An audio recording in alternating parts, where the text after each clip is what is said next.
Button Press presents Tier 2, written by Cindy Gunderson, narrated by Cindy and Scott Gunderson. Chapter 1. Eric. "Hey Dad, check this out." Tal calls from across the room. I quickly lay the freshly rinsed zucchini in the bottom of the fridge drawer, then walk over to him. "What is it?" I ask, leaning over the back of the sofa, trying to determine what he's working on. "I finished the problem," he says excitedly, looking down at his tablet. "I think it's right." "Is it right?" he asks, suddenly unsure. I swiftly scan his work, primarily making sure his steps are correct. The numbers are too large for me to calculate in my head, but I assume they're solid. They have been every other time I've checked. "The formulas look right to me," I congratulate, giving him a fist bump. "Great job. How long did that take you?" "About 25 minutes, he says, glancing down at the timer in the corner of his display. "Not bad," I ruffle his hair. "I mean, I would have definitely done it in 10 or less, but I guess that's a decent time for a kid." Tal grins and rolls his eyes. "Dad," he complains, then hesitates, looking away. "What is it, bud?" "Nothing," he retorts, shaking off his previous thought. "I'd really love to hear it," I gently prod, moving around the couch to face him. I know he must be concerned about something important, or he wouldn't have let it slip to the surface.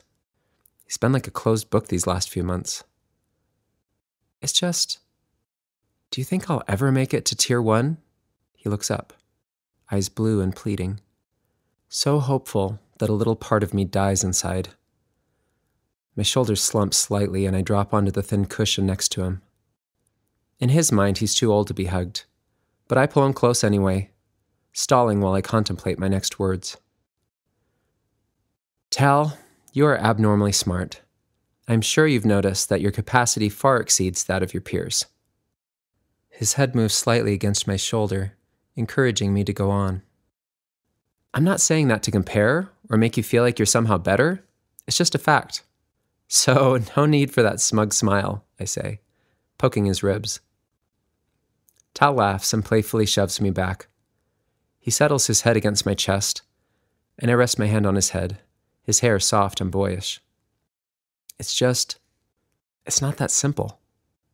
"How?" he asks quietly, his hopeful energy visibly deflating. "We've talked about this before, but maybe you were too young to understand." Tal sits up, and his eyes sear into mine, his attention unwavering. My mouth goes dry, and I clench my fists to hide my trembling fingers. How am I in charge of this growing human? I don't even have a semblance of mastery over my own life yet. "People in Tier 1, they aren't like us.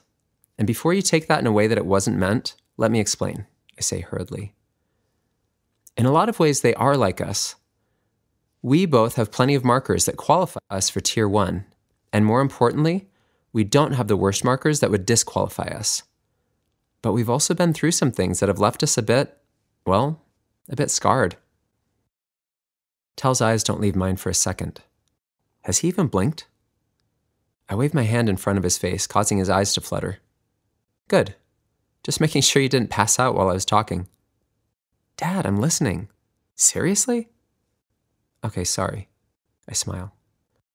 Sweat has begun to form along my chest, and there aren't any other obvious distractions I can shift my attention to. Tal stares at me expectantly. "What I'm trying to say is that our brains have been dramatically affected by the events that have occurred in the last couple of years," I stammer, stumbling through the inadequate words I'm able to conjure. "Dad, you can say it," Tal says, his tone indignant. "Mom died. We both know it happened, and it's okay to talk about it." A defeated sigh escapes my lips. I know. And I'm a terrible example of all the things your mentor has taught you to do. I try, Tal, but it's okay, Dad, he interrupts apologetically. I didn't even know her. I imagine her then, the familiar image flashing in my mind's eye. Kate, on hands and knees, her hair pulled into a loose bun through her sun hat, turning to smile at me while she plants seeds in the garden.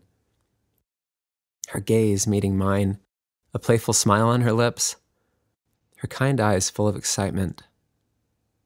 She loved making things grow, creating things out of nothing.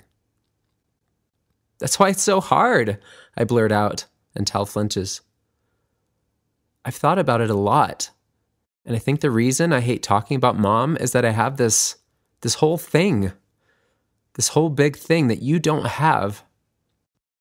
I have a full, beautiful, strong, nuanced person in my brain, and all you have is a name. How do I convey that? Do it justice? And on top of that, I somehow feel like I'm flaunting my closeness, something that you'll never have. I pause mid-sentence, my face flushed. Does that make any sense? It does, Tal says, pondering. But I would rather know what you know, even if it makes me sad that I didn't get to have those experiences with her firsthand. My head cocks to the side involuntarily, my eyebrows furrowing. Even the air seems to stand still as I assess my son, really taking him in. His chin is set stubbornly, arms crossed against his chest. Something catches my eye and I glance down to see his mismatched socks. An affectionate smile curls the corners of my mouth, and I have to work to hold it back. I haven't been fair to him. I've kept him from having a mother in more ways than one. You're right, I exhale slowly. As hard as it is for me, I promise I will do a better job of talking about Kate. Starting now. Now? Right now. What do you want to know? Tal fiddles with his stylus and doesn't speak for a few minutes. I wait purposefully, letting the silence fully settle on both of us. Did she love me? He mumbles finally, his voice cracking. I place my fingers gently under his chin and turn his face to mine, relieved. This I can talk about. Oh, she loved you, I say, my heart swelling. She loved you so much that I thought she might not need me anymore. I was a second thought after you were born. Tal laughs and shrugs my hand away. Dad, come on. I'm being honest, I insist. He looks down, his eyes not focusing on anything in particular, and his arms relax to his sides. Intently, he looks up. Will you tell me about when I was born? But this time, tell me what Mom did, not what you did. Breathe, I remind myself internally. Here we go. Chapter 2, Eric. I reach into the muslin bag slung across my shoulders, pulling out a handful of knobbly tubers, each approximately 2 inches long, sunchokes. We grow them all year round, but try to stagger the plantings so that our supply is always replenished, while minimizing waste. It's magnificent here in the morning. The only sounds breaking the calm dawn air are bird songs and the soft rustle of leaves, displaced by the starlings flitting between branches. Their vibrations seem to carry farther at this time of day, somehow more full and lively. Sunlight has barely begun pouring over the horizon, and the warm light bathes everything in orange hues. The trees seem hazy in the morning mist, the ground fresh and cool on my skin, as I create a series of planting holes with my trowel. Having been one of the coordinating growers here since Kate died, I know these fields almost better than my own home.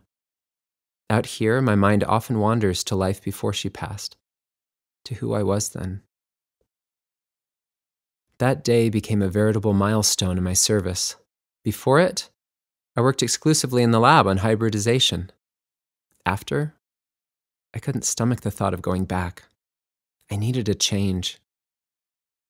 Working early allows me to be home with Tal after conditioning, and the physical labor keeps my mind from wandering. Well, most of the time. I rarely have a day when something doesn't remind me of her. I gently press the pieces of root into the craters I've prepared and cover them with the displaced soil. Then, moving on to the next section, I begin the entire process over again. My eyes glance toward my sensor regularly, reminding me to pick up the pace. Movement near the fence catches my attention, and I squint to get a closer look. A head is bobbing toward me. Kip waves as he gets closer. He has on a wide-brimmed hat, and if it weren't for his telltale saunter, I wouldn't be able to recognize him under the deep shadow it creates. "Hey, Eric," he drawls. "Kip, how are you?" I ask. He nods and points to my bag. "You have the rest of the sunchokes in there? Or are there more back at the storage facility?" "Yep, this is all of them. I plan to get them in today and then work on planting the trees," I answer, moving my hips to the side to stretch my lower back. Kip is technically more experienced than I am, but he's arguably more concerned with getting the job done than doing it well. Nice enough guy.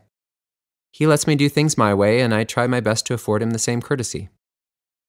"I'll go prepare the rows for the greens then," he says, pulling up a long piece of grass and chewing on it. My eyes narrow. I've never quite understood the appeal of that particular behavior. "That would be helpful, thanks," I say, leaning down to replace more soil. "Val is here today," he says provocatively, gauging my reaction. I resume planting, not allowing my body or facial expressions to stray from their current positions.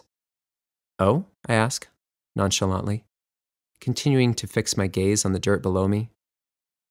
"She'll be here for the next week to assess our November planning needs," he states, drawing out the words and leaning on his shovel. "Perfect timing. I have some requests I was planning to send to the committee. It'll be more efficient to pass them on to her directly. Thanks for the heads up." I glance up at him then and smile calmly. His face embodies disgust as he tosses the masticated grass shoot to the ground. "I don't understand you, Eric. Val's beautiful, has great numbers, and is into you, despite the fact that you already have a kid and trauma baggage to boot." I stiffen, but shift my focus to placing the next sunchoke. "I haven't even paired once, and you're turning down second offers? Maddening," he finishes, waving me off like he doesn't want to catch whatever I've got. Not knowing how to respond to that, I let him walk away, my blood beginning to pulse heavily through my temples. As he disappears over the hill, I find it difficult to breathe. A pit of dread has settled into my stomach, and I want to curl up on the ground until it passes. Forcing myself to stay on my feet, I close my eyes while my heart continues to race. Breathe in for 4. Hold. Out for 4. I do this continually until my heart rate finally returns to normal. How much time has passed? I glance around, ashamed, despite the fact that nobody is near or would likely be able to sense what had happened even if they were. My mind flashes to the countless meditation sessions I've attended, and while I recognize they've helped, I've yet to get these panic attacks under control. I understand what the trigger is, but the problem lies in the fact that I can't predict when someone will approach me about it. Repairing certainly wasn't a topic I was expecting to be confronted with this morning, during my service assignment nonetheless. My nostrils flare. I shrug it off and return to the task at hand. Pressing my trowel back into the dirt, I allow myself to process the information about Val. She and I met last month when she arrived to restock our seeds and irrigation supplies. That visit lasted only a few days, but we spent a fair amount of time together. I'd be lying to myself if I didn't acknowledge that I enjoyed the company. Val is soft-spoken and has a kind smile. Objectively, she is beautiful, but my brain didn't initially register this until Kit brought it to my attention. I assumed he was interested in her, and really, I wasn't wrong. When she didn't return the sentiment, though, he naturally backed off. On her last day, she asked if I would like to run our numbers and possibly get together outside of work. I was completely taken aback, and my response obviously hurt her feelings. I didn't get a chance to explain, but the thought of doing so now? I quickly shut that down, hoping to avoid another bout of anxiety. Matt is constantly reminding me that I need to move on, that there are plenty of opportunities to do so, that I have a responsibility to tell. I get it. But the idea of getting to know someone new on that level makes me want to vomit. Nausea is rising in my chest from just envisioning a potential romantic situation. Beyond that, being compliant and doing what my mentor or Berg wants me to do nearly gets the same reaction. I'm more than slightly horrified at my current frame of mind and want to be a better version of myself. I haven't figured that part out yet. At least I'm still a good dad. I hope. And I am serving in my assignment, so there's that. If I go through the motions long enough, maybe some of my past idealism and flexibility will be unearthed. With my bag empty, I head back to the storage facility for the mesclun seeds and azomite. My empty water bottle bounces against my leg. Since most of the storage facility is underground, the portion of the building that's visible from the field looks like a glorified shed. Sunshine glints off of the corrugated metal roof, and the concrete walls seem vastly out of place in the middle of the growing fields. I give the heavy metal door a tug and walk into the office. After using the washroom, I walk to the kitchenette to take a snack from my lunch bag, when a sound startles me. Turning, my eye catches Val, climbing the last of the stairs, returning from the cellar. She notices me immediately and seems startled. "Eric," she says. "I wasn't expecting to see you until this afternoon. Is there anything I can help you with?" She recovers, greeting me warmly. "I don't think so, thanks. I'm ready to get going on the next planting, so I came back to pick up the seeds. I figured I may as well take my break at the same time instead of having to walk back in another 30 minutes, I explain, unzipping my lunch bag and pulling out a small container of berries. "Good thinking," she replies, smiling again, this time seeming more relaxed. I motion to the stairs. "I'll be on my way then. It's good to have you back," I say, trying to express gratitude without seeming flirtatious. Moving past her, I exit down the stairs. As I descend, the air grows damp and earthy, the wild scent of the soil hitting my nostrils. Groping the rough cast stone on the wall, my fingers eventually find the switch. A thin strip of light is triggered, illuminating the path ahead of me. Walking past rows of wooden seed boxes, I scan for the one I need in the alphabetized line of labels. Finding it, I lift it from the shelf and attempt to remove the top, but it doesn't budge. Adjusting my grip, I wrench the left edge, only to have my hand slip, liberating a long shard of wood that splinters underneath my left index fingernail. Cursing under my breath, I move toward the light and gingerly remove it, being careful not to leave any fragments. Pressing my finger against my thigh to stop the stinging, I search for a crowbar. With the lid to the crate finally on the floor, I remove 10 seed packets, replace the crate, and assure that the new quantity has been noted on the shelf display. Once I confirm that everything has been recorded correctly, I make my way back up the stairs toward daylight. Val is still in the office, brows furrowed, looking very intently at information on her display. "Is everything okay?" I ask, slinging my bag into place. "Oh, yes, sorry. I tend to look a bit upset when I'm working like this. Numbers tend to consume me." "I'm the same way." I laugh and her shoulders relax. "I'll be back after I get these seeds in. I have a couple things I'm hoping you could pass on to the committee for me. Will you be here when I get back?" She straightens in her chair, a little too eager. "I'll likely be the last one to leave this afternoon, but I may be over at the main office by then. We can meet there." "If I don't see you here, I'll stop by on my way out." "Thanks," I say, trudging back toward the main door. "Happy to help." As I grip the handle, her voice calls out, "Hey, is your hand okay?" Lowering my gaze, I see blood dripping from my finger. "Oh, I didn't realize it was bleeding. Just a small casualty from my attempts to open a seed crate," I chuckle. "Let me help you," she offers, rising from her chair. "No, it's all right," I say, pressing my finger again to my pant leg. "These need to be washed anyway." I give her a wave as I pass through the door, and my body is enveloped in the bright afternoon sunlight.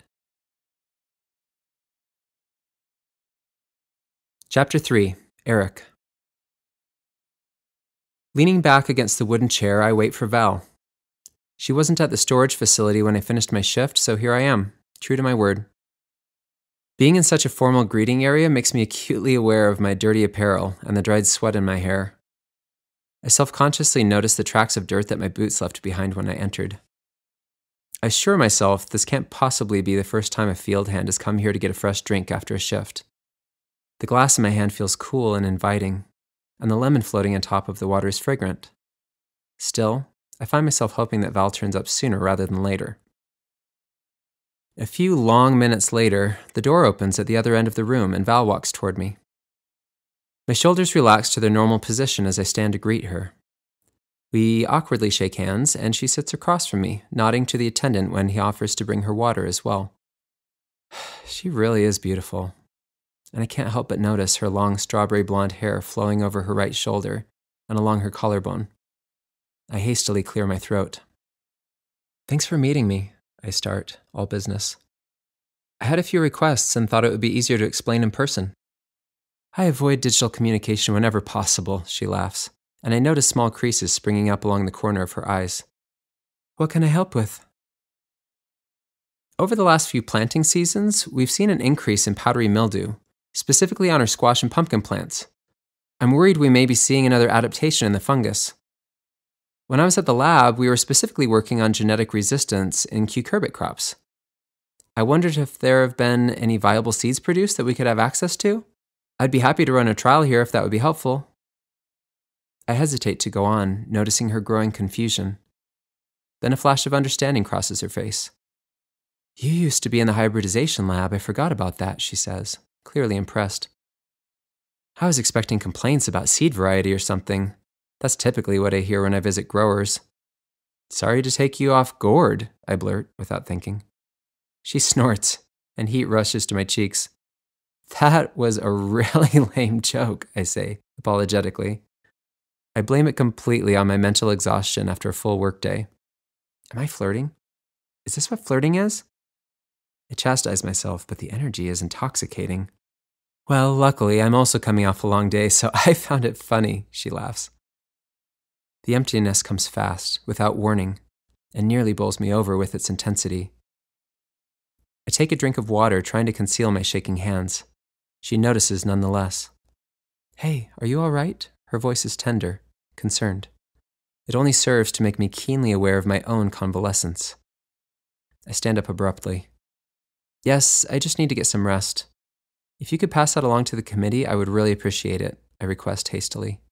I will also need increased amounts of potato and onion starts next quarter, though I'm sure they're aware of our population growth. Thanks, Val. I finish, moving to go. Her hand reaches out, stopping me, and remains frozen on my forearm. Eric, you don't have to punish yourself, she pleads quietly.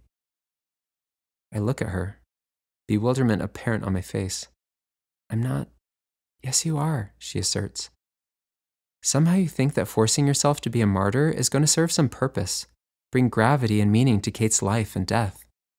I shudder involuntarily when I hear her name and look away. You don't have to continue to suffer, she continues. I'm not saying that you need to pair right away or even that you need to be interested in me, but for goodness sake, sit and have a drink and allow yourself to have a good time. You can have a conversation with an adult who's interested in you without it taking anything away from your past. The cognitive dissonance is overwhelming. My learned synaptic responses to pain scream at me to escape, to avoid ever getting close to another human again. The familiar void permeates my being, and my skin becomes clammy with cold sweat. Yet, I crave connection, and logically understand that I will be better for it. For the moment, those enlightened desires are not winning. My throat closes and nothing else comes out. Patting her hand is the closest I can come to finishing my sentence. I walk out the door without a backward glance. Chapter 4. Kate. They're asleep. Both of them. At the same time. I sit down, not quite knowing what to do with myself. My headache is nearly non-existent, Bentley is at conditioning, and the girls are sleeping. This has never happened before, and I am elated. I can't decide if I want to frantically clean the house or lie down and take a nap myself. Nap. Definitely nap. Tiptoeing to the bedroom, I lie down on the bed and pull a light blanket over my legs. Allowing my head to luxuriously settle into the pillows, I sigh contentedly.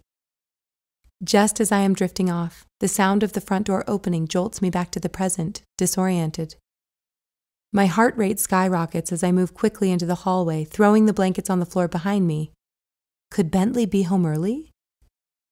Nick laughs when he sees the expression on my face, barely visible as I peek around the corner. Were you napping? Did I scare you? He asks, amused. Shh, I say hurriedly, reaching for his hand. This is a miraculous moment, and you are ruining it. I rush in a whisper, pushing him quickly to the bedroom and shutting the door. What's going on? He says softly, mirroring my tone and setting his messenger bag gently on the floor by the closet. You are witnessing the first moment ever where both girls are asleep at the same time, and I am not responsible for any children. I give a dramatic bow. And yes, I was napping and you woke me up. What are you doing home so early? He stifles a laugh, but humors me by gently lowering himself to the bed and stretching out slowly, resting on his elbows. I am so sorry. I thought you'd be excited to see me. I had no idea I'd be interrupting your incredibly rare and valuable time. He gets points for at least attempting to be apologetic. I sigh. Walking over to him, I climb onto his lap, wrapping my legs around his waist. I guess I am a little happy to see you, I say, kissing his brow. His surprised response is exactly the reaction I was hoping for. A thrilling tingle shoots up my spine as his hands find my back. I know your body has been all over the place since having the girls. I don't want to assume. Oh, you better assume, I say, pushing him onto his back. He grips my arms and I fall with him. His chest presses against mine, the pulsing of his quickened heart rate mimicking my own. It's been too long. My legs drape over his, both of us exhausted, halfway between sleep and consciousness. At least one of the girls should be waking up any moment, so I soak in the quiet relaxation. A few moments later, as predicted, desperate protests emit from the bedroom down the hall. I reluctantly move from my bed and throw on the closest items of clothing I can find, my cotton pants and Nick's shirt. When I open the door to the bedroom, the crying halts and Leah whips her head toward the sound. Somehow, after all of her sister's commotion, Beth is still fast asleep. Leah's face lights up when she sees me peek over the crib railing. I lift her into my arms and tiptoe back to our room, giggling at her efforts to find food by rooting on my neck. Nick is propped up in bed waiting for us. He greets Leah excitedly and she responds with frantically kicking legs. He isn't able to distract her for long, though. She whimpers and I hurriedly latch her to my breast. I trace her smooth, perfect forehead and her eyes flicker in response. So, what instigated your early return today? I ask Nick. Oh, I see. Now you're interested in my life when there aren't better options, he teases. I laugh and smack his arm softly.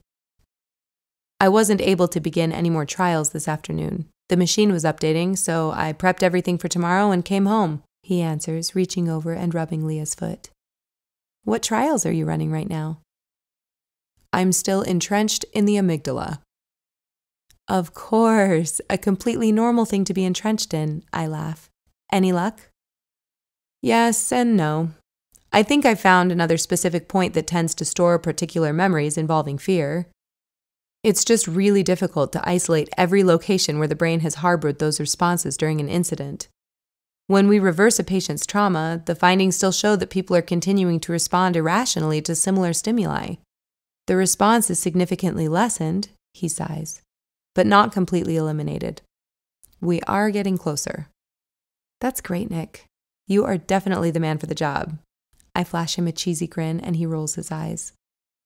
Thanks for the vote of confidence, he remarks, slipping on lounge pants and a new t-shirt, eyeing mine suspiciously. I think I hear Beth. I'll go get her, he says, a smile playing at the corner of his lips. When both girls are fed, we move out to the living room and lay them on their blankets with a few favorite toys to keep them busy. Nick helps tidy up in the kitchen while I prepare vegetables and fruit in case Bentley needs a snack upon arriving home from conditioning. Nick's hand brushes my hips as he moves to the front door on his way to pick up Bent from his meeting point. Leah and Beth continue to coo to each other while I clean up my prep area. So much of my time goes into feeding and entertaining these tiny humans. At the end of the day, I often look around and wonder what exactly occupied all of my time, having nothing to really show for myself. I have to be satisfied with full bellies and smiles. and when there are no smiles, to trust that they will come. Moments later, Bent runs through the door, energetic as always, and throws his bag and shoes across the floor. "Nope," I correct good-naturedly. "Where do those belong?" He huffs, quickly hanging up his bag and scooting his shoes to the mat with his foot. "Better, thank you," I say gratefully, giving him a kiss on the forehead. "How was your day?" "The best," he answers excitedly, and I can't help but absorb some of his enthusiasm. "What made it the best?" I ask, sitting him on the couch beside me. "We were studying plants. It was all in the greenhouse. I loved the smell in there. And then we got to eat things that were ready to be picked." "Wow, that does sound like an amazing day. I guess I didn't need to make you a snack, though." "Yep, I'm not hungry yet," Bentley says, hopping to the floor and playing with Beth. Her face erupts into a gummy grin, and her eyes widen when he moves his face close to hers. "It's okay, we can save it for later." I turn to see Nick coming through the door. "What took you so long?" I tease. "I was talking with Pat. Apparently her sister is debating reversal therapy, and she had some questions about it." "Oh, what about?" "Just pros and cons. I told her what I could." I nod. "Hey, do you want to do something together before training tomorrow night? I could ask Sherry to come over a bit earlier to watch the kids. I'm kind of in the mood to be alone with you right now." "Gross, Mom!" Bentley grimaces, but I know he secretly likes our flirting. Nick laughs. "Whatever, Bent, you're just jealous." He playfully tackles and pins him to the floor, giving the girls a wide berth. Bent tries to wriggle out of his hold, but ends up collapsing in a fit of laughter instead. "That's a solid yes on tomorrow. What did you have in mind?" Nick says, letting Bentley go free. "Maybe we could walk to training, go through the gardens?" "Perfect," he agrees, and I tap my sensor to message Sherry. Chapter 5. Kate. "Wait up!" Bentley yells, chasing after Tal down the trail. "Tal, wait!" he pleads. Tal doesn't look back. Regardless of whether he is legitimately not hearing his calls or purposefully ignoring him, it results in Bentley halting abruptly mid-trail and bursting into sobs. Eric scoops him up and whispers something in his ear while I jog past them down the trail. "Hey!" I shout, causing Tal to finally turn around. He pauses, allowing me to catch up. "Hey, did you hear your brother back there?" He doesn't answer. "That made him really sad," I say, hoping to stir some empathy in him. Tal sighs. "I know, I'm sorry. I just wanted to go fast, and Bent always complains when I do that." I put my arm around his shoulder as we continue on. "Tal, someday Bent will be bigger, and you're going to wish he still wanted to keep up with you. I know it's hard to be the older brother, but if you can have some perspective. What I mean is, you and Bent have the chance to be great friends, but it will take some effort from both sides to make it happen." "So I always have to go slow?" he whines. "No, but you could communicate with him, find a compromise." "Okay, I'll try," he promises glumly, and I ruffle his hair. I hear Eric and Bentley approaching behind us and turn to greet them, but it's only Bent. "Where's Dad?" I ask. "Dad? Who's that?" Bentley questions, looking puzzled. Panic rises in my chest. "Dad, Eric, he was holding you back there." Bent turns to look. "Nobody was holding me, Mom." I run a few steps back, my throat swelling, making it impossible to speak. The boys stand there watching me, clearly confused and completely, abnormally still. My entire body begins to shake and tears spring to my eyes. "Who can help me?" I desperately shout into the trees, realizing that no words have left my lips. My eyes fly open, my cheeks and pillows soaked with tears and my body damp with sweat. I lay there, terrified. What was that? It wasn't real, I think, forcing myself to breathe deeply. It wasn't real. Nick stirs beside me. I flick off the sheet and leave the bed open, allowing it to dry while I use the washroom. Sitting longer than I need to, I stretch my neck and attempt to shake the vivid images still lingering in my thoughts. My hair sticks to my neck. Standing up, I peel it from my skin, tying it into a loose knot. After splashing water on my face, I reach for a towel and use it to wipe my face and décolletage. The soft, clean shirt I pull over my head feels wonderful.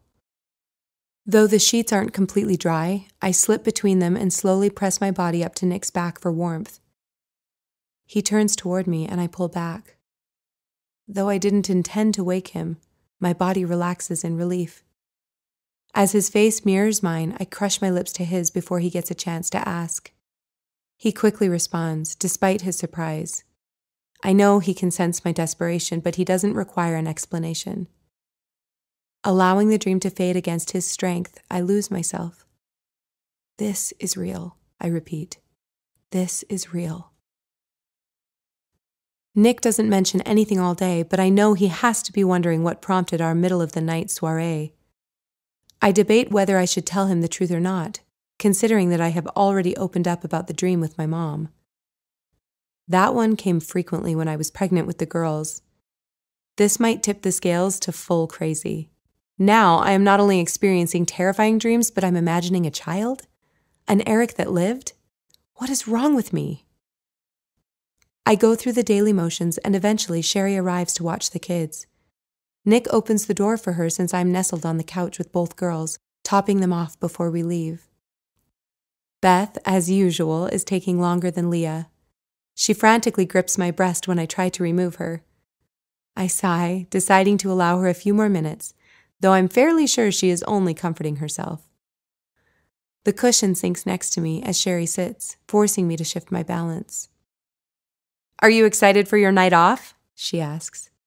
Beth's eyes fly open and her head arches toward the newcomer. I shift so she can see Sherry without taking my nipple with her. "Hi, Beth," Sherry laughs, stroking the soft, slender strands of hair resting on her forehead. On her blanket, Leah kicks excitedly, doing her best to get our attention. Sherry drops down and greets her as well, amused at her antics. "I am, in fact, very excited," I say, answering her earlier question. "Thanks so much for coming over. I'm slightly ashamed that training has become our only date night." "That's not my fault. I've offered my services any time," Sherry asserts.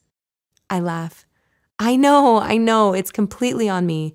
I feel guilty leaving when I know the girls hate bottles so much. "They'll survive," Sherry coos to the girls. Beth whimpers in complaint as I finally unlatch her. Sherry whisks her away, patting her back.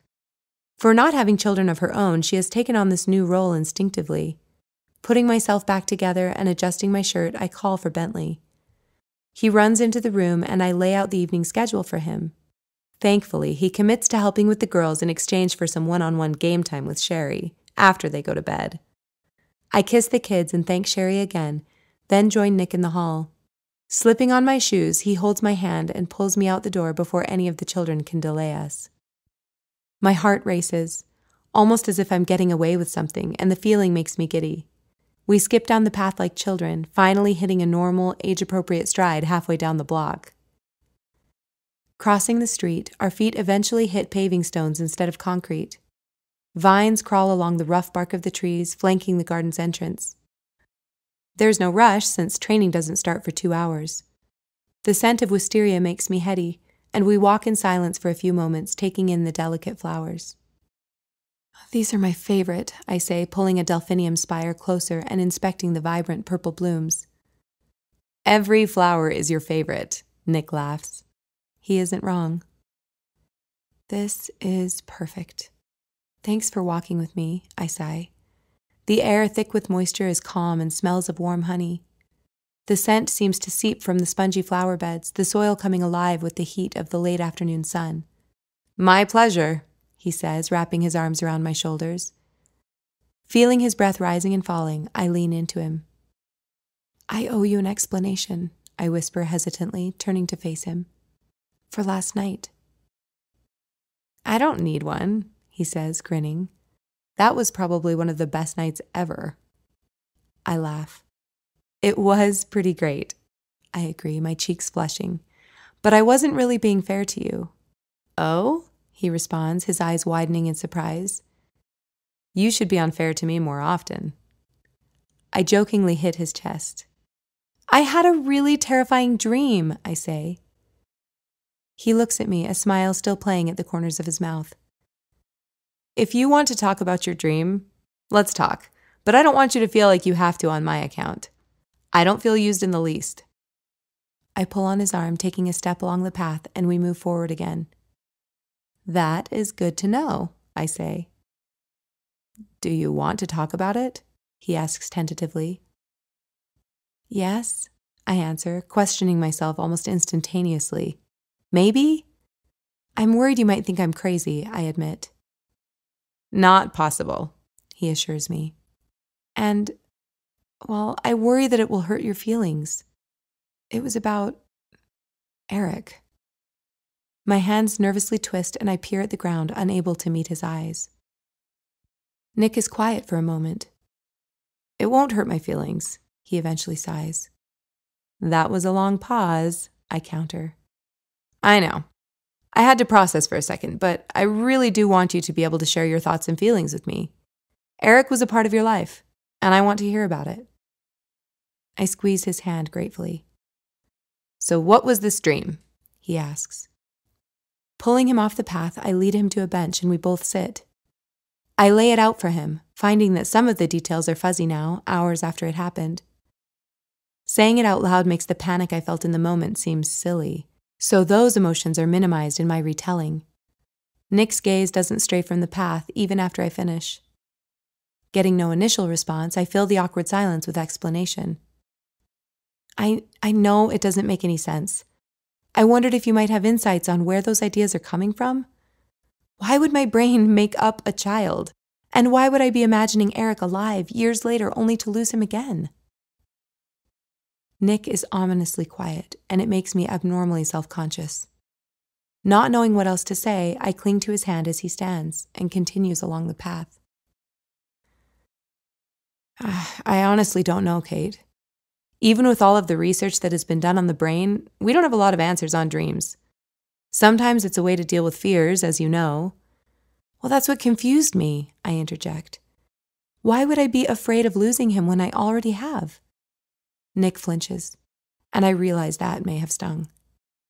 Why wasn't my dream about losing Nick? I stop and pull him toward me. I love you, Nick. I am so sorry that I have baggage. Please know that it has nothing to do with you. You are amazing, I say, pleading for connection and acceptance, but he is in his own world. Again, staring off through the trees. I wrap my arms around his waist and lay my head on his chest, feeling the curve of his muscles under my cheek. Our relationship is so solid in most moments, but then, in seconds like this, it suddenly feels tenuous at best. The space between us nearly a chasm.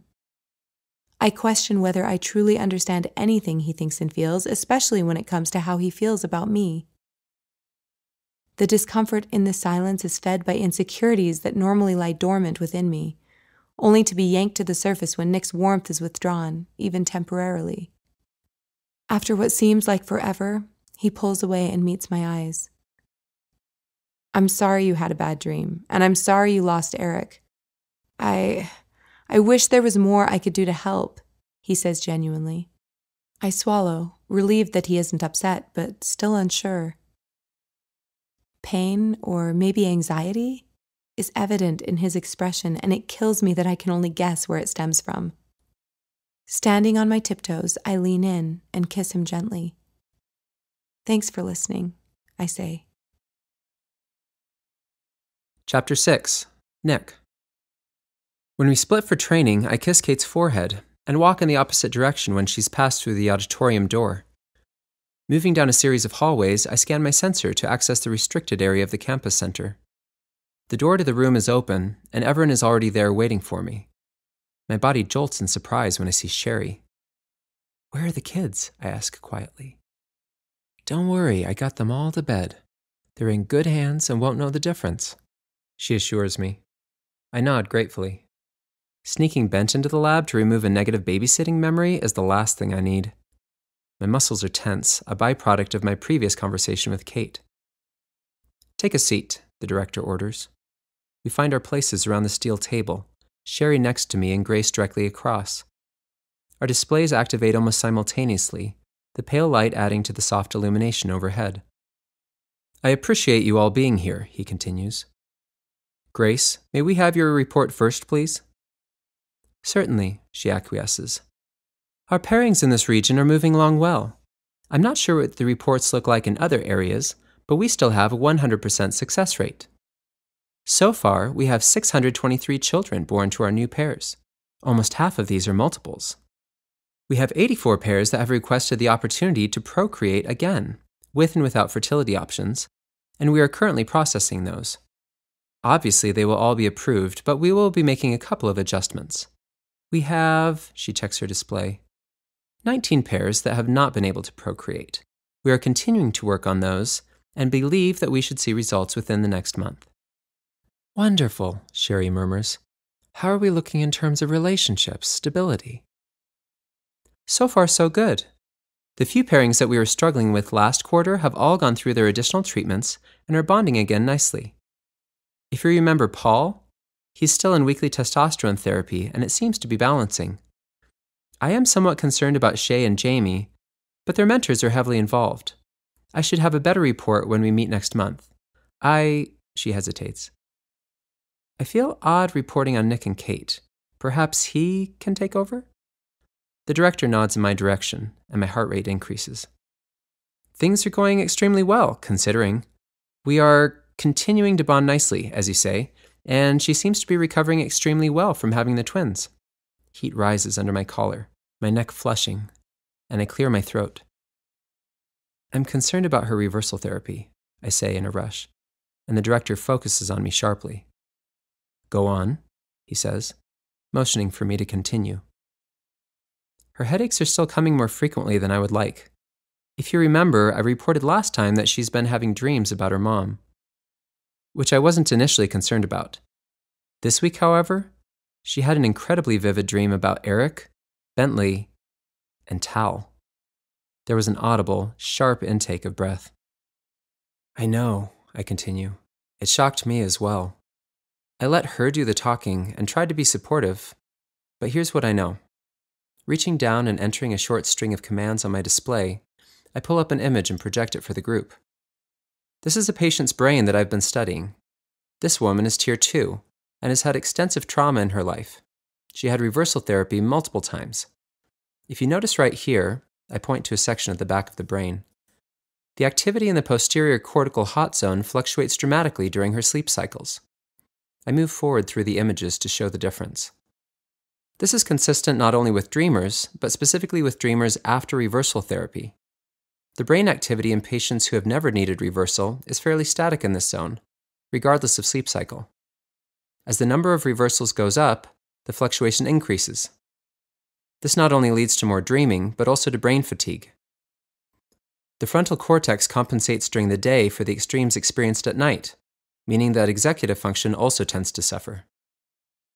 Sherry, Grace, and the director are all staring at the images, eyebrows drawn together in concern. Don't get me wrong, I'm not overly concerned about Kate, I continue. Though I haven't scanned her yet. I'm hoping to wait until our regular scan days to avoid making her suspicious. Since she's only undergone one reversal procedure, the director flicks his eyes to Sherry, and it distracts me. Correct? I ask, suddenly concerned. Yes, sorry. Her session was just so extensive, Sherry answers, glancing between us. I guess I worry that she might not be comparable to your other research subjects. Her answer is incomplete and doesn't satisfy the uneasiness that pricked at me when noticing the director's initial reaction. Involuntarily, my thoughts returned to the first day I met him in the hallway, before any of this began. That overheard conversation playing in my head, as if it happened yesterday. Still so many unanswered questions. Shrugging it off, I continue. The truth is, reversal was never meant to remove large sections of memory like this. The research we have didn't ever purport to cover such invasive use of the procedure. While I know Berg feels that it isn't a huge stretch to assume results would be similar, we're now seeing evidence that they aren't. I'd like to request approval for research surrounding these types of reversal echoes, I say, taking in their expressions. It would entail studying subjects in both Tier 2 and Tier 1, which I know isn't typical, but we need answers. We're using reversal therapy so extensively these days, and these symptoms make me incredibly uncomfortable with continuing at such a high rate. At least until we know how to prevent this effect. We will not be able to continue healing in this way if we don't understand what the repercussions will be. The director's mouth is drawn into a thin line, but he nods his approval. I'll get you your subjects, but the study will have to be blind. I'll likely be able to put a smaller group together quickly, but it may take some time for us to sift through records for a full patient base. Hopefully we can get another group ready by the time you're finished with the first lot. Expect a briefing this week. Next week at the latest, he says, standing up abruptly. I have more to discuss with Sherry and Grace for a moment, if you don't mind stepping out. Your report is greatly appreciated. I nod, removing myself swiftly from the room and back into the hall. Reasoning that Kate's group won't likely be finished yet, I make my way to the main foyer. My mind is reeling, and a weight has, yet again, settled on my chest. How long will it take for them to trust me? Have I not proven myself loyal to the cause? I've sacrificed my time, my energy, even my self-respect in doing what Berg has asked of me. I haven't required answers to my questions up to this point, but I always assumed I would get them. Here I am, paired, with children, embarking on a quest for knowledge that I fully anticipate to be groundbreaking, and I'm still not deemed worthy of all the information that the committee holds. Information about someone I care for deeply. The director's mannerisms were frankly worrisome. I've always known that Kate's experience was abnormal, but now I wonder if there's more to it. I don't wonder. Deep down, I know I'm missing something. My eyes squint in response to pressure at the base of my skull, and I recognize tension in my shoulders and neck. Using my thumb and forefinger, I roughly massage the muscles, forcing them into relaxation, and nearly sighing audibly in relief. My questions will simply have to wait.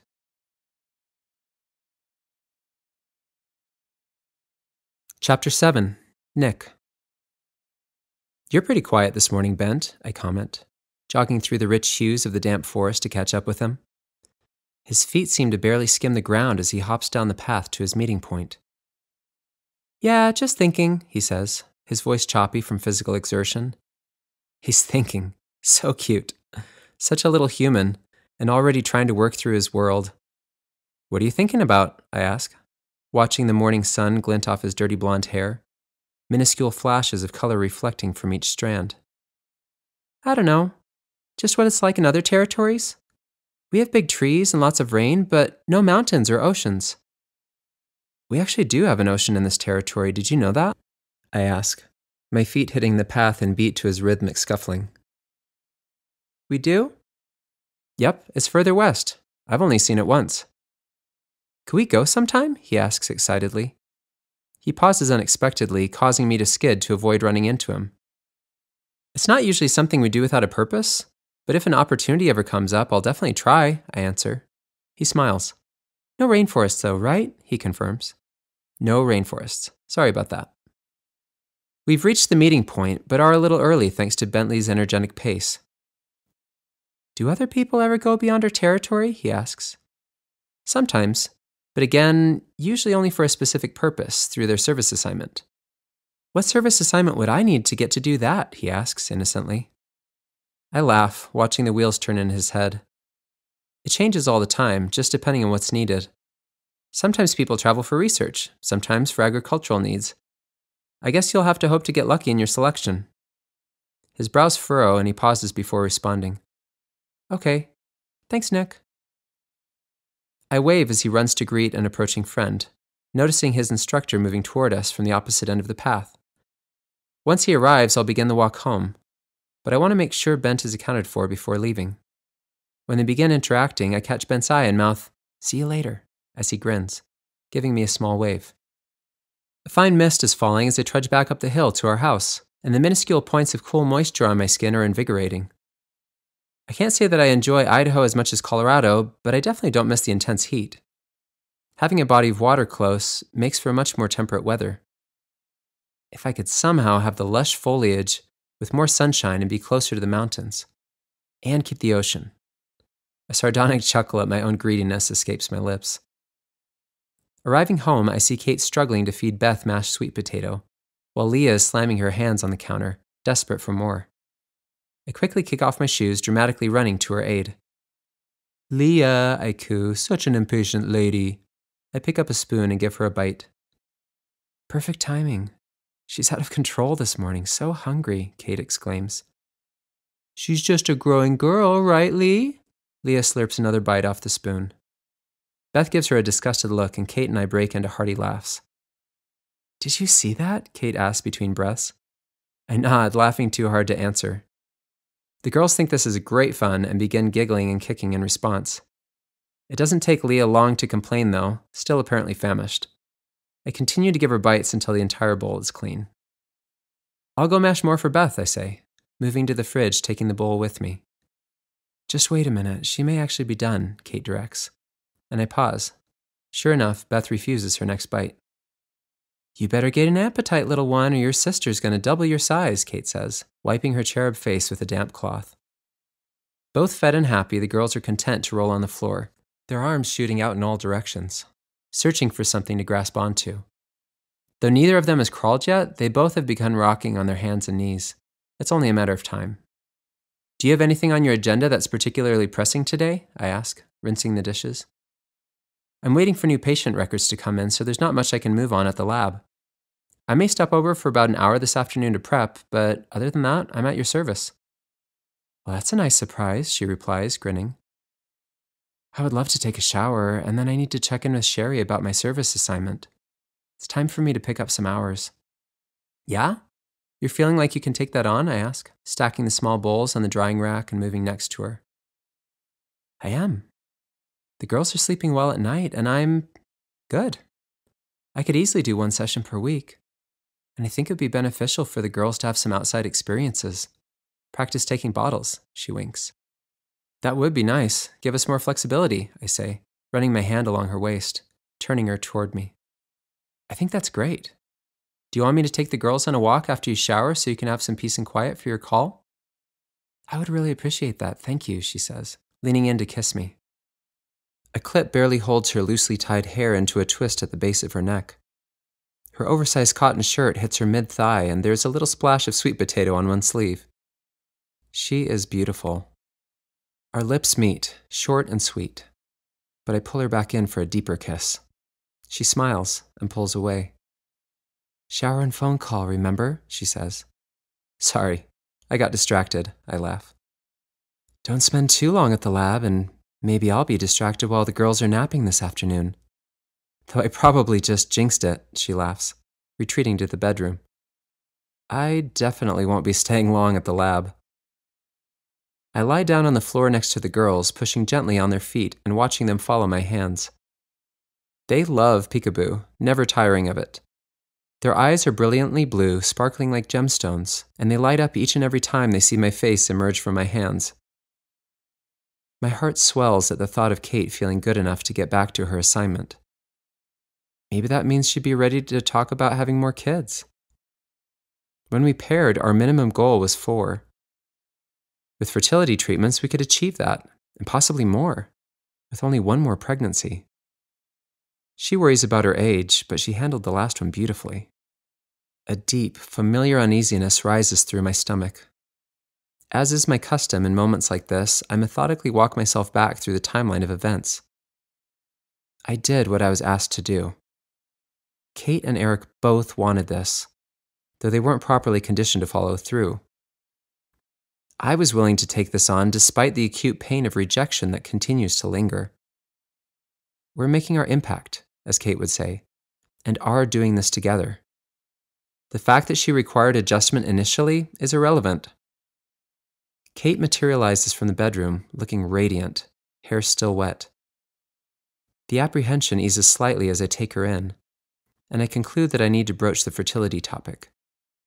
Worst case scenario, it's a no. Or she gets mad at me for bringing it up, and I lose distracted nap time. That last possibility is compelling, but I ultimately decide in favor of the proposition. She can't stay mad at this handsome face for too long. Hey, good shower? I ask, easing into it. Seems like a safe opener. Great, thanks. I was thinking. She pauses, and my heart leaps. Maybe I won't have to be the one to bring it up. Do you think those dreams I'm having could be telling me something? I blink, taken aback. What do you mean? I ask warily. Well, I was just wondering if they could be serving a purpose, pushing me towards something I'm supposed to accomplish. Take the dream about my mom, for example. She had such a passion for serving in Tier 3. I've been working the same service assignment for years.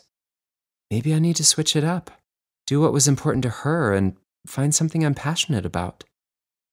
I want to make an impact, Nick. You know this.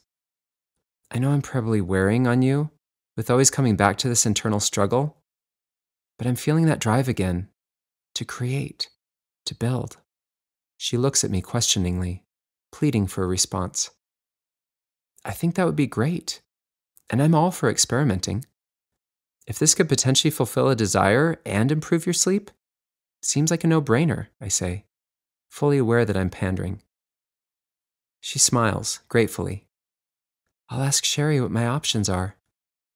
You know, I postulate. This obviously hasn't been approved, but maybe we could do a couple of scans for you before and after. Just see if there's any difference or improvement, I suggest, and her eyes light up. You could do that? She asks excitedly. You can't say anything, and I'd have to figure out a way to save your scans off the main database. But it might be fun, I caution, grinning at her enthusiastic response. Yes, figure it out. I would love that. Do you know much about dreaming and the brain? I'm about to, I think. Not much, but we could poke around. She runs to me then, throwing her arms around my neck. I would do pretty much anything for this reaction. Holding her tightly, my eyes close in contentment. Hey, I was also thinking while you were in the shower, I start. She meets my eyes, interested.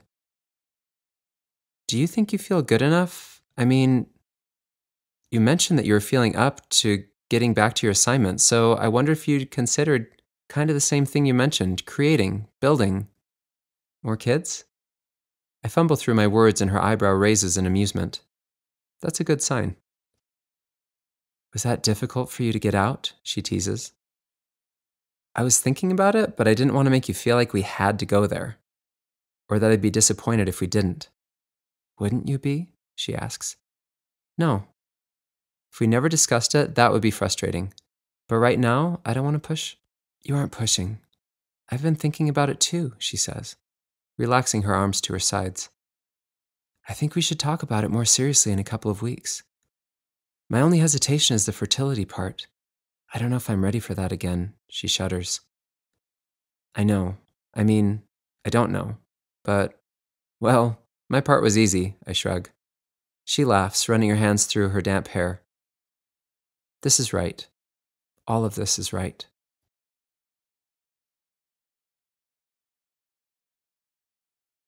Chapter 8. Eric. Sitting at the table, I rest my head in my hands, waiting for Tal to arrive home. The call I received hours ago plays on loop in my head. Tal didn't show up to his last period of conditioning. Somehow, walking between the courtyard and the teaching kitchen, he slipped away. If I thought there was any chance this wasn't his own doing, it wouldn't be physically possible for me to sit and wait. Even knowing this, if he doesn't walk through that door in another 15 minutes, I won't be able to stop myself from going out to search. My patience is rewarded when a few minutes later the doorknob turns and Tal saunters in. I take a deep breath, steeling myself for our soon-to-be conversation. The last thing I want to do is make it worse. Hey, Dad, Tal says nonchalantly, pushing his shoes onto the mat behind the door. Hey, Tal, I say evenly. I'm going to, he starts. Nice try, bud. You need to come sit down so we can talk for a minute, I interrupt. Tal gives a dramatic huff, but walks toward me nonetheless, He pulls a wooden chair out from the table and drops into it. They told you? He asks. Yep. What did they say? What should they have said? That I'm not really learning anything at conditioning, so there's no point in me being there, he answers matter-of-factly. That is definitely not what they said. Why do you feel like you aren't learning anything? Dad, the pace is so slow.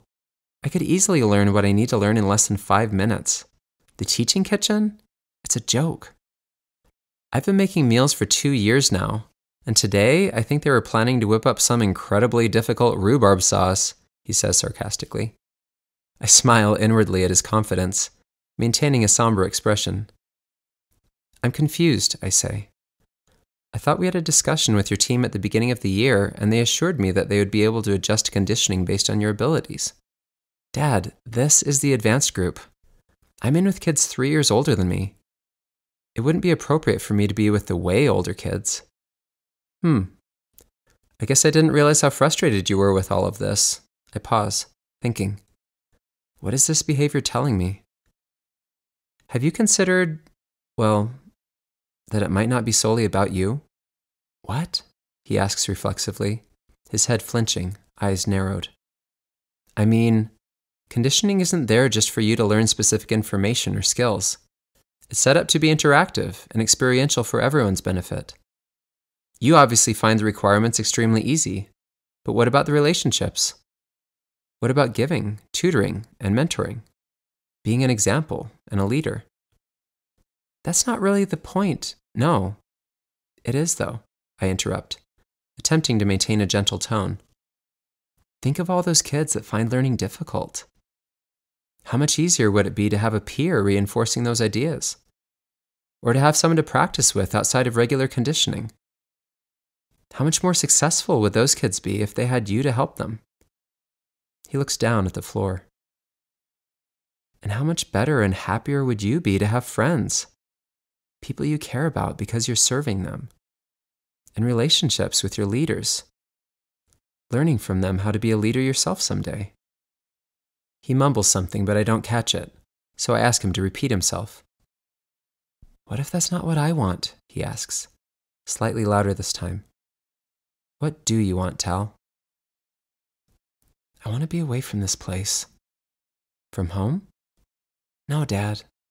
Not from you or this house. I want to be out of this system. It's outdated, and we aren't being served by it anymore. I cross my arms in front of my chest, forcing myself to ask more questions so that I don't jump immediately into a lecture. What do you mean? How many years has it been that we've had enough resources for all tiers? He asks. And embarrassingly, I don't immediately know the answer. Approximately 60, he answers for me, with the last 20 being particularly abundant. If that's the case, why do we need to be limited? Why can't everyone have the chance to be Tier 1? Everyone does have the chance to be Tier 1, Tal. There are just specific requirements. And remember, being Tier 1 doesn't mean that there's suddenly nothing required of you. It's exactly the opposite.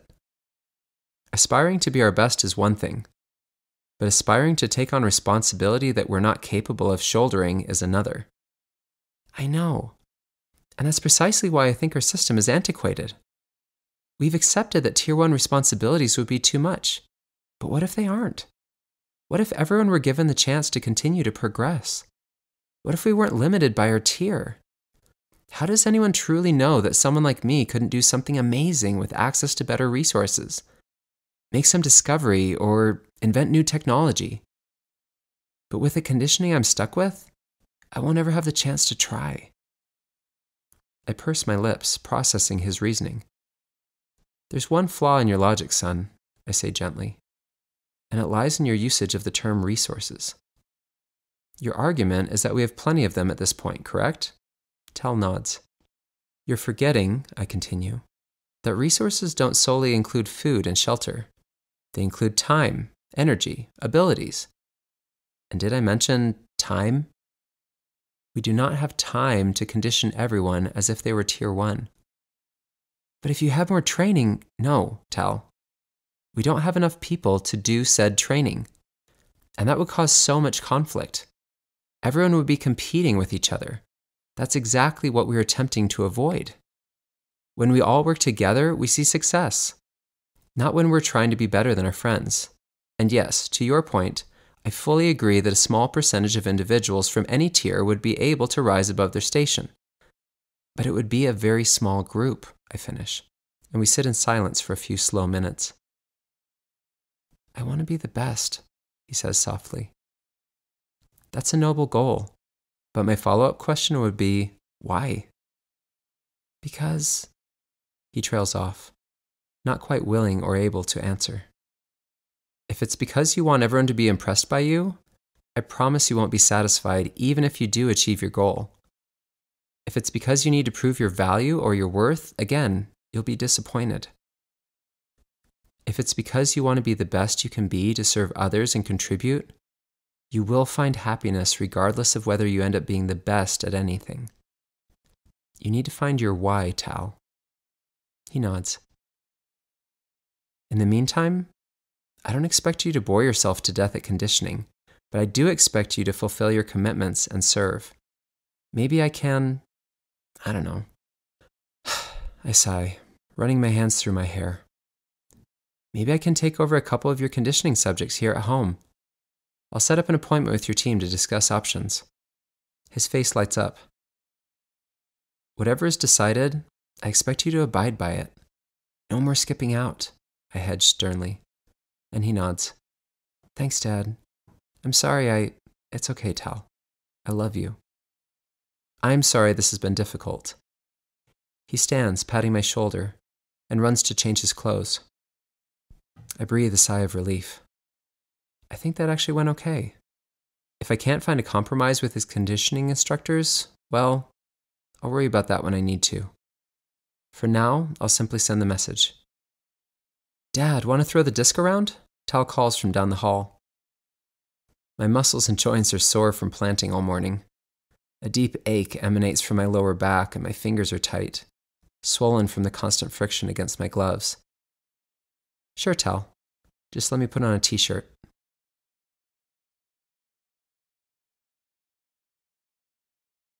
Chapter 9. Kate. You realize that when I said I would arrange childcare for the girls, I meant I would utilize the outdoor nursery on campus, right? I say teasingly. I know, I just didn't want the girls to have to take a bottle from someone new without even introducing them to the space, Sherry argues. This will be an easier transition, I think, she explains, making excited faces at the girls. Kids are resilient, I say. But I admit, having you here makes today a lot less stressful. I'm tired, and it's nice to have less to think about. You're welcome, she says dramatically. Then to the girls, in a sing-song voice, she adds, Dreaming doesn't make for the most restful sleep, does it?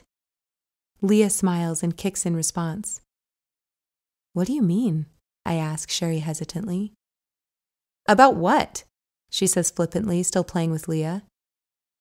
About dreaming. What do you mean? Standing up, she turns around, looking confused. Oh, I don't know. I just assumed you were still having dreams interrupt your sleep. You said you were tired. Why wouldn't you assume that it's because I have twin 6-month-olds? I ask accusingly. The only person I've told about having dreams since the girls were born is Nick. Did he talk to you about my dreams? I ask, irrational fear and anger bubbling up in my chest. I don't want anyone to know that I've dreamed about Eric. I trusted Nick. If he went directly to Sherry. Nick only mentioned that you were still having them. I don't know anything beyond that. I'm so sorry. I didn't mean anything by it, she says soothingly, rolling her eyes at my apparent overreaction. When would you have even seen Nick to discuss this? Did he say it randomly in passing? I ask, tempering my voice as I become aware that my reaction is, in fact, blown out of proportion. Kate, you are going to be late. Ask Nick about it later, or we can talk about it when you get back. She's right. I need to get going. But the sick suspicion of betrayal makes it difficult to focus. Okay, bottles are in the fridge. I'll be back around 3. Perfect. I will take the girls to the nursery for about an hour after I feed them post-nap. I swallow my frustration and thank her, then stomp to the car. When I walk into the facility, I don't see anyone that I recognize. I am on a different shift now, but I thought there would at least be a couple of familiar faces. I have been assigned a rotating cubicle instead of a permanent desk, which makes sense. It's slightly inconvenient to set up my credentials each time on this display, and I don't love the chair, but it will do.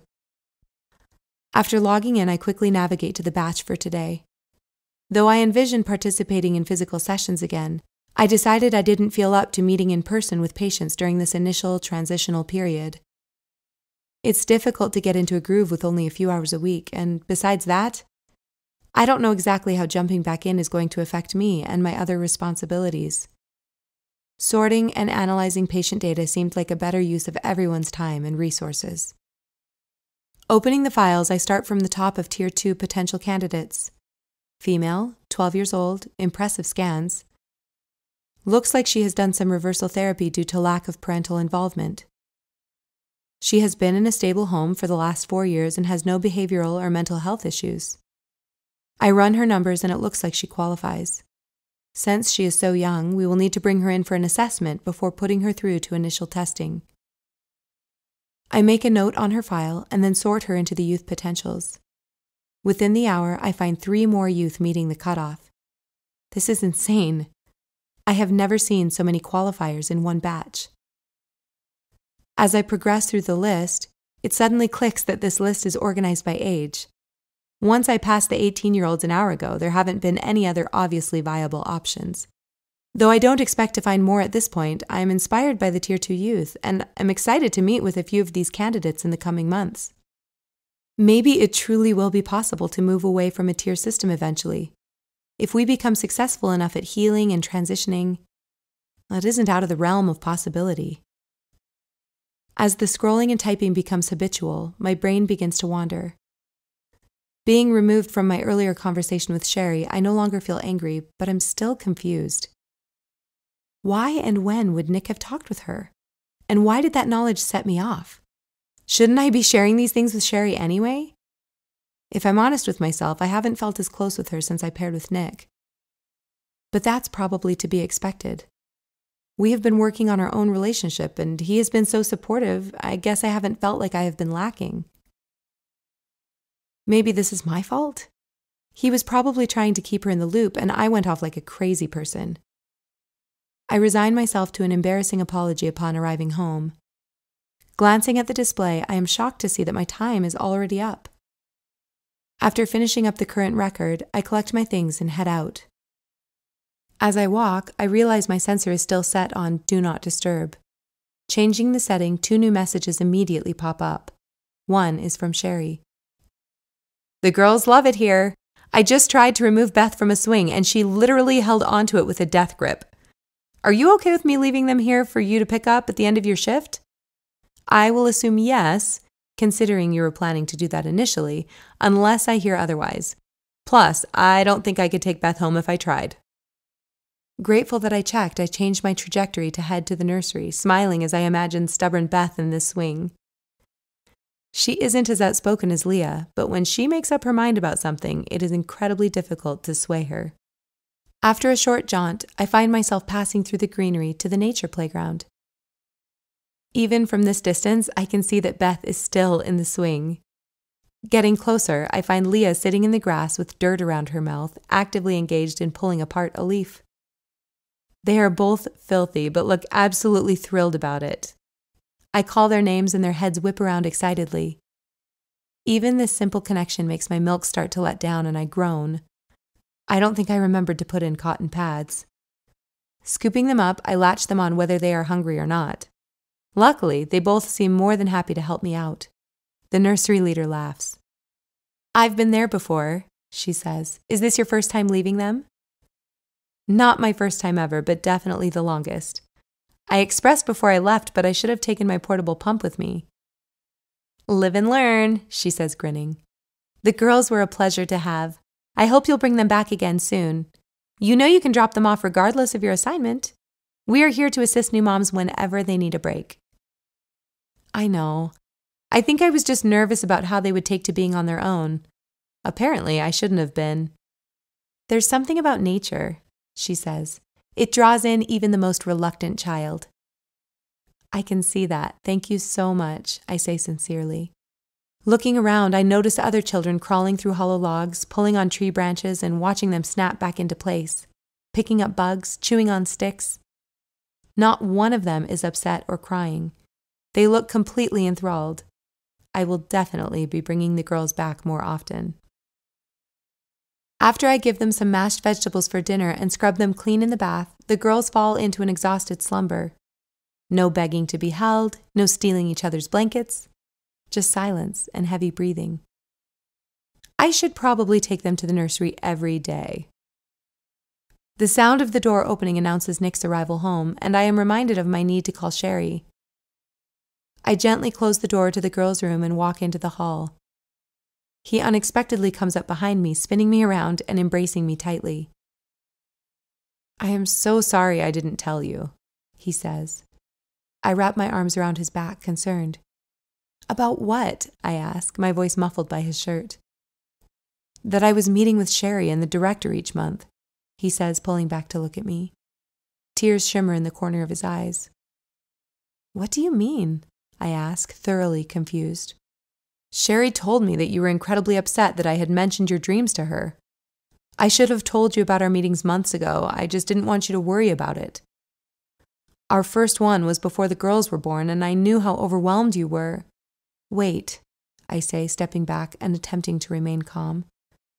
"Let's get dinner, and then you can tell me everything." I lead him into the kitchen and carefully remove the lid from the simmering pot. "I only had time to make risotto tonight. Sorry it's not very exciting." He laughs. "I'm starving, and that smells amazing." Our vegetable share this week included mushrooms and spinach. I don't have any cheese to add, but butter will hopefully suffice. I watch him inhale gratefully as I spoon it into his bowl. While it cools, I pull out some sliced turnips for us to snack on. "Okay, start at the beginning," I say, crunching into one and leaning on the counter. He looks unsure of himself. "You remember our initial pairing was suggested because of our TSG numbers?" he asks. "Wow, that's way at the beginning," I quip, and he laughs. "Yes, sorry," he says, relief evident on his face. "Well, after we paired, I didn't really hear much from anyone. I initially wondered if we needed to report back, but when we got pregnant right away and we were doing well, I assumed they weren't really worried about us. The director reached out to me about a month before the girls were born and wanted to meet. Sherry and another woman, Grace, were both there. I've been meeting with them every month or so since then. They ask about how we are both coping, but they are also very interested in my research. We talk about both." I process this. It makes sense that they would want to know about our progress. We knew that there may be more monitoring upon entering into this pairing, and I assume it's the same for other pairs in the program. I honestly hadn't really thought about it. And I do wish that Nick would have mentioned it earlier. "How did this never come up?" I ask. "When do you even have time to meet with them?" "It's usually during training," he says. "So when I ask you about how training went, it never occurred to you to say something?" I say less gently, my feelings hurt. "I guess since I hadn't told you initially, I felt like it would be hurtful for you to find out later, which it obviously is. And I don't know why I thought it wouldn't come up eventually. I didn't make the right call. I'm so sorry." I don't say anything, his eyes pleading with me to accept his apology. This resonates with me deeply, and I have a moment of realization. Do I make him feel the same way I felt on our walk the other day? Is he as unsure as I am in moments like this? "Kate, what can I do?" he asks in desperation. "Did you tell them the content of my dream?" I ask. "Why would I?" he says, looking down. I sigh silently in relief, realizing I have probably hurt him by asking. "Nick, I wish you would have told me. It really isn't a big deal. It's frustrating that none of you thought to include me. I realize that I've been going through a lot, but it can be helpful to feel needed and useful. I would love to come to the next one if that's okay." He nods gratefully. "I think that's a great idea. You may not be able to stay for the classified research portion, but I will definitely bring it up." "Thanks," I say. The food has cooled and we eat in silence for a few moments. The butter definitely sufficed, bringing out the earthiness of the mushrooms. I'm really sorry, Kate, Nick says between bites. I reach across the table and squeeze his hand. Chapter 10. Nick. Guilt. I feel incredible guilt. I wasn't completely honest with Kate this week, and it's eating at me. Never mind the fact that I'm literally living with her every day because of false information that she's been given. Though that wasn't my choice, I feel like an accessory, and it's more difficult to live with than I initially anticipated. Every time I see grief pass across her face, I remember that I was a part of causing that. I sit on one of 3 chairs in a hallway of the Tier 1 administration building. This being an off time, the typical buzz of a normal workday is absent. My nail cuticles are unruly, and I busy myself, gently pushing them back as I wait. Back to Kate. There was never anything I could do about it. I was crushed when she chose not to go through with our initial pairing, but realized almost immediately that it had nothing to do with me. She was in an impossible situation. Well, impossible for her. She wasn't prepared to make the sacrifices necessary, so Berg removed that responsibility from her. Knowing that piece allowed me to move forward after her reversal. She cared for me before and could do so again. I also knew that she cared deeply, even then, about making an impact. She's making it now, whether she fully understands her sacrifices or not. If I'd refused, she would have lost Eric anyway. And for what? I needed to be here to justify that action. Right? This last thought falls a little flat, and nausea flutters through my stomach. The truth gnaws at me, and I can't escape the fact that I'm rationalizing. I could have done more.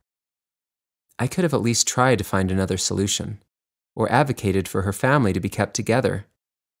I was the only one with a say that would have mattered. But I was too hurt and upset to consider it. And then it was too late. But was it really? Is it now? If I said something today, couldn't we reinstate those memories and repair everything? I know, even as I think it, that this would be impossible. Doable? Potentially. But it would never be approved. And impossible in other ways. For me, this time. She lost her oldest child, I hear in my head, my own consciousness playing devil's advocate. And don't you think that Eric felt what you're feeling? Is it easy for him to live without her? I shove those last thoughts away, my sensibilities warring with each other. The soft sound of footsteps pulls me out of my internal debate, and I sit nervously at attention. Nick, sorry to make you wait, the director apologizes as he draws closer. No, thank you for meeting with me last minute, I say, relaxing slightly. I really appreciate it. He motions for me to follow him, and we each take a seat, this time in his office, which feels slightly more inviting than our typical concrete meeting room. The director is dressed casually, and it feels out of context, almost humanizing him. What can I help you with? He asks. I wanted to discuss a few things with you in person, I begin, unsure of how this will land. Kate is aware that we've been meeting, and she wants in. The director nods pensively.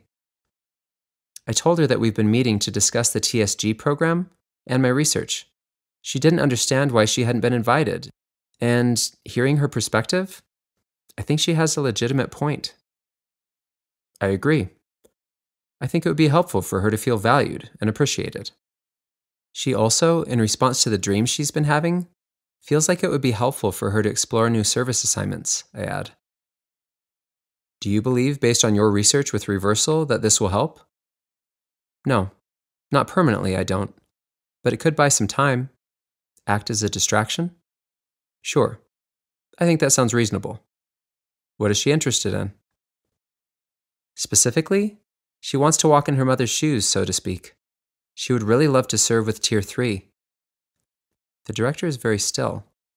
He doesn't respond for a full minute. I'm about to repeat my statement when he finally opens his mouth to speak. That won't be an option, unfortunately, he replies calmly. May I ask why? If it's a concern for her safety, I think it could be in a small setting, and I'd be happy to accompany. It's not that. We simply don't have any service assignments available. I can check to be sure, but I'm fairly certain. Surely in a situation like this, they are extremely sensitive assignments, Nick. He cuts me off. Don't presume to understand what you're talking about. I clench my teeth. You're right. I apologize. I only wanted to support her in whatever way I can. The director moves around his desk and places his hand on my shoulder as I stand. You're doing wonderfully. I will look through some potential options and we can discuss with Kate when we meet in a couple of weeks. Will that be satisfactory? I nod. Thank you, I say, shaking his hand and leaving the room. Nick! He calls after me and I stop, turning back toward his office. He walks my direction. I forgot to tell you that I have a new set of scans for you to analyze. They have all the symptoms you described, but the less discussion you have with them, the better. Until you have solid results, I want to avoid starting any unnecessary rumors. I nod. I've categorized them by tier, he continues, though I'm sure you would be able to deduce that on your own. It saves time. Keep me posted on how it goes, he requests, smiling warmly. That wasn't terrible, I think, beginning the walk back to the house, though it definitely didn't go the direction I anticipated. The results were exactly opposite. I assumed that the service assignment request would be a non-issue, but something still isn't sitting right with me about how he responded to that. It wasn't what he said, per se. That all seemed reasonable, but his mannerisms changed slightly. He isn't an overly expressive person to begin with, and I can't put my finger on it. Just a gut feeling that something changed in that moment, reminiscent of the feeling I had the other day during our report. What is he holding back? This time, was it talking about Kate's mother that triggered it? Mentioning Tier 3? I can't remember exactly when the energy shifted. My brain chews on this for the entirety of my journey home, annoyingly not arriving at any concrete conclusions. I walk in the front door to find Kate rocking Beth. She meets my eyes and puts a silent finger to her lips. I stop moving immediately and leave the door slightly open to avoid making more noise. She sways toward the bedroom, walking slowly through the door, and re-emerging a minute or so later, gently closing the door and waiting silently. I barely breathe. When she hears nothing, she turns toward me and silently celebrates. With a goofy grin plastered to my face, I close the door and turn to find her already next to me. I kiss her deeply, and she reciprocates. All of the thoughts and insecurities I've had over the past few hours bubble to the surface, and I'm desperate to make everything up to her, to prove to myself that everything is as it should be. The brief moment yesterday, where I thought I'd lost even a little of her esteem, was enough to bring me to my knees. I need her, and the depth of that need scares me. Chapter 11. Eric. Matt and I are seated on a bench at the park across the street from our house. Tal's old enough to be on his own at home when I'm close by, and I needed to talk with Matt outside of Tal's eavesdropping zone. Matt's been mentoring me my whole life. When I was a kid, we used to hang out regularly. He'd help me with my completely unrealistic projects, memorizing facts about genetics, and even put up with my obsessive bird watching. As we got older, those earlier interactions set the stage for us to become close friends. And besides Kate, he's the only one with whom I feel truly comfortable confiding. We haven't talked much lately, mostly because I don't have anything new to report. He's sick of hearing about me missing Kate, so I spare him that. Today, though, I need someone. Someone who'll listen and not judge. Fill me in, Matt says. I don't know where to start. I'll help you. So, I was thinking about Kate. He motions for me to continue, and I can't help but laugh. Has it been that bad? I ask, slightly embarrassed. No, he chuckles. Not quite that bad. Well, this time let's start differently, I say, updating him on my work assignment and the ideas I have to make our plantings more effective and efficient. Sounds like that's going really well for you, he comments, and there's genuine happiness for me reflected in his face. It gives me strength to move on. It is. And there's a woman, I start. That's what I'm talking about, Matt teases, nudging me. No, it's not like that. I think she wants it to be, but I seriously can't even talk to her without having a negative, visceral response. I have most definitely hurt her feelings already. And Tal is really struggling. How so? Are those two things related? Matt looks concerned. No, he doesn't know about her. I guess I listed them together because they are the two most significant stressors for me right now. Tal's just questioning everything, which I know is normal, but I have no obvious course of action. As you know, he's extremely smart and capable.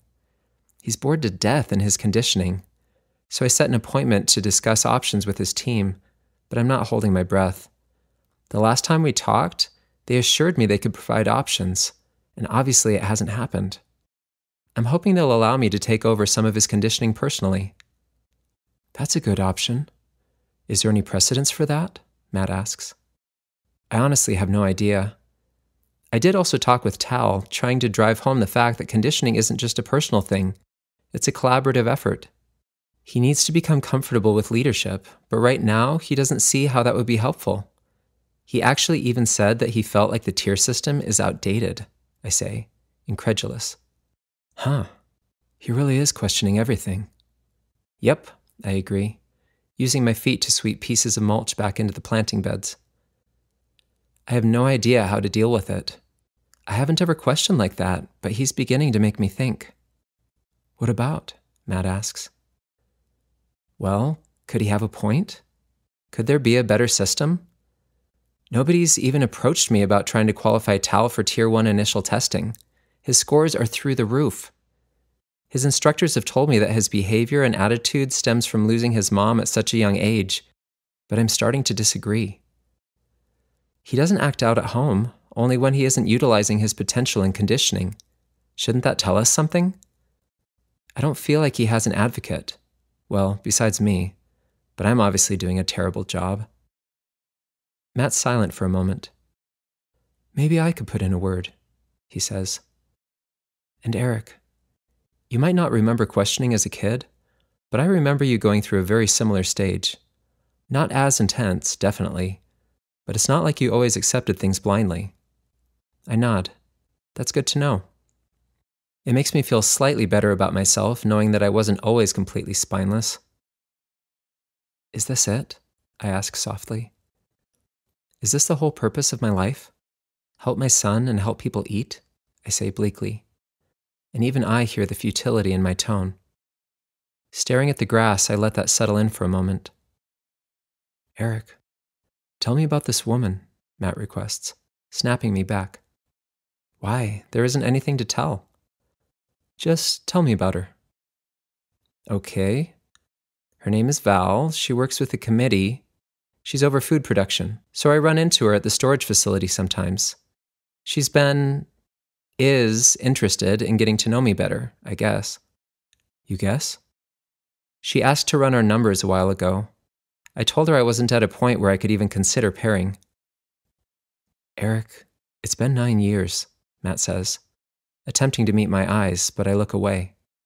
It still feels like it was only yesterday that I lost her, I admit, almost to myself. You talk about being frustrated with life, and I would postulate that it's because you aren't really living one. You go through the motions, you excel in everything you do, which is maddening because you aren't even trying. You have so much more to give. Have you considered therapy? You mean reversal? I ask, jerking back. That, or just talking with someone regularly, he continues calmly. That's why I have you, right? I'm not a therapist, Eric. I love talking with you, but I don't know how to help. I just know that I care about you. I want you to live fully and for Tal to have a mother. He has a mother, I mutter, interrupting him. Does he? He didn't even know her. He has no models for relationships, no opportunity to understand women, he stops, taking a breath and lowering his voice. You talk about Tier 1 initial testing, but he will never qualify as it currently stands. Yes, he's smart, but he isn't in a position to be successful, and you know it. I sigh. I do. I'm not saying you should pair with this Val, but I think you need to get yourself into a position where you could have a relationship, even just a physical connection. Anxiety is already building in my chest. Gripping the bench, I count internally. It doesn't dissipate, but it doesn't intensify either, so I sit quietly until I can manage.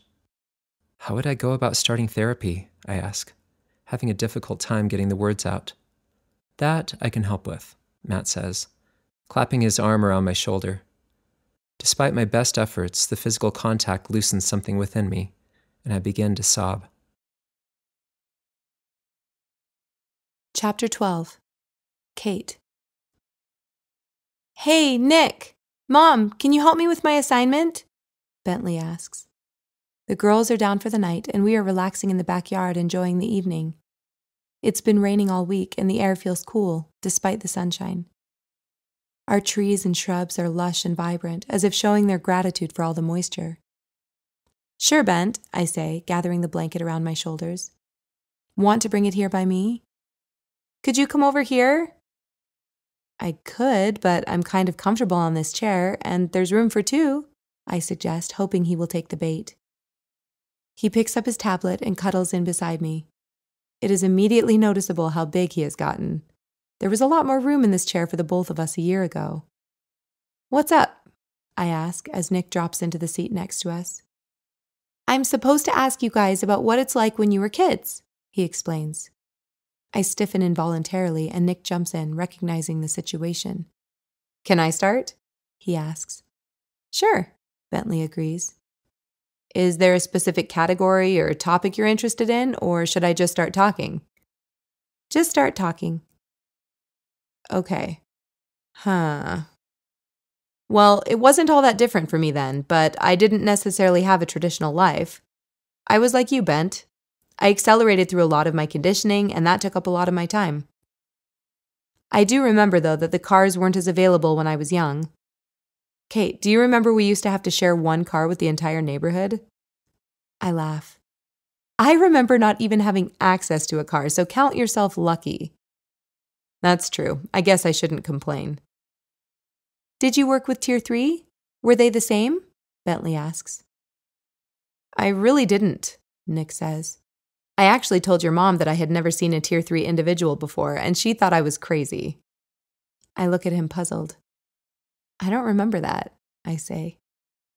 The strangest expression flickers across his face, and when he laughs, it feels somewhat forced. How do you not remember that? He asks. Maybe it only made an impact on me because I felt so lacking compared to you with your vast experience, he says, and I grin, but worry laces my thoughts. This has happened a few times lately where Nick recalls a conversation that I don't. Am I losing mental acuity? Or maybe his memory is simply better than mine? He has heard my complaints about aging, as well as my frustration with my lack of memories from my childhood, too many times to count. At times like these, I would love to have experiences that I could share with my kids. I do, of course, remember some things, just not as much as I would like. Am I losing more recent memories now, too? You have experience with Tier 3, right, Mom? Bentley asks, pulling me back into the conversation. It's been a long time, but yes. My mom, your grandma, used to serve there, and I loved listening to their stories. I don't know if that really counts as experience. What was it like? Bentley interrupts.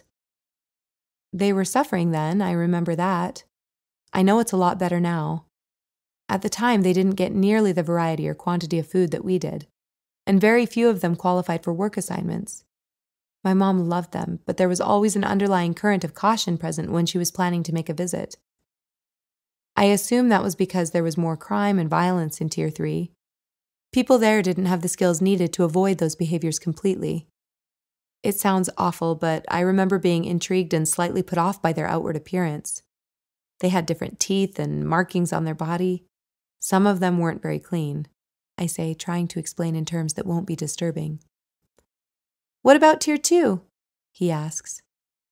I can add something there, Nick says, I started working with Tier 2 years ago and have been really impressed with them. Kind, simple people who just want to live their lives. Some struggle, but an overwhelming majority are working hard to improve society just like we are. Do they look different too? Bent asks. Not really, I say. You can tell they aren't Tier 1 though, they just don't look quite as healthy. I don't know how else to describe it. In conditioning, have they told you anything about Tier 2 and Tier 3 in their current forms? Is it different than how we are describing it? No, it sounds the same. And that confirms my suspicions, he says, snapping his book closed and hopping down from the chair. What suspicions? I ask, amused. The Tier 3 doesn't exist, Bentley says nonchalantly. What? I ask, taken completely off guard. I look at Nick and he seems equally baffled. Why would you say that, Bentley? Think about it, Mom. The committee has been talking about the decrease in Tier 3 births for years. Lifespan there is half of ours. I played with some numbers while they were talking about it in conditioning today, and even with the most generous estimates, there should only be a few hundred people left. Nick laughs heartily. Bent, that is awesome. I am so impressed that you spent the time to try to figure this out. I think you may have forgotten about a few things, though. What? Bentley asks, not amused. You can't just take into account Tier 3 birth rates. You also have to calculate the Tier 2 births that result in Tier 3 individuals. It's surprisingly high. And there are some people that end up in Tier 3 as teens or adults based on life experience or a failure to improve with therapy, he explains. Bentley's eyes narrow. But don't you think, even taking those numbers into account, that something would have changed over the years? With more opportunities to work and condition, more food and resources, how is it exactly the same?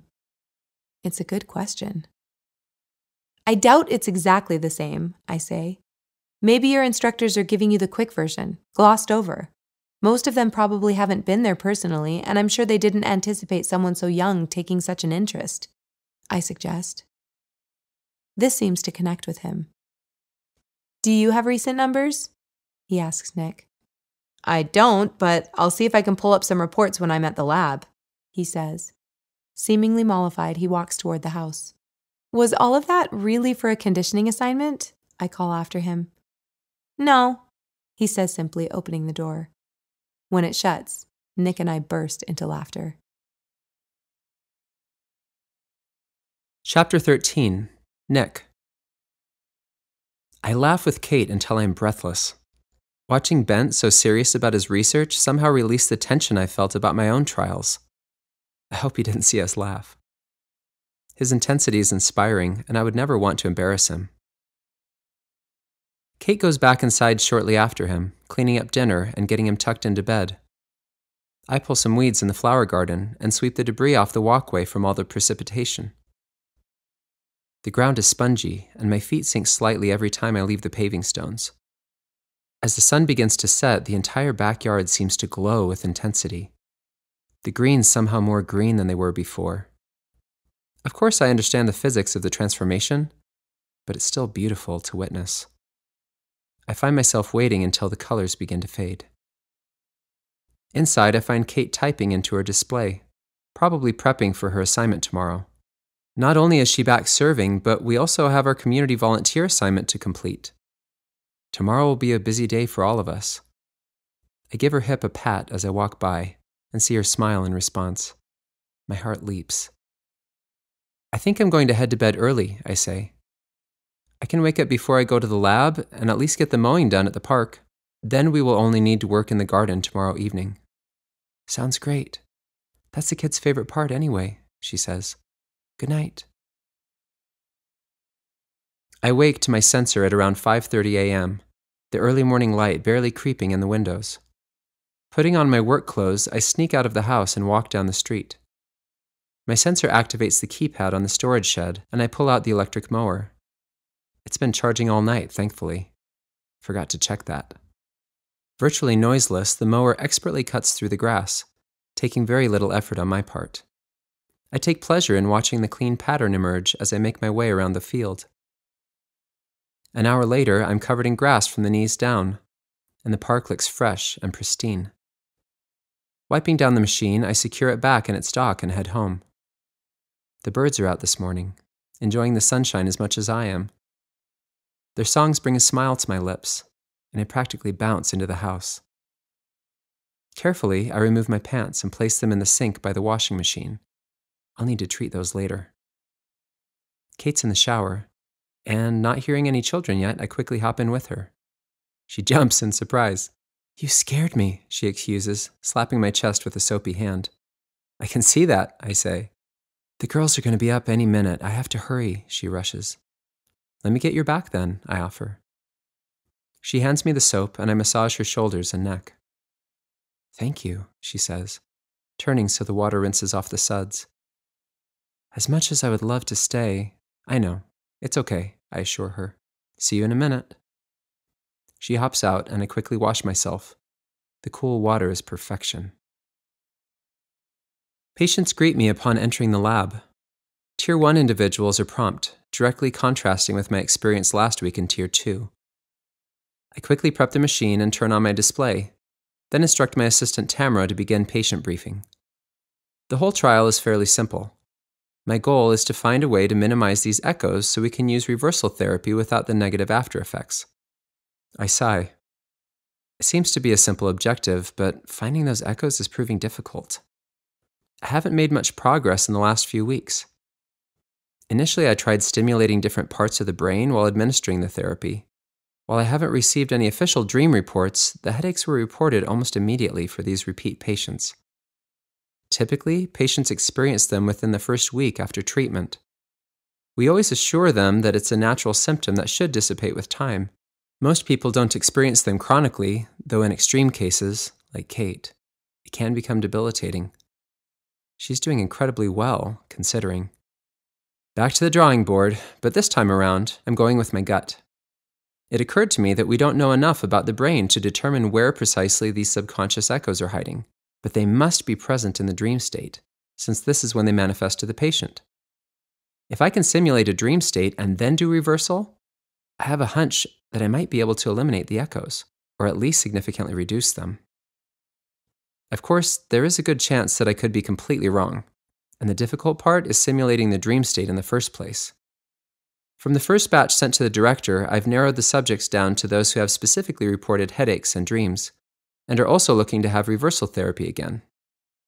This way, I can provide them with their desired treatment while also testing my hypothesis, instead of trying to correct prior damage. If it works, then I can attempt to deal with that mess. While the patient list is available to my staff, I do have to keep the rubric private. Not only because it would affect the study, but because the general public is unaware that reversal therapy, in large doses, can have side effects.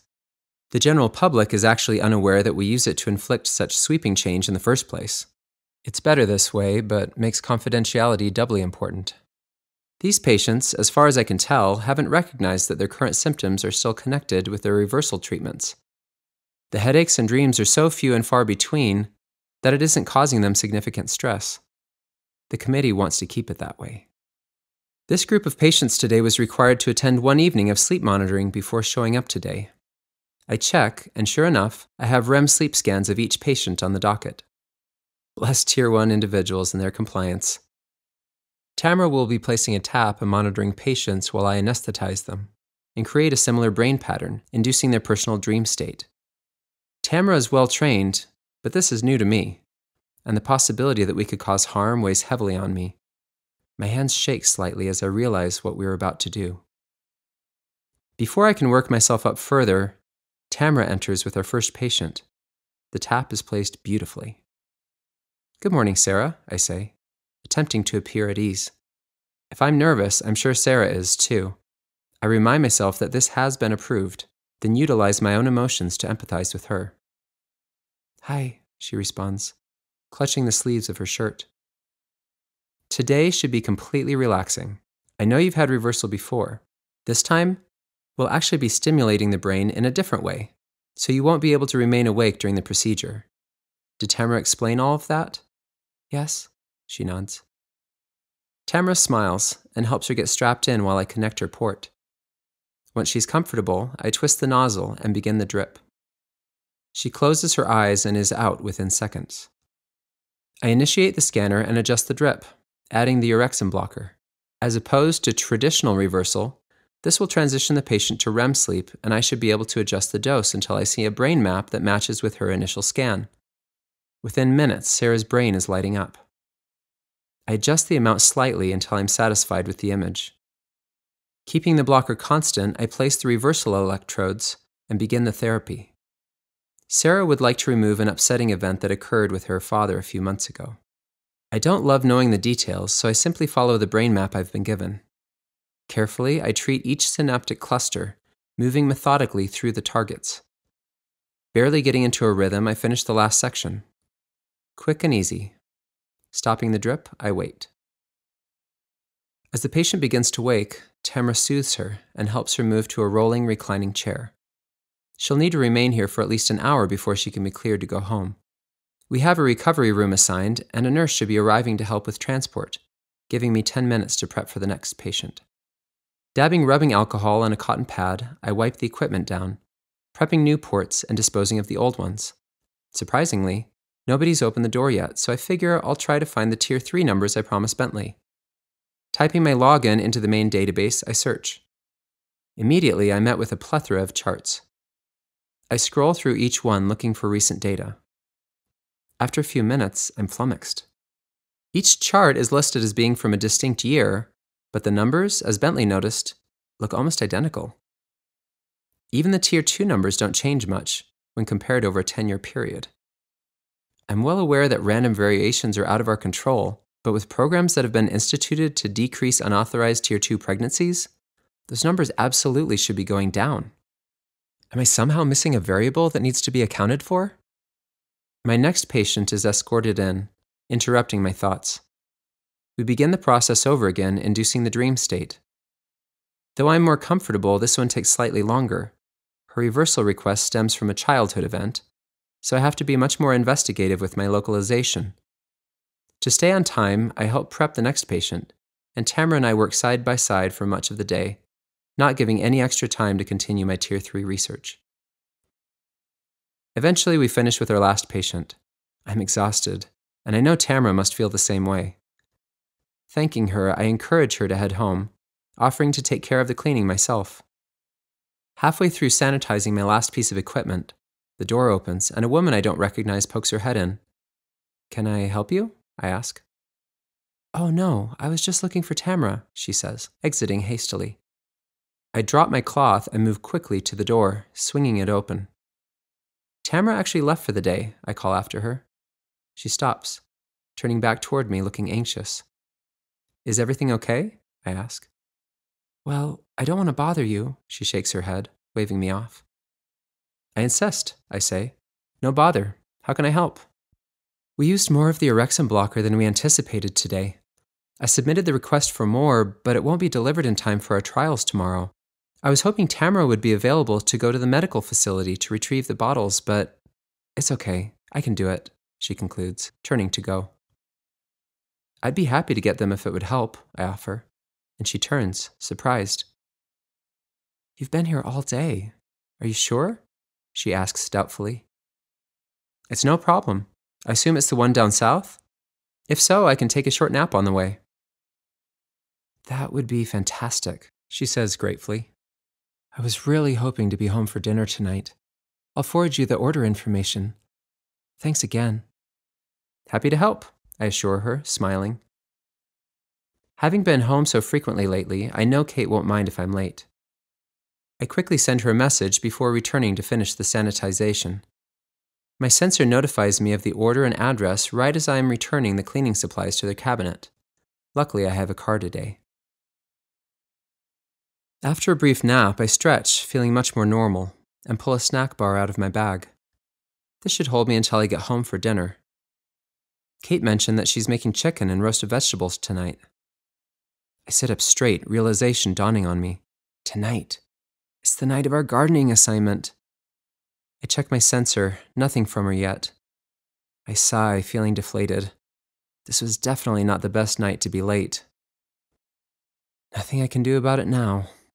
I check the navigation and it shows another 10 minutes to go. Making it home before bedtime will not be a realistic option. Something on the map catches my eye, and I glance back. Tier 3 Distribution Center is marked, sitting just west of my destination. I inhale deeply, resting my back against the seat. If I'm late anyway, would an extra 20 minutes really hurt anything? As soon as I buzz in at the medical facility, I find our package sitting there waiting for me, ready to go. This errand has humbled me slightly. I didn't realize how much the staff was doing behind the scenes to ensure the success of these trials. I know it's their service assignment, but somehow it feels personal, and I need to be better about showing appreciation for their efforts. Returning to the car, my heart starts to race. Am I really going to do this? I don't break rules. Is this breaking a rule? Am I not supposed to randomly visit a distribution center? At night? I laugh. Pretty sure that would be way beyond protocol for someone, especially from Tier 1, to show up unannounced. I rack my brain, trying to think of a logical reason I could stop in. They all seem flimsy, but it doesn't really matter.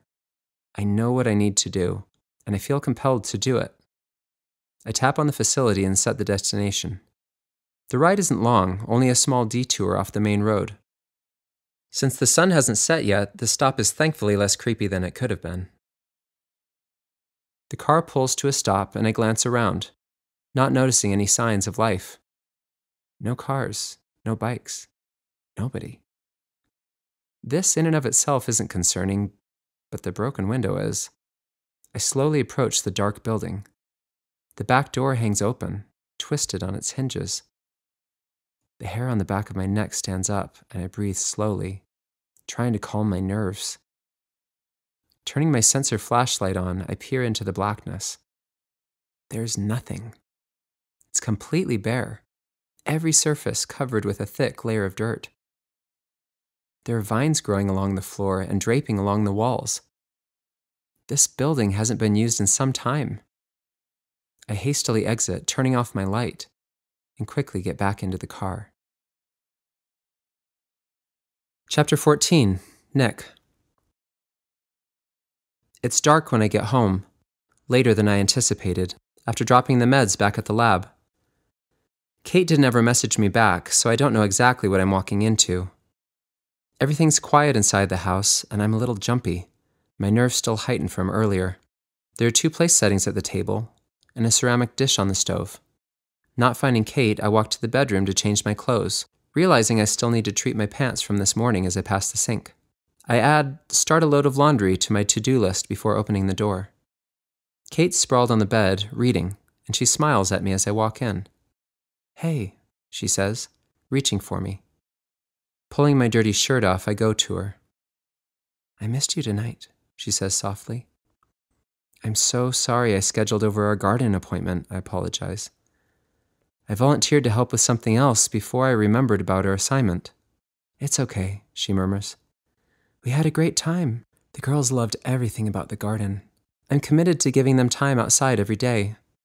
It's ridiculous how much they light up in nature.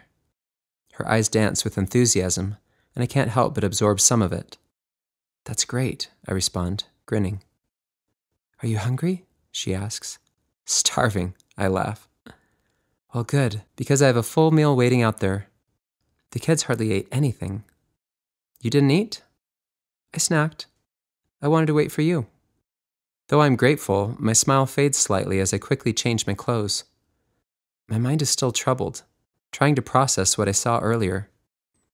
There's no way that Tier 3 is completely gone, right? But Ben's prediction niggles at me. No, it can't be. If that were true, why the service assignments? And why falsify that information? I've personally seen shipments of resources heading for Tier 3. I can't wrap my brain around it. I force myself to let it go. I can process and analyze later. There has to be a logical explanation, probably including information I'm not privy to at the moment. Right now, all I want is to enjoy a delicious dinner with Kate. My sensor dings, waking me earlier than expected. Adrenaline courses through me as I read the message that appears on the display. Kate, I whisper. Kate, get up. She moves away from me, stubbornly ignoring my attempts to wake her. Kate, my dad is coming to visit, I say, slightly louder. This time she rolls over, her eyes wide. "What?" she asks, her eyebrows drawn together in confusion. Her hair is disheveled, and frankly, she looks adorable. I smile and reach out, wrapping my hand around her waist. I just got the message. I guess he was able to break away from his research project to stop in for a couple of days. That's quite unexpected, she asserts. Yes, I acknowledge. And wonderful? She sighs. Yes, and wonderful, she agrees, flopping back onto her pillow. Sorry, I'm now mentally adjusting our schedule over the next few days. It feels a bit overwhelming. But I'm sure that's my morning brain talking. I really am excited to see him. I know, I assure her, jumping out of bed. He should be here this afternoon. Is it okay if I head into the lab early so I can be here when he arrives? She nods, and that's all I need. Nick, my dad says affectionately as he greets me on the step. Thanks for having me on such short notice. We embrace, his broad shoulders dwarfing my own as his arms wrap around me. Glad you could come, I say. How are you able to get time off? I know your project has been really demanding this last year. This is our own personal code. As a kid, I made the choice to keep him as my only mentor.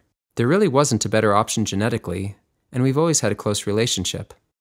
I tell him everything, which means he knows the reason for my move to another territory.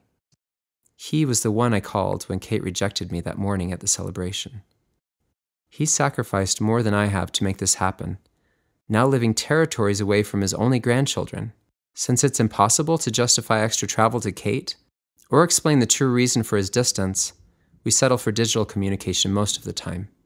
The goal was to have him here with us eventually after his research concluded next year, and Kate and I had solidified our bonding. Now, I'm regretting the decision to wait. Hey, Sam, Kate says, warmly embracing him. Bentley runs out to greet his grandpa, hearing the commotion from his bedroom. The girls kick excitedly on the floor, aware that the energy in the house just shifted dramatically. Bent, my boy, look at you. You've grown at least a couple of inches since I last saw you, Dad says, lifting him up to get a better look. Bentley wriggles out of his arms, laughing. Taking large strides into the living room, he drops down to the floor and begins playing games with Beth and Leah. They coo with delight. Sam, can I get you a drink? I'm good, Kate, thanks. Maybe in a minute, he replies. I take a seat next to him on the floor and watch him interact with the girls, wondering if this is how he talked to me when I was their age. Kate joins us, settling comfortably on the couch. How have you been? She asks. Nick gives me updates, but I would love to hear it from you. I'm good. My health is declining, which is only expected at my age, but I'm grateful to still have time left, he replies, avoiding the details. Kate and I have discussed his diagnosis at length recently. Though it's a relatively slow-growing cancer, our treatments still haven't been consistently effective in eradicating it in older patients. It isn't typically a cancer that we have access to in older patients, only because sarcomas and glioblastomas have typically already taken their toll by then. Sam is lucky to have evaded those at his age, but since Burke hasn't had many patients to study, we don't necessarily know exactly what to expect. We spend the rest of the afternoon allowing him to be with the kids, knowing that was his primary reason for making the trip. Our meeting with Sherry, Grace, and the director is tonight, and considering the circumstances, I don't feel comfortable canceling. They thought it would be a good idea to meet mid-month to allow Kate's involvement sooner rather than later. With the excitement of having a visitor, we both wait until the last minute to get ready. She's nervous and excited. It's really quite cute. I find myself teasing her and force myself to stop, getting a warning look from my dad, and realizing that it's patronizing. Her input would be just as valid as mine in any normal situation. The problem is, I keep forgetting that she doesn't know we aren't normal. Another pang of guilt hits me. And then I remember what I need to do tonight, which floods my already convoluted system with cortisol, creating a veritable cesspool of stress hormones.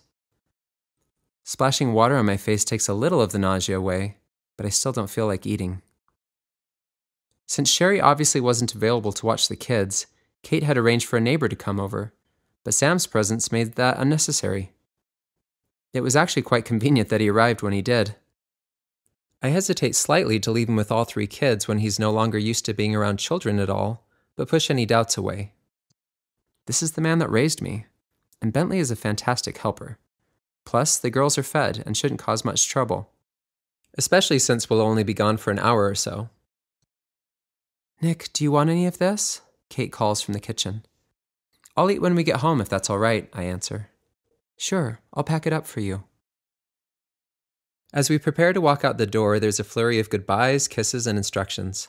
Finally, we step outside and hop on our bikes, doing something physical to release all of my energy as a relief. Are you okay? Kate asks. Me? Yes, you. You seem uptight, she laughs. I think I'm just tired. The trials require me to be constantly on, if that makes sense.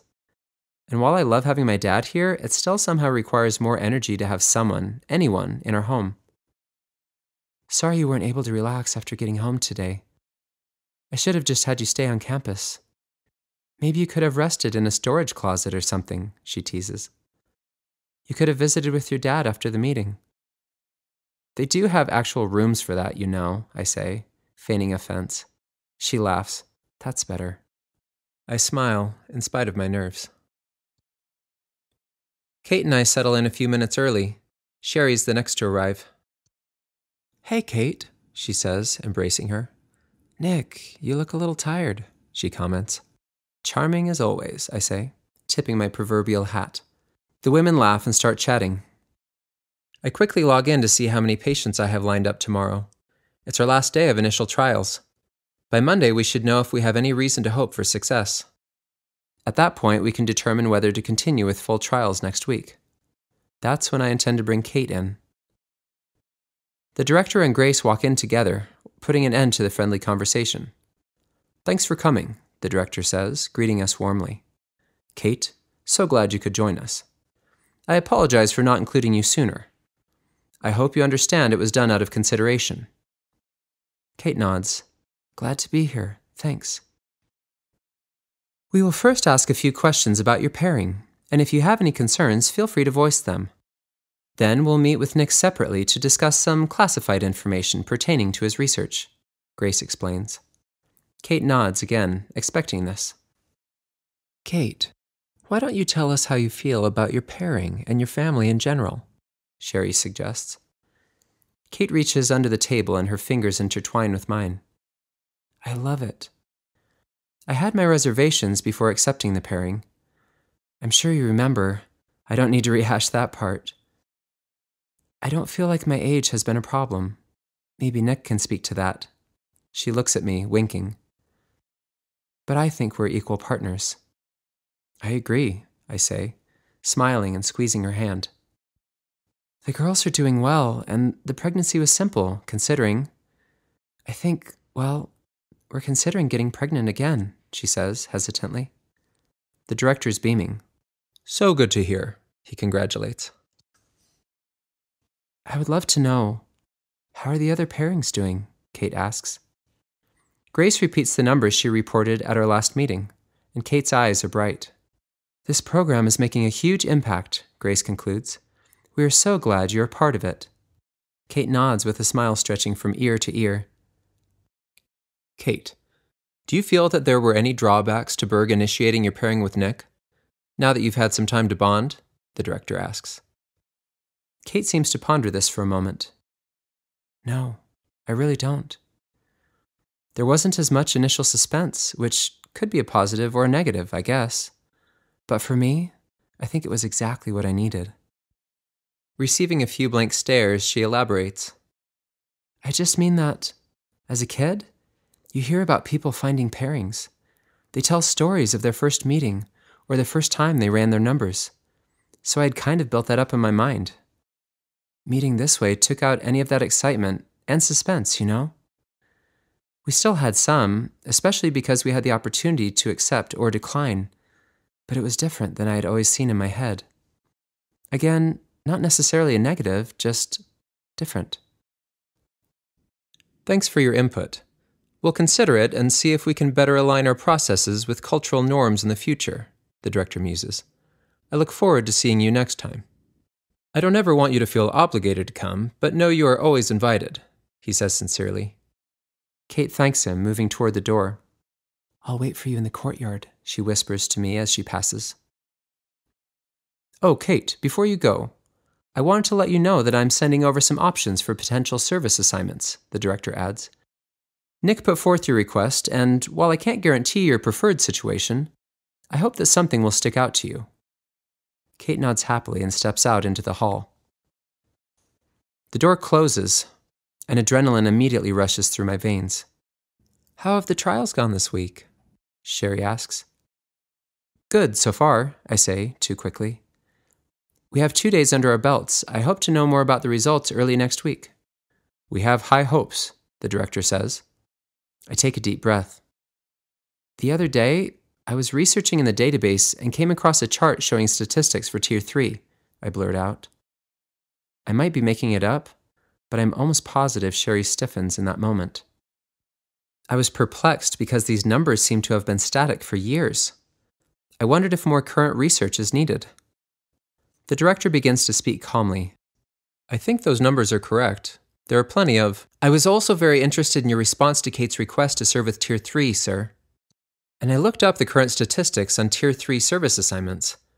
It took some searching because those numbers aren't all available in one location.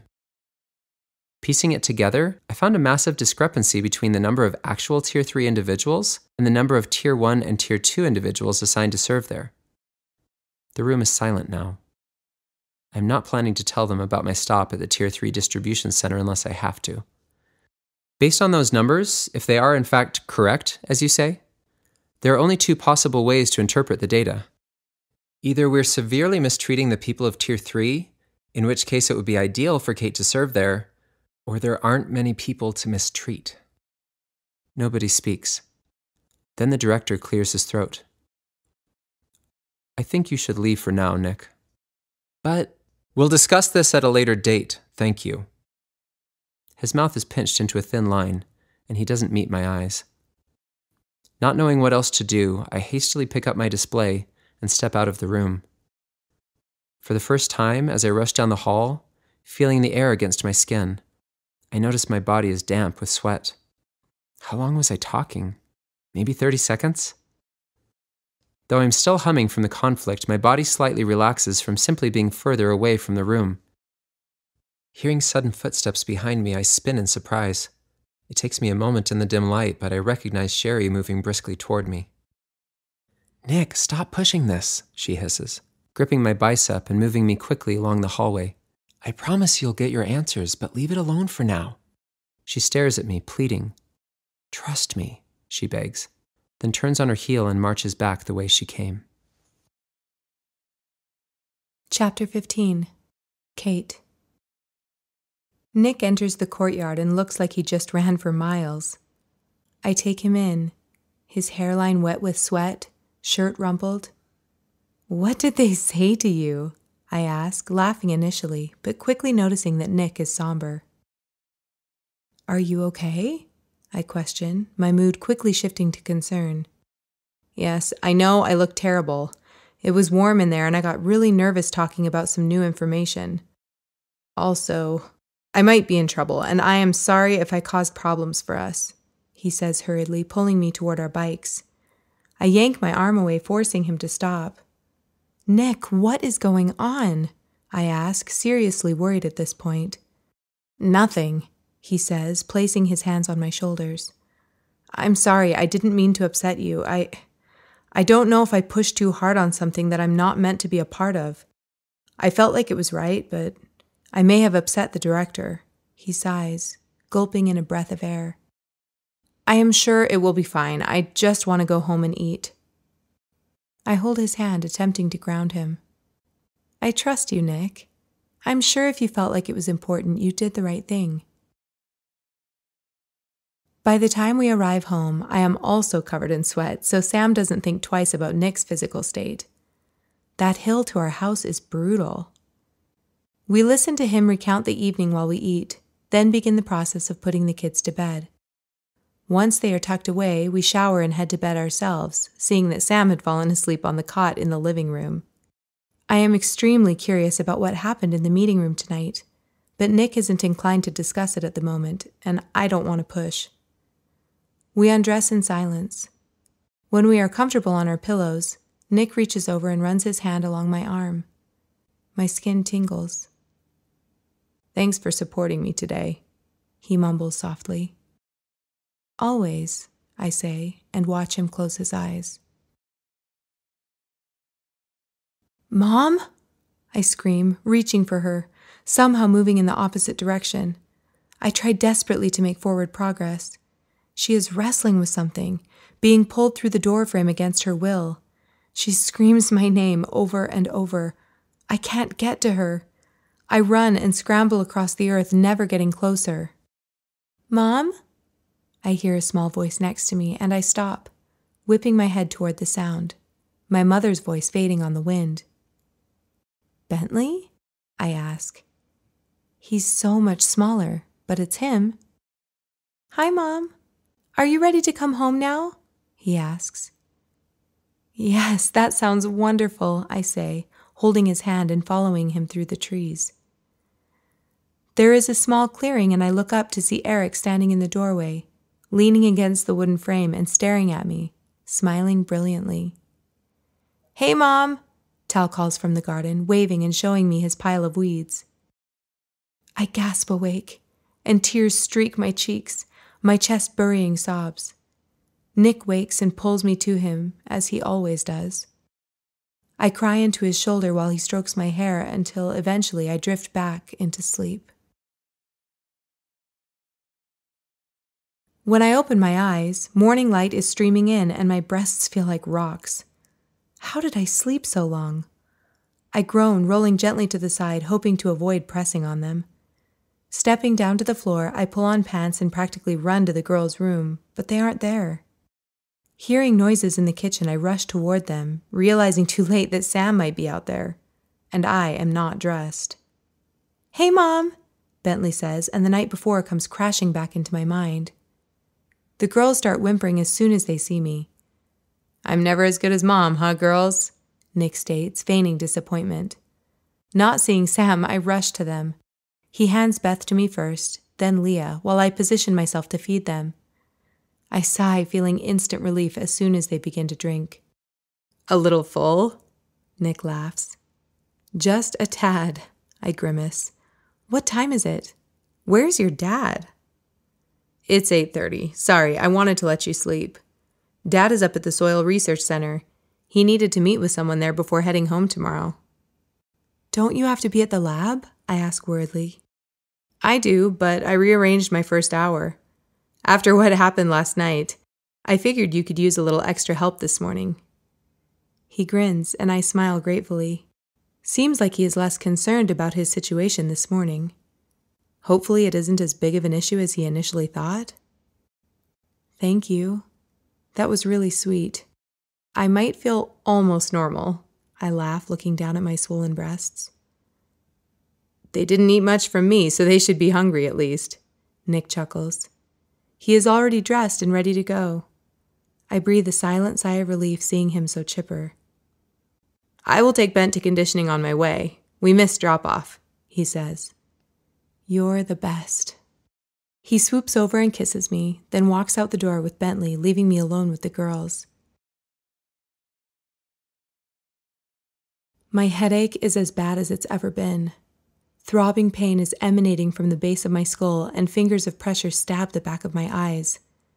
I blame it on my horrible night and the fact that I probably tried to accomplish too much today. I quickly swallow an naproxen sodium tablet, hoping to find some relief. Bentley is entertaining the girls, but I know I need to get them all into bed soon. Because of Nick's later start this morning, I don't expect him home anytime soon. Closing my eyes, I attempt to salvage some strength for the bedtime routine. Sam still hasn't returned home, and for the moment, I am grateful.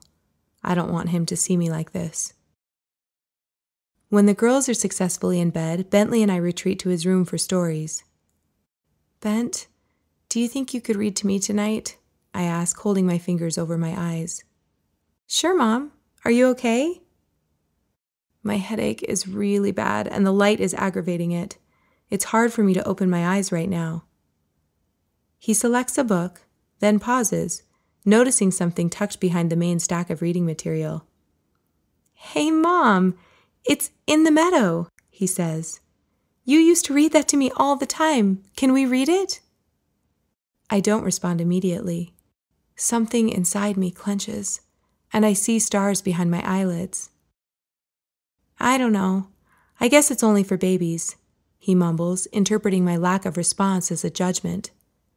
No, Bent, not at all. Let's read it. Sorry, my head is getting worse and I was distracted. I lie down on his bed and motion for him to join me.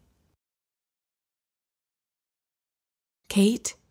I hear, my shoulder shaking gently. I open my eyes disoriented and see Nick. Hey, I say, taking in my surroundings. Why am I in Bentley's room? Looks like you fell asleep in here. I thought you might want to sleep in your own bed, he says, smiling. The pounding in my head has retreated a bit, but it's still alive under the surface.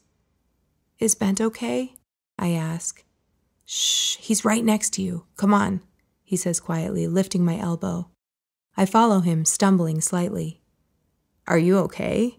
He asks, his amusement sliding into concern when he sees me in the light of the hall. It was just a weird day, I mumble. My headache is awful. I tried to do too much. Nick turns to me, pressing his hands to the sides of my face. Tell me about it. What does it feel like? His sudden intensity sobers me. It's better now. I don't know how to describe it. It got progressively worse during the day. It felt like it wrapped from the base of my skull to my eyes in an arc, if that makes sense. Mm-hmm, he says, pressing gently along the back of my neck, finding the cranial pressure points behind my ears. He holds his thumbs there, gradually increasing his force. My head throbs, and I hold my breath, but I can feel a slow release. Thank you, I say as his hands slide away.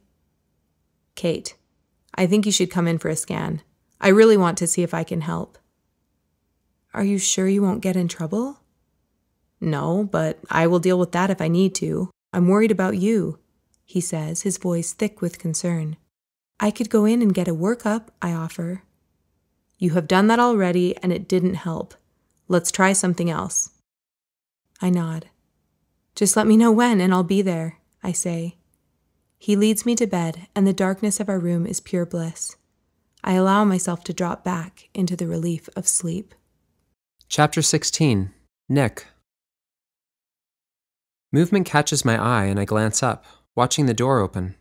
Kate's been resting peacefully for a few minutes now, but seeing my dad enter the room makes me grateful that I waited instead of joining her immediately. Long day? I ask, noticing the circles under his eyes. He nods. Lots to cover. Sorry I missed so much time with the kids today, he says, disappointed. Kate wasn't feeling great, so I think it's actually fortuitous. He shrugs the bag from his shoulder, his eyebrows furrowing. Is she doing all right? She's resting now. Can I get you something to eat? I ask, and he nods gratefully. With his arrival, we were given a few extra portions to cover another adult in the house for a few days. I heat up the stew that Kate set aside for him earlier this evening. He sighs at the aroma, shoveling it into his mouth as soon as I serve it. How are you two doing? He asks mid-bite. Great, I say, not entirely knowing where to go from there. Great? He asks. Yes, really good. You know, Dad, I still feel insecure in this whole thing, but every week seems to bond us a little more. Having the girls obviously continues to pull us together, and Bent and I are as close as we've ever been. We're on the right path. He nods. Do you miss Mom? I ask, knowing that he's been with another woman regularly for the last few months. Every day, he says. But what about Nick? Nobody can ever replace the bond we shared. You know that. I'm not lonely, if that's what you're asking. But yes, I miss her. Do you, well, considering your health and everything involved with that, do you feel happy with your life? Heat rises to my face as I realize I just alluded to his death. It's okay, he says, noticing my concern. I know my journey is nearly at its end, and yes, I'm happy with it, all of it.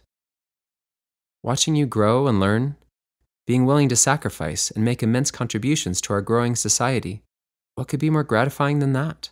Sometimes I question my contributions, Dad. With everything I have working in my favor, it seems like I should be doing more, I admit. You will, he assures me. One step at a time. Trust yourself, Nick. You're not meant to follow the systems we already have in place. With the growth and change we've experienced, even solely during my lifetime, we need sustainable innovation more than ever. Being a pioneer is never easy, but I'm convinced that you are just that. I swallow, allowing his words to sink deeply into me. He might be convinced, but the internal struggle for me remains. What if I never find that opportunity? What if my brain and body are primed for progress, but the right moment never comes? As if reading my thoughts, my dad grips my shoulder.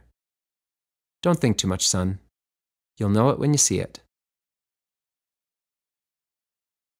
Chapter 17. Kate.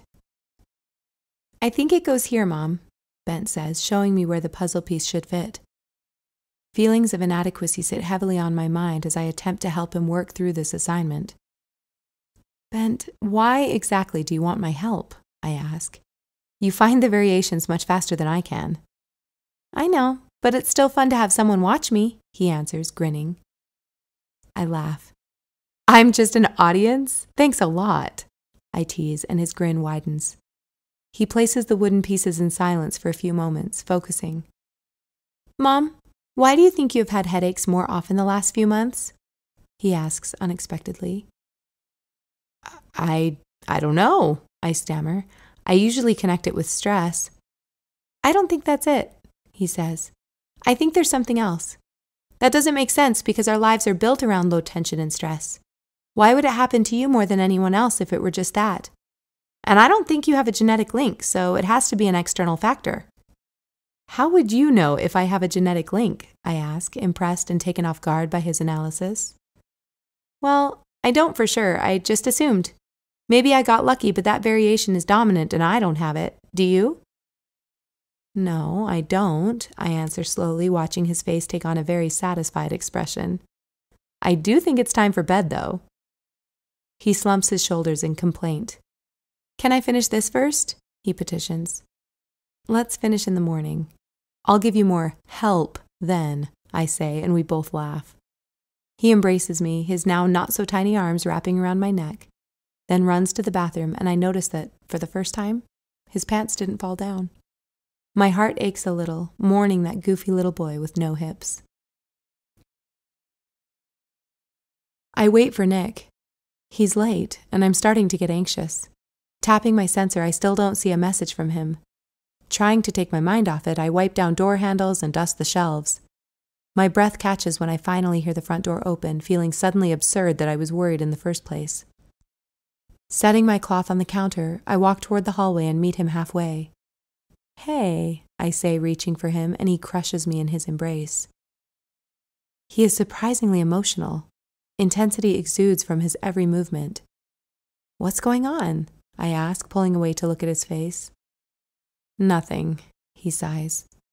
Is it something to do with the meeting the other night? I ask, hoping to drag it out of him. No, just a long day at the lab. I can almost visibly see him closing off, putting on a face. Nick, stop, I say, sharper than I had intended. I know something is going on.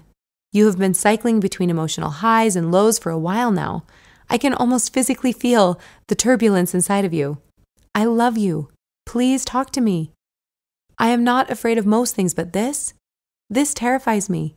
Not being able to help, knowing you are shouldering something alone. Please, Nick. I practically beg.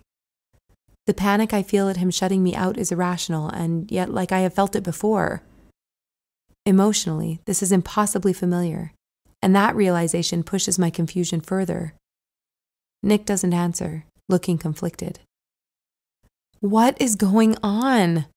I demand, watching Nick's expression turn to hurt and surprise. Dread settles on my chest and I start to hyperventilate. Something is going on with me, Nick, I blurt, tears filling my eyes. I'm so sorry, I sob, and he immediately pulls me close. This isn't about you. It's me, and I'm scared because I don't understand why I am dreaming and why my head hurts and why my child is so concerned about me that he's trying to figure out a solution. I blubber nonsensically. Things have always made sense, and you always thought they made sense. I pause, breathing. Do they make sense, Nick? I plead. Whoa, Kate, slow down. There's something wrong with me, Nick! I practically shriek. He stares at me, and we stand unmoving, the air thick between us. Kate, I think you had reversal therapy, he says quietly, gently, but he may as well have slapped me. What? I have never had reversal, I respond, my voice hard. When you were a kid, I think that's why you're having bad dreams. That's what I pushed in the meeting when I came out stressed and upset. I wanted to use you as a patient and see what is going on. I want to help you, Kate. I didn't want to say anything until I was sure, but I'm certain at this point. As far as I am concerned, that is what is causing your trauma.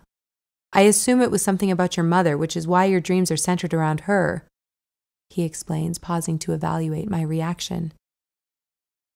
A peace falls over me as he clarifies, my initial shock and offense melting away, and I immediately know in my heart that what he is saying is right.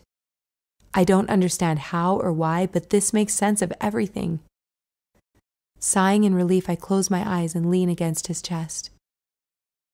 Is there anything we can do? I ask. Do you know why it happened or how to fix it? So many questions race through my mind, I can't keep up. I don't know why, but yes, I think I can fix it. At least, I hope I can. Based on the results of my most recent trials, when? Whenever you're ready. Now? He laughs. I wish. Let me get things set up and we can do it later this week. Will that work? I nod, every cell in my body begging for rest. Kate, there's a good chance that I have no idea what I'm doing. I trust you, Nick. I enjoy a night of euphoric, uninterrupted sleep. Waking, I mentally prepare for a completely normal, busy day in the life of Kate, but it already feels completely different. There's something I don't know about myself, about my history. If my parents felt that it was necessary to do reversal, I am sure they had a good reason for it, but why wouldn't they tell me? They likely didn't understand that there would be any reason for me to know. How could they have predicted that it would cause this kind of trauma, especially when Berg didn't even know? Yet, despite all of this rationalization, I don't know if I can let it go. Even if Nick knows how to heal my symptoms, do I want to erase my knowing? Is it even possible to eliminate these residual pieces of memory? Considering that my most recent scan was last year and this is such a minuscule piece of information, probably lost in the abyss of my childhood, I can't see how it would be easy to locate without also affecting other information. Something else tickles at my subconscious, though I fight it, not ready to give it full attention. My dreams aren't always about my mom. I haven't told Nick about the last few, but they have all included Eric, Bentley, and Tal, a child that doesn't exist. If my dreams with my mom are legitimately linked to an event, I shudder, forcing that thought out. There is no way that I have a child who I have forgotten. It isn't possible. And Eric has been dead for years. I watched him die. Tears fill my eyes, the weight of remembering nearly bowling me over. Perhaps those dreams are connected to the same event, just manifesting in different ways. When the pathways are repaired, maybe they will disappear too. I can only hope. A cry from the girls' room snaps me back. Throwing my legs off the side of the bed and wiping away my tears, I stand up and force myself to move forward. I can do this. Just a normal day. Chapter 18. Nick. Sitting across from Sherry, Grace, and the director, I nervously clasp and unclasp my hands under the table. The director is pulling up his display, while Grace actively avoids meeting my eyes. Sherry shoots me a wink, and my shoulders relax a little. Nick, thanks for coming in at an unorthodox time. First, let me apologize for my reaction last time we met. This is not the introduction I was expecting, but I'm grateful for it. I hadn't anticipated your questions. They were completely out of context, and I didn't process them well, he continues. I would like to give you a proper answer now, but first I need you to understand something. He leans on the table, eyes searing into me. This is classified information that we, the three of us here and the entire committee, have determined to share with you. We do not take this lightly, and neither should you, he says, and his tone almost carries a hint of a threat. So much for relaxed shoulders. For a moment, I question whether I should walk away. Are the answers I seek worth whatever burden they'll obviously carry? Knowing this is impossible, I nod my acceptance. The display lights up as the door behind me opens. People begin filing into the room one after another. I don't recognize any faces, but the director is listing off names, introducing them quickly. Nasser, Faye, Cameron, Polly, he prattles on. There's no way I'll remember all of them. I try to focus on one or two names to at least gather something from the exercise. Eventually, everyone's seated, filling all 40 seats around the table. Nick, we've invited our territorial committee to join us today. Have you met any of our members, besides the three of us, before? The director asks. I didn't realize that Sherry was officially on the committee. Glancing over at her, I catch an almost amused look on her face. Looking away, I shake my head. The director continues, Nick, I'm pleased to announce that today we would like to offer you a seat on the committee. The table erupts with applause before I have time to process this. Did I hear that right? What's even happening right now? Confusion at this offer is met with the realization that I have no idea what most people on the committee even do. I'm sorry, this is literally the last thing I could have anticipated today, and I don't think I'm understanding. Could you flesh this out a little? I stammer over the din, flushing. The applause slowly dissipates. What details are you interested in? The director asks. Pretty much everything, I answer. A few moments ago, you alluded to some answers that would be given regarding the questions I asked during our last meeting. Now you're offering me a seat. I scan the table, taking in all of the smiling faces. Is this how it happened for them? I would love to know why you've invited me to join and what you would expect me to do. So yes, lots of details. About everything. I finish, my eyes darting around the table again. Nobody seems obviously taken aback. The director chuckles. Luckily, my answer to your initial petition should clarify all of that. So let me start. He motions to the display. You were concerned about numbers in Tier 3, correct? He clarifies. I nod. A chart that I don't recognize appears. The numbers are completely different from those that I pulled up when researching for Bentley. In this image, Tier 3 population numbers drop drastically, not stable at all. These numbers were recorded in our territory. As you can see, the Tier 3 population has significantly decreased over time, reaching a record low 5 years ago. With such a low number, it was impractical and inefficient to continue providing resources for them. We integrated those we could into Tier 2, and the others were released. Released? I interject. I'm sorry to interrupt, but I don't understand what that means. They were left to fend for themselves? They were no longer needed in society, so they were released from their responsibility, he answers kindly. So that's a yes? I fish, refusing to accept a vague answer. They were released from their physical burdens. As you know, people in Tier 3 had significant challenges. Their lives were difficult and complex. Because we've always valued life, Berg has consistently felt that they were to be preserved and provided for as long as it was possible to provide. It was no longer possible. Our resources were being essentially wasted on the few who were not capable of serving or providing necessary benefits in return. Those that we could not integrate were released. He responds with finality. I nod, my throat clenching. Their lives were taken, in some form or another.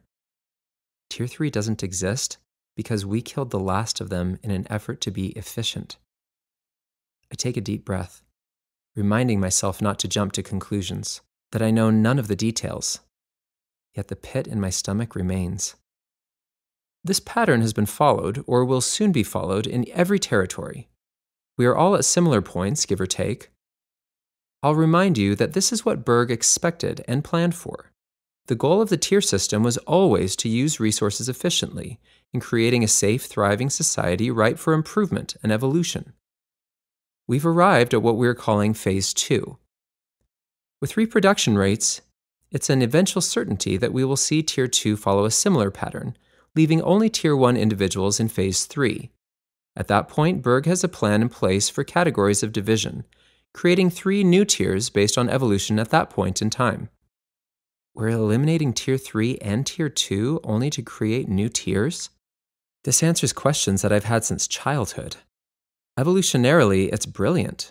Always surround top candidates with the best, allowing them to be fed daily by those of similar capability, exposing them through service to those who struggle, creating intense responsibility and accountability, all while allowing them the freedom and flexibility to innovate and explore possibilities in whatever area suits them best.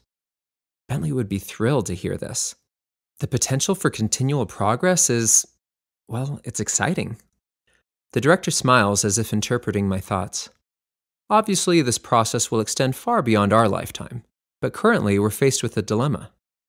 During this interim period where fixed tiers are being phased out, awaiting the transplant of new higher tier divisions, we're left with resources that exceed our needs. Not only physical resources, but the time and talents of those in Tier 1 desperate to be utilized. How would you solve this problem, Nick? He asks, his eyes almost dancing. I ponder this for a moment. Well, I begin, we could slow our physical resource production or use extra resources to focus solely on industries in need. Advanced technology comes to mind, I postulate. That's exactly what we initially thought, the director starts. But, I interrupt, we can't necessarily use all of our human resources toward tech. Tier 2 and even many Tier 1 individuals are not directly suited for innovation in that field. They would need to still be utilized in some way, but my mind spins. If we're trying to slow production, how could we use them to their full potential and allow them to progress individually if we have no need for their end result? Yes, Nick, yes. You see the problem. Another image appears on the display. This is our current population in our territory. You can see the percentage that we have allocated for technology, service, and innovation, much higher than in the past. Here you see the allocation for the remaining population. This equates to production that is far beyond what we need or could possibly use. Some excess is sent to other territories that can use it, but most are in the same situation. Current research still demands a tier system? I ask. Yes, Grace answers. Berg is still sure that this is the most reliable way to achieve peace and progress simultaneously. Nick, with everything continuing to move forward with few, if any, undesirable effects for society as a whole, it would be impossible to argue a change of trajectory. Why would we give this up for an unknown? For a system that could fail when we have one that's succeeding? Sherry contributes. I see multiple heads nodding around me and reluctantly agree. Too many unknowns with any other options at this point. Given this situation, 5 years ago, a council was held with all Berg territorial committees and an agreement was reached. We, as committee members in all territories, are to serve as keepers of these extra resources. We are to allow ourselves to be served by those who need to serve, which enables us to better problem solve and give back. We have to use physical resources that would be wasted otherwise, utilizing the excess so that we may provide better administration, organization, and leadership to those we have stewardship over. We feel like you have the insight and skills needed for this incredibly important assignment and would like to invite you to join us. The director sits, and his display goes dark. I hesitate, not sure whether I should speak. When the room remains silent, I ask, what exactly does that look like? Travel, Nick, Sherry says, smiling. We travel. In order to preventatively care for our territories, we have to understand the issues that could potentially be introduced. Seeing diversity firsthand allows us better perspective in our leadership. Service provided to our families gives us time and energy to create stronger bonds. With life expectancy higher than ever, we can dedicate ourselves to the mentoring of our children and grandchildren, potentially creating the first long-term family groups in the tier system, a man contributes. Complete access to anything we want or need, along with absolute freedom to explore. I can invent without fear of failure or waste, and I don't need approval for any of it. We're trusted to use resources wisely. but aren't limited as we have been in the past. Think of the good you could do without any limits on your research, another woman speaks out. Complete access, flexibility, 100% of my time spent with Kate and the kids, or pursuing the hundreds of research projects that are on my mental docket. And my dad, we could see him regularly. No more research check-ins or limitations, no more community responsibilities, no more stress. Only meaningful contribution. There are at least 5 projects I can think of right now that I know have been shut down because of lack of available resources. Projects that I believe have the potential to break research on the brain wide open. And those are only the few I can list offhand. How many more exist, perhaps with some data already collected? Is family included? I ask softly, dazed by the thought of this. It's a package deal, Nick, the director answers. Your pair would be extended the same responsibility if you accept. Children will obviously need to remain unaware for consistent conditioning experiences, but we have protocols in place for that. I would hope that you and Kate would move forward with another round of fertility, fulfilling your commitment to the current project. This assignment will be a transition, and we have a procedure that will need to be followed where your pair is concerned. I accept, I say. How could I not? The applause resumes, and I'm greeted by handshakes and embraces all around. Voices telling me that my new assignment will begin immediately, and eventually, we'll need to make arrangements for relocation. It's only then that I realize I probably should have asked for time to discuss this with Kate. Maybe at least a night to process. Overwhelmed, I excuse myself, reminding everyone that I have young children at home who need me. I step into the silence of the hall, and tears fill my eyes.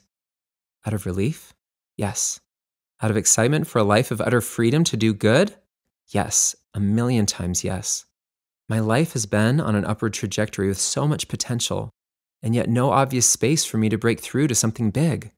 This is it. The opportunity I've always hoped for. Are my tears also out of worry that I've upended our lives with no input from my partner?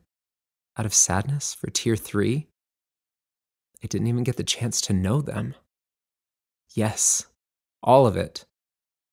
Something inside of me dreads telling Kate, knowing, at least in part, what her reaction will be. And this is what hurts the most. She can't know how tier 3 was dealt with. It would crush her. I cry out of frustration that I don't measure up to her goodness, to her compassion, that deep down I know I'm a substitute, a second best, despite all that I do to prove otherwise. Even this incredible opportunity can't make me forget that she loves someone else. I weep, pressing my hands against the rough brick, forcing myself to remain upright. I heave in anguish and euphoria both, releasing everything that I've held wound up within me for the last year. Then, gathering myself, I walk home, thoroughly spent. Chapter 19.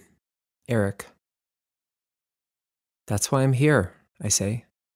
The people who love me, and even those who just know me, have recommended that I take some steps to move forward. I don't know what that'll look like, but for Tal, I'm willing to try, I say, falling back gently against the chair. I think that's admirable of you, Eric, Dr. Hauser states. She mirrors my behavior, leaning back as well, and it isn't lost on me. It works despite my recognition. I feel slightly more at ease. What does moving forward look like to you? She asks. I honestly don't know. Practically, I think others would like to see me repair, but the thought of it, I pause. Well, the thought of it makes me nauseous, frankly. I laugh nervously. Do you wish you could consider repairing? I mean, if we were able to get to a point where your physical feelings surrounding it changed, is it ideally something you would want? I think for a moment. Is it possible that I don't know what I want? Or what to want? I don't even remember the last time I thought about what I wanted. I love my son, I love watching things grow, and I love the sun on my face. That's about as far as I've gotten, I answer. That's okay, Eric. We can work with that. How about we take pairing out of the equation? What relationships do you have in your life? My mind scans through the people I interact with, and I'm immediately disappointed in myself. I don't have many, I mumble, clearing my throat. There's no judgment here, Eric. I nod. The only relationship that I put any effort into is with Tal. Let's start there then, she says kindly. I arrive home to find Tal working at the kitchen counter. I've only been gone an hour, but it seems he's almost finished with his project. Hey, Dad, he says, not looking up. Hey, I say, ruffling his hair. How'd therapy go? He asks. It was good, I think. I set some goals. I'm going to try a few things to help me build new relationships, I say hesitantly. Complete openness is my goal with Tal, but already I can tell it's going to be uncomfortable. You do need some friends, he teases, grinning. You don't like being my only friend? It's flattering, but no, he laughs, pausing in his task. Dad, I want you to be happy. Stop worrying about me, build some new relationships. Apparently I should come to you for therapy. No need to leave the house, I joke, moving closer to him and catching his gaze. I will, Tal, I add seriously. I'm going to work on this. And I'm sorry I've used you as a crutch. He nods slightly, then returns to his work. I smile in spite of myself, watching Val walk toward the table. Standing to greet her, we awkwardly shake hands, not knowing whether to embrace, and she sits across from me. I haven't seen her outside of work, and she looks stunning. Hey, she says. So, what prompted this? I take a deep breath. Openness, I remind myself. Vulnerability. I've set some goals to build new friendships. Turns out, I haven't put forth much effort in that area, and when I thought of who I would like to get to know better, you're at the top of my list, I say, noticing her blush. I'd like to get to know you better too, she says. We order our food and ask each other questions. I find that easier than coming up with topics at the moment, and she's more than happy to play along. What were your parents like? I ask. They were hard workers, she answers. They weren't concerned with pushing for Tier 1 or improving their status. They only wanted to do what was best for us kids and give us as many opportunities as possible. They were incredibly annoying when it came to nutrition, she answers, and I chuckle. It's true. My mom used to practically stuff vegetables down our throats. Well, at least they cared, and you live to tell the tale, I tease. She daintily takes a bite of the popcorn that sits on the table as an appetizer. What about you? She asks. My mind goes blank for a moment. I haven't thought about my life in ages. Thinking of my childhood and parents feels somehow separate, a different me, or a long-forgotten character in a book I loved. Nostalgia and warmth envelop me, and I smile. What? She asks. Sorry, I haven't thought about it in a while. A long while. Remembering makes me happy. Well, that's the best endorsement of a family I've ever heard, she says, grinning. They were wonderful, I agree. Both of them were always supporting and pushing us to accomplish anything we wanted. To find our path, my mom used to say. Val's smile fades slightly, and I notice a quizzical look on her face. Are you okay? I ask, concerned. Yeah, it's just... I find it fascinating that your parents had that mentality. That seems to be more of a Tier 1 mindset. If I would have heard that I could do anything when I was growing up, I wonder if that would have shifted any of my decisions. Despite my parents' contentment, I was focused on doing everything right, checking every box, making sure that I maximized my potential to qualify for Tier 1. Then, when it didn't happen, well, I wish I would have embraced my Tier 2 life sooner, she determines, looking down at her lap. Did you feel lied to when you did everything you could and still didn't get a shot? Huh, I say. I guess I haven't ever thought about it that way. I don't clearly recall ever being worried about qualifying for Tier 1. I was only focused on finding a way that I could make an impact. I don't know if I've succeeded, I chuckle introspectively. I think you have, she says encouragingly.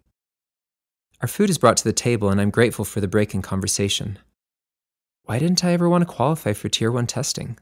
I understand why it's not possible now, but could it have been before? Before Kate? Why can't I remember? Puzzled, I take a few bites of my potatoes. Was I really that complacent? This is really nice, Eric. Thanks for inviting me. It's rare that I use credits for a night out, and I needed a break, she says gratefully, wiping her mouth with the corner of her cloth napkin. I think I have enough credits to go out every night for a year, I laugh. Really? She exclaims. How? Don't you use them for time off or specialty food? That's where all of mine go. No, Tal and I are pretty simple. And there it is, Tal. I don't remember if we've talked about him before. I hesitate, wondering what she's thinking. How old is Tal again? She asks, not missing a beat. He's 11, I say. Acts like he's older, but only 11. How's he doing with conditioning? I chew slowly, mulling this question over. He struggles, to be honest. He, like you mentioned, really wants to qualify for Tier 1, but I don't think that will be a possibility. We've been through too much. I don't know that his brain will respond the way they want it to, even if we did more rounds of reversal. I sigh. I wish I could have the attitude my parents had, but I'm too practical, I guess. She nods. I think it's a good thing, not to get his hopes up.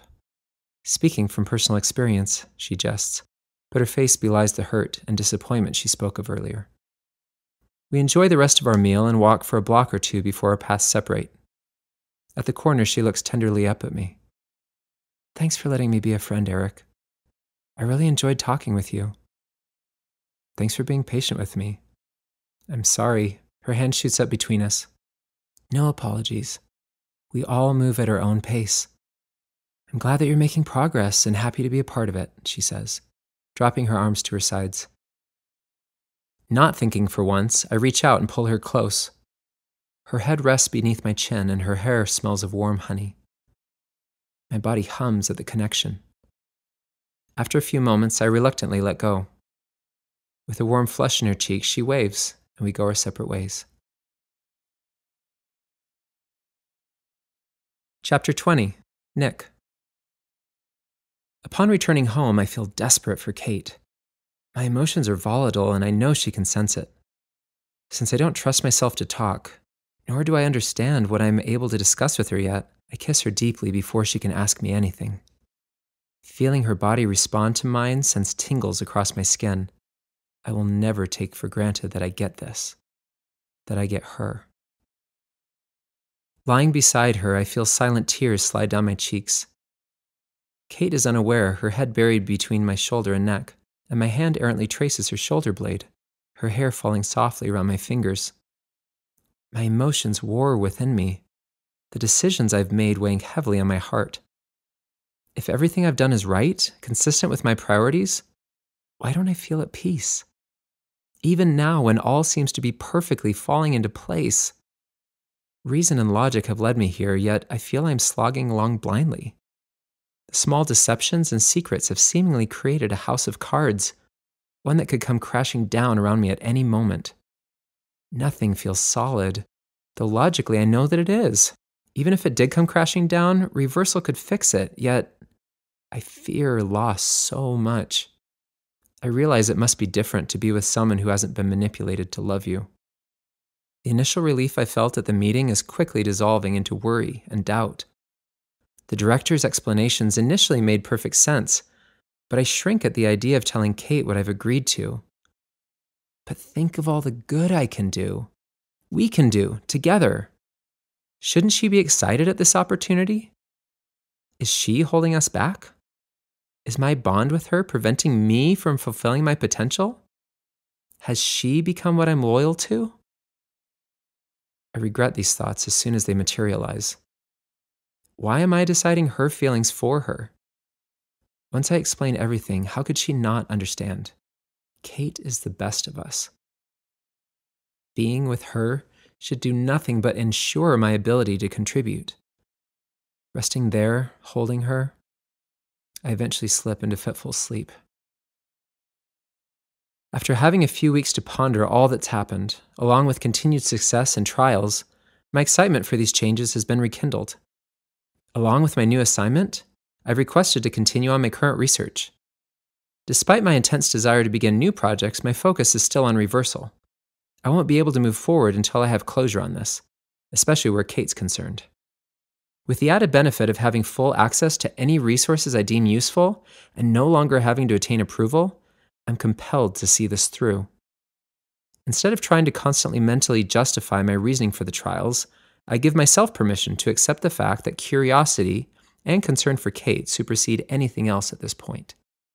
Since she is purely a microcosm of the Tier 1 individuals I could potentially heal, this priority is justifiably placed. With every passing day, I become more and more convinced that this new procedure is the solution we've been hoping for. With the success of our treatments with patients seeking new reversals, the director has sent over new batches that need to be treated for echoes alone. Our results thus far have been equally as successful. I work long hours, becoming borderline obsessed, rationalizing that I wouldn't be able to begin moving on with new experiences with Kate anyway, before the transition period is complete. Having received the protocol for families days ago, I have yet to initiate the first steps. While I can tell Kate that I've been given a new assignment on the committee, I'm not free to expose many details. Slowly, over the course of months, I'll introduce new responsibilities and benefits.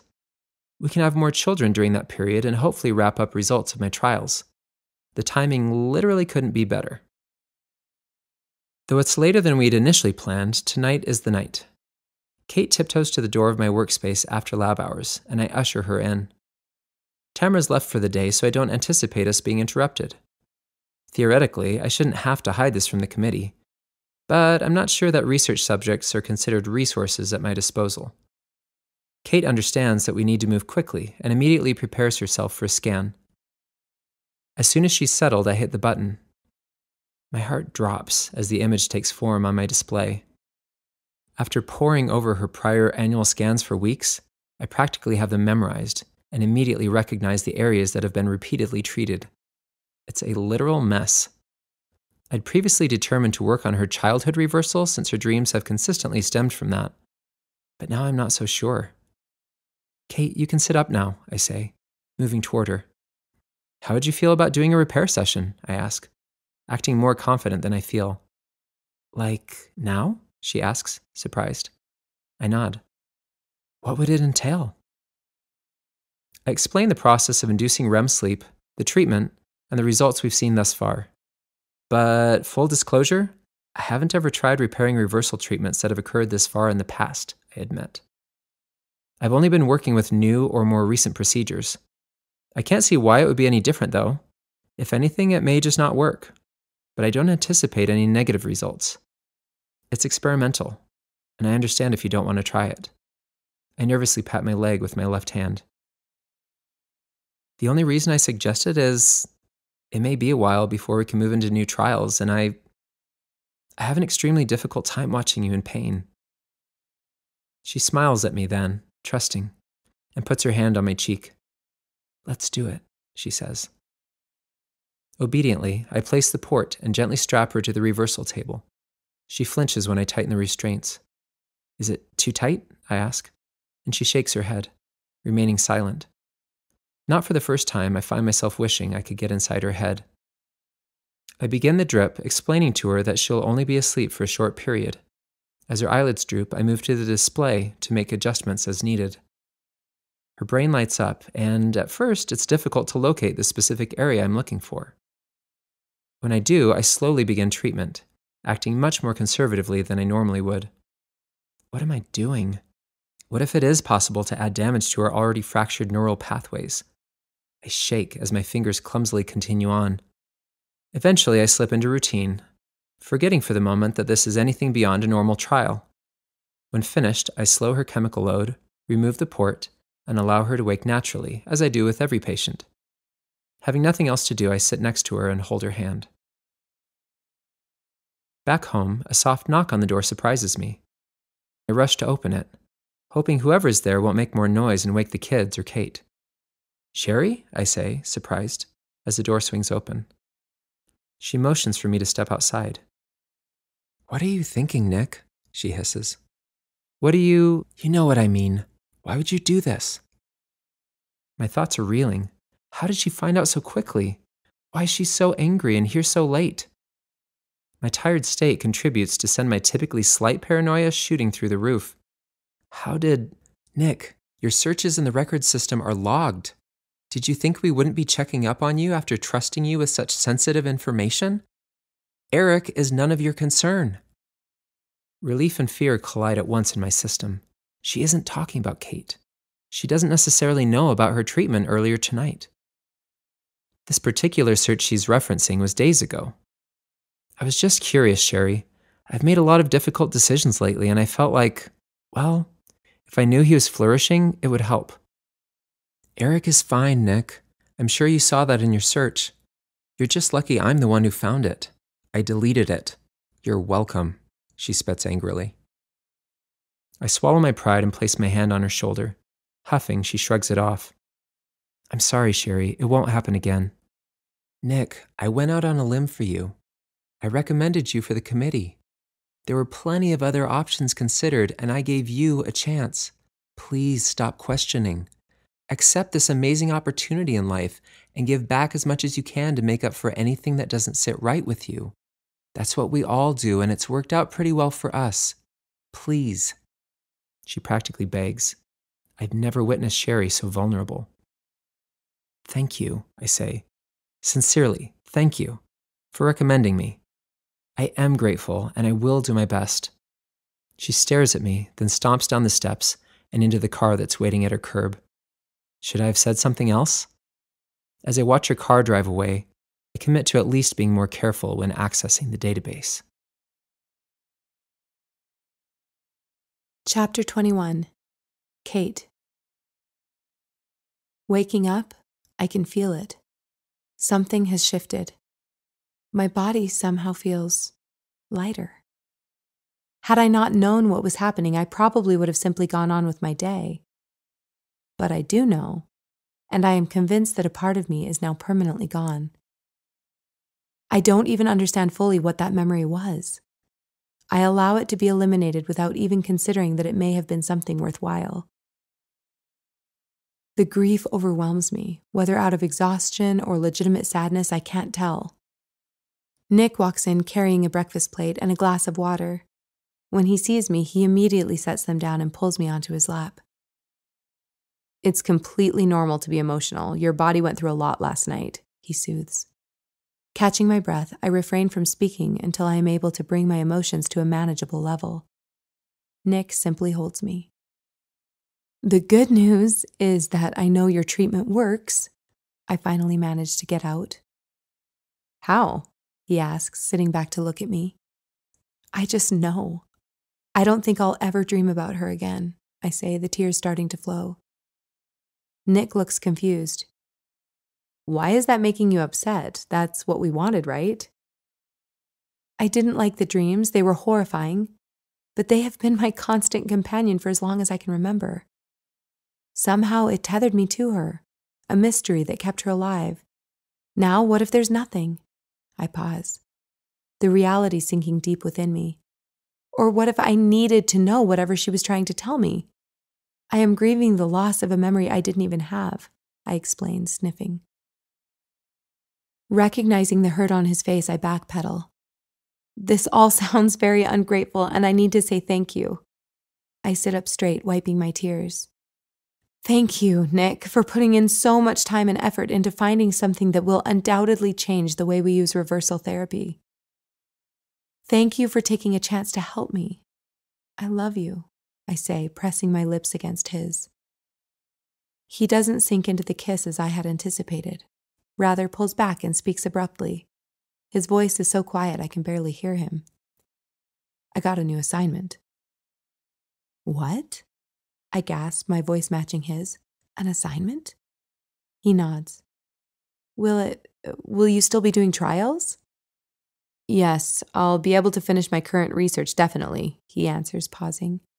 I was invited to serve on the committee, he says hesitantly, gauging my reaction.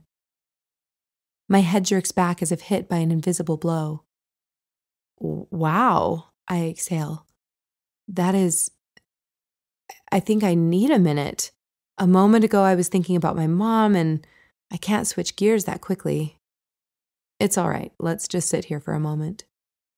He settles in next to me and I focus on my breath. That memory is gone.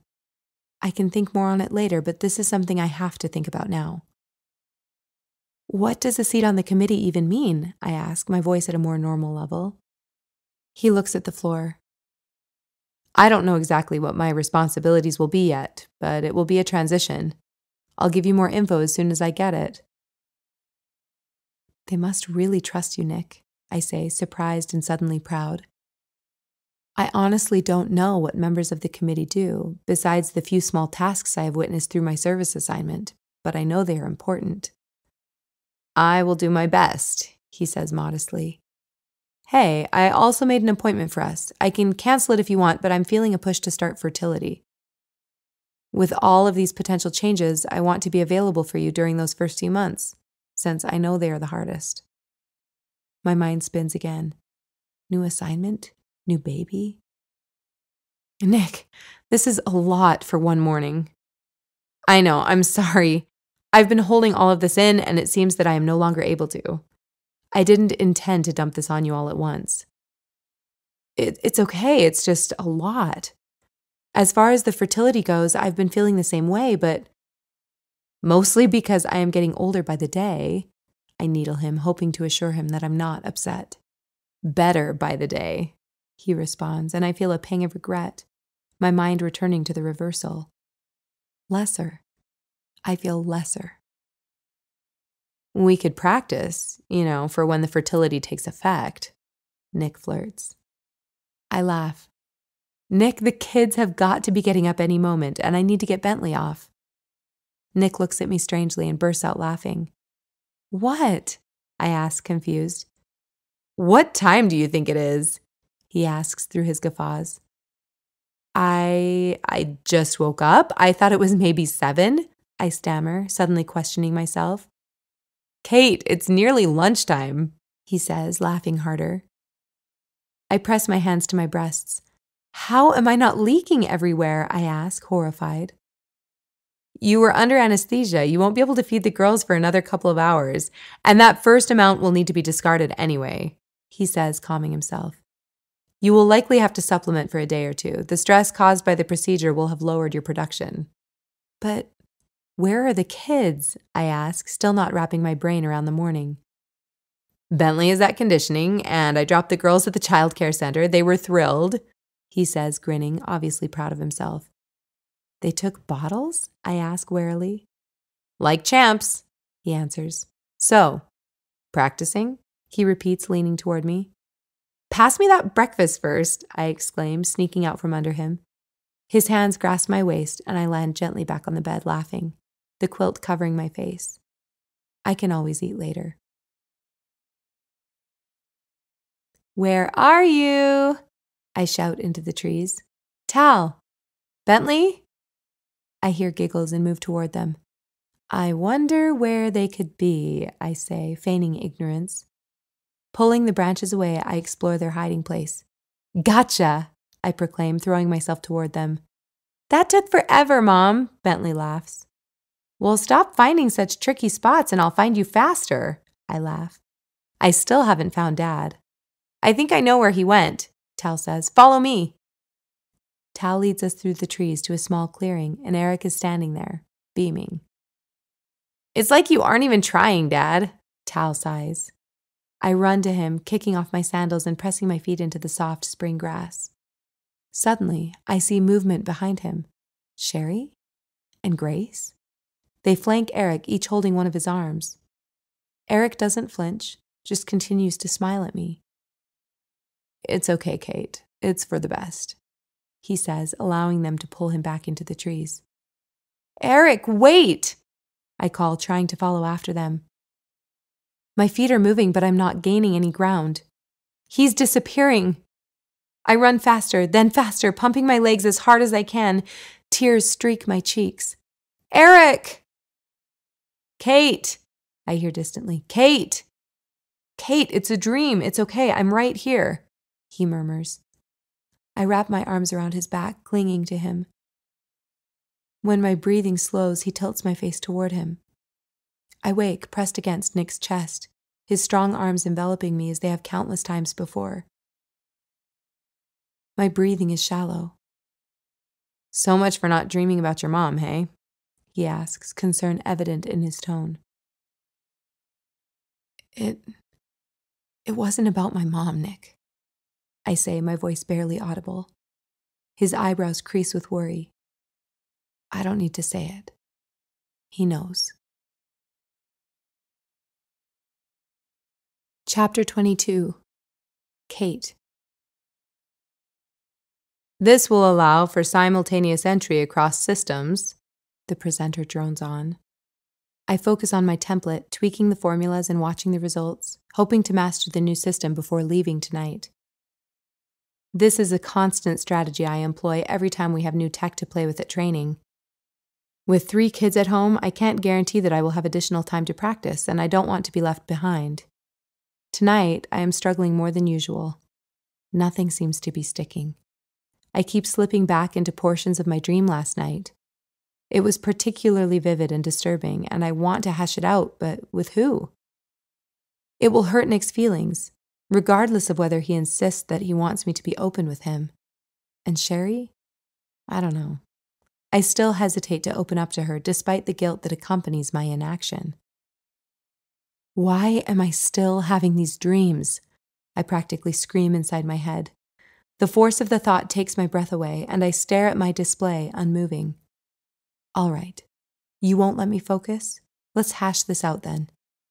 I place my fingers on my sensor, attempting to appear engaged while I begin what is sure to be an intense mental conversation with myself. Yes, I am still dreaming about Eric Bentley and a child that you have made up, I assert. I know that this is due to damage in my brain. Nick is working on it, and I already have seen improvements. That's it. You will heal, I promise. I suppress a hysterical laugh at the absurdity of this internal dialogue. Will I? Why are you dreaming of them? Your reversal damage was from when you were a kid, I shoot back. Memories are stored in multiple locations in the brain. Did you consider that memories could overlap? That certain memories could randomly link, meaning that damage in that area could have affected another traumatizing moment in my life? Or the reversal has gotten significantly more precise over the years. Maybe they screwed up. Or, we're really saying that now? Whatever. You're mad, Kate. You're mad and terrified, pushing those feelings so far down that they are gnawing at your subconscious so persistently that you are talking to yourself, trying to explain it away. You can't. You know there is something else going on here, and until you face it, you will continue to dream. You will continue to panic. You will stop, I shout, my hand nearly knocking my sensor to the ground. The person next to me glances over, and I straighten up, feigning interest in the speaker. Stop, I whimper internally. I can't do this. I don't know what you are talking about. There's nothing else. Am I going crazy? Did having twins catalyze a mental break? I am doing all that I can. I cry, tears welling up in my eyes. Blinking, I quickly wipe them from my cheeks. Why do you think you don't want to talk to Sherry? Why do you think you still dream? Stop, I silently plead again. I don't know, I don't. Emptiness swallows me then, from the pit of my stomach rising toward my throat. Heat throbs through my arms and a cold sweat breaks out on my forehead. Hey, are you okay? My neighbor asks, reaching out to touch my arm. I recoil instinctively, standing and knocking my chair to the ground with a clatter.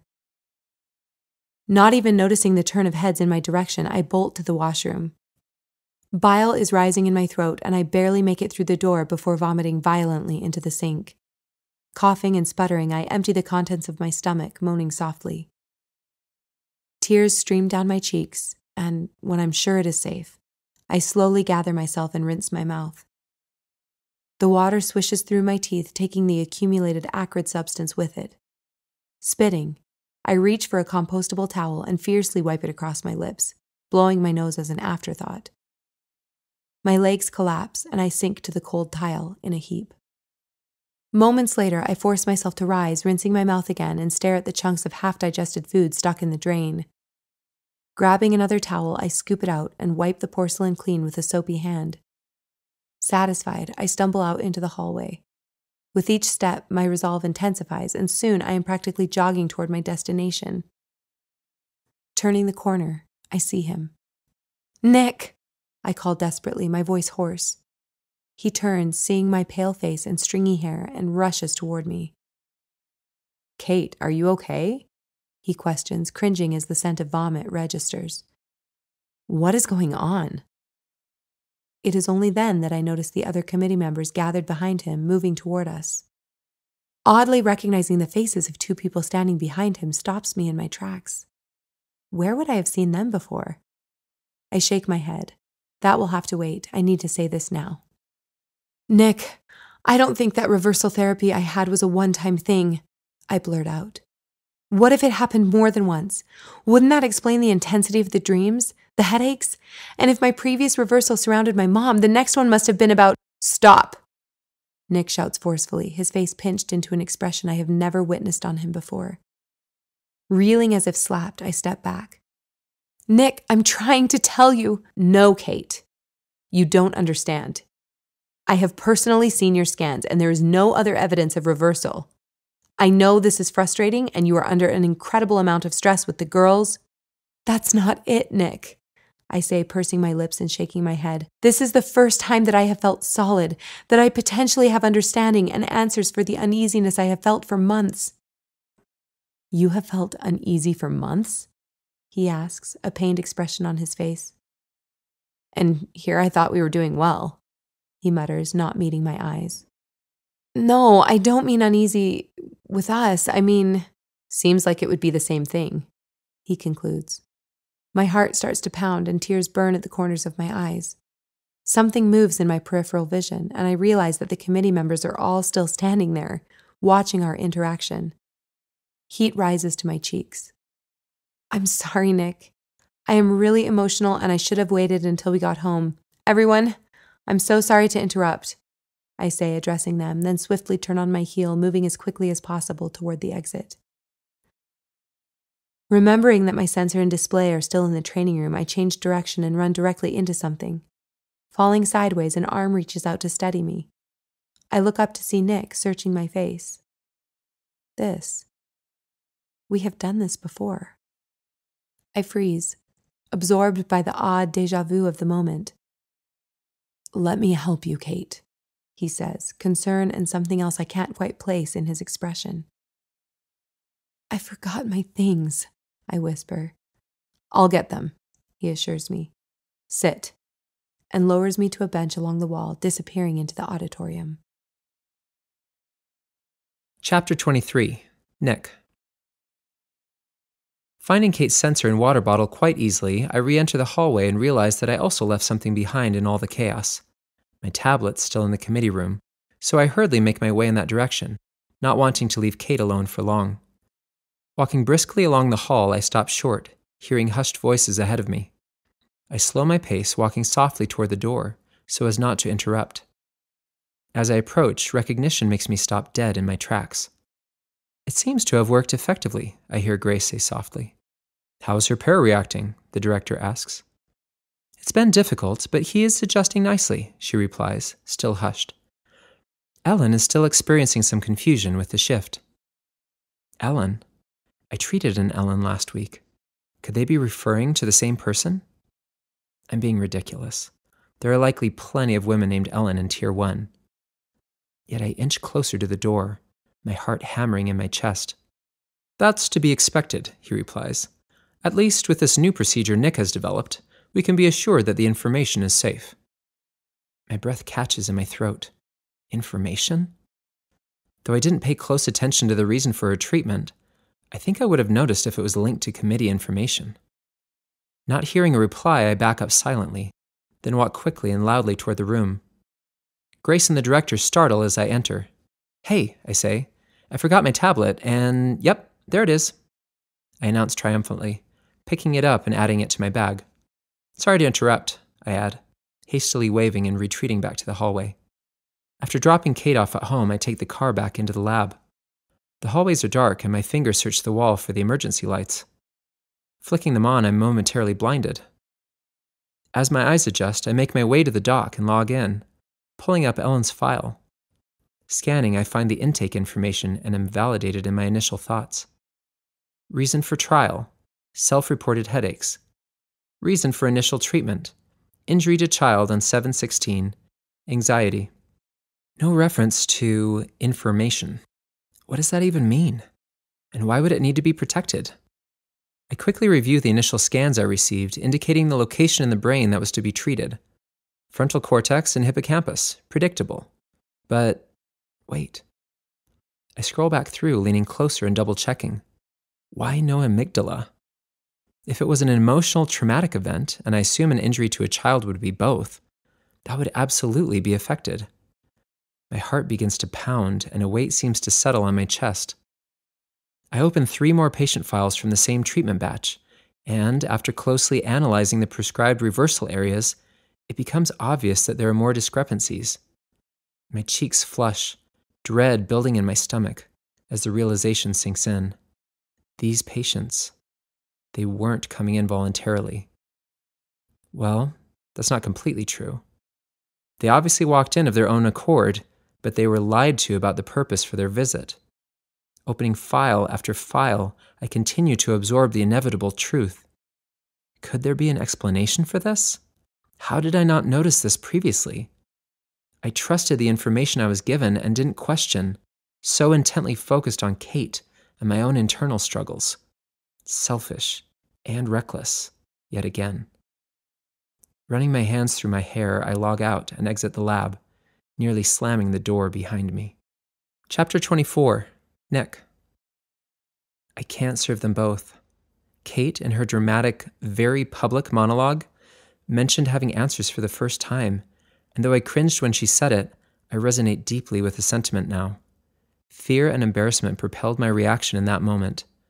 I couldn't allow Kate to continue and possibly harm my rapport with the committee, or get herself in trouble. My harsh response was an attempt to protect her, though she likely won't see it that way. But all of that has shifted now. Understanding and peace flood my mind for the first time in what seems like forever. Finally, I know. It's as if the chaos that's been building within me for months has suddenly snapped into order. I can't serve them both. The goals are not compatible, and I now realize that this is what I've been preparing for my whole life. The constant conditioning, service, leadership opportunities, all of it, culminating in what some may perceive as a pitiless conclusion, yet for me, life-changing.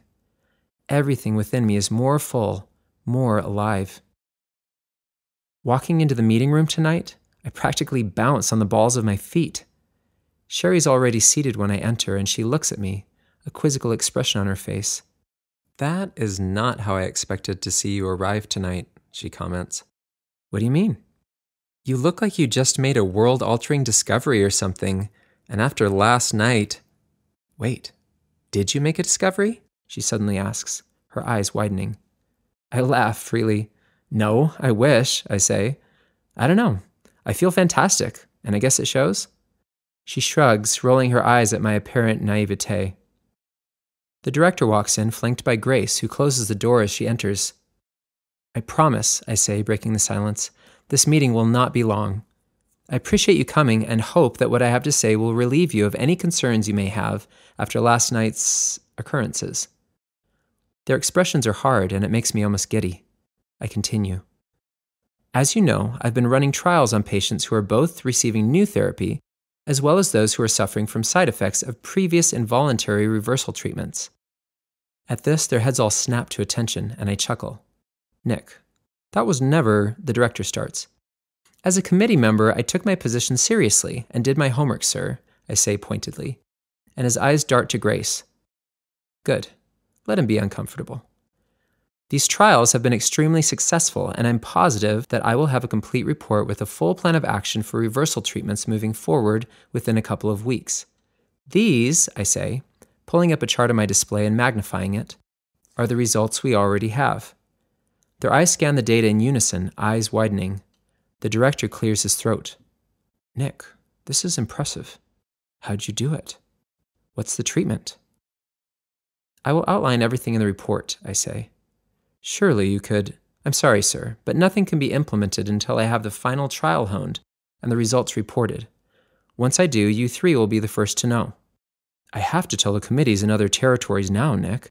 If we have something that could eliminate these negative effects, This will absolutely revolutionize the technology.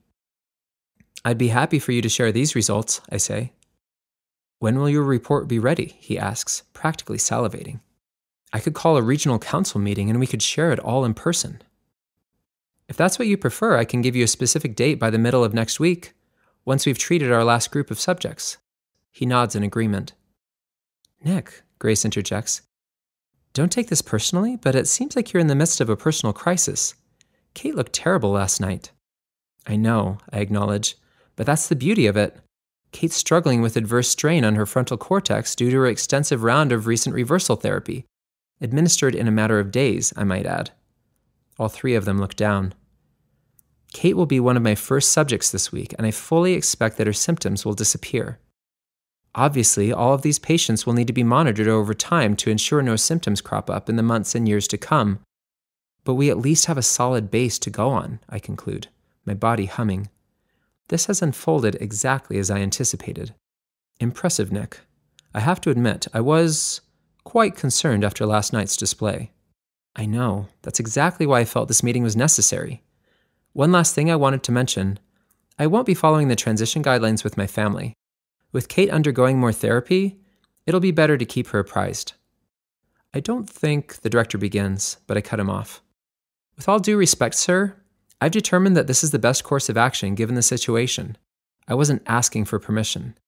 I know this is probably not typical of a new committee member, but I hope you trust me enough to know that I wouldn't be altering protocol if it wasn't medically necessary. The director nods, his lips pursed. Thank you, Nick, Sherry says, and I take that as my cue to exit. On the way home, I send a message to Kate, asking if Bentley is available for some one-on-one time. I've been so wrapped up in trials, I haven't had the chance to connect with him.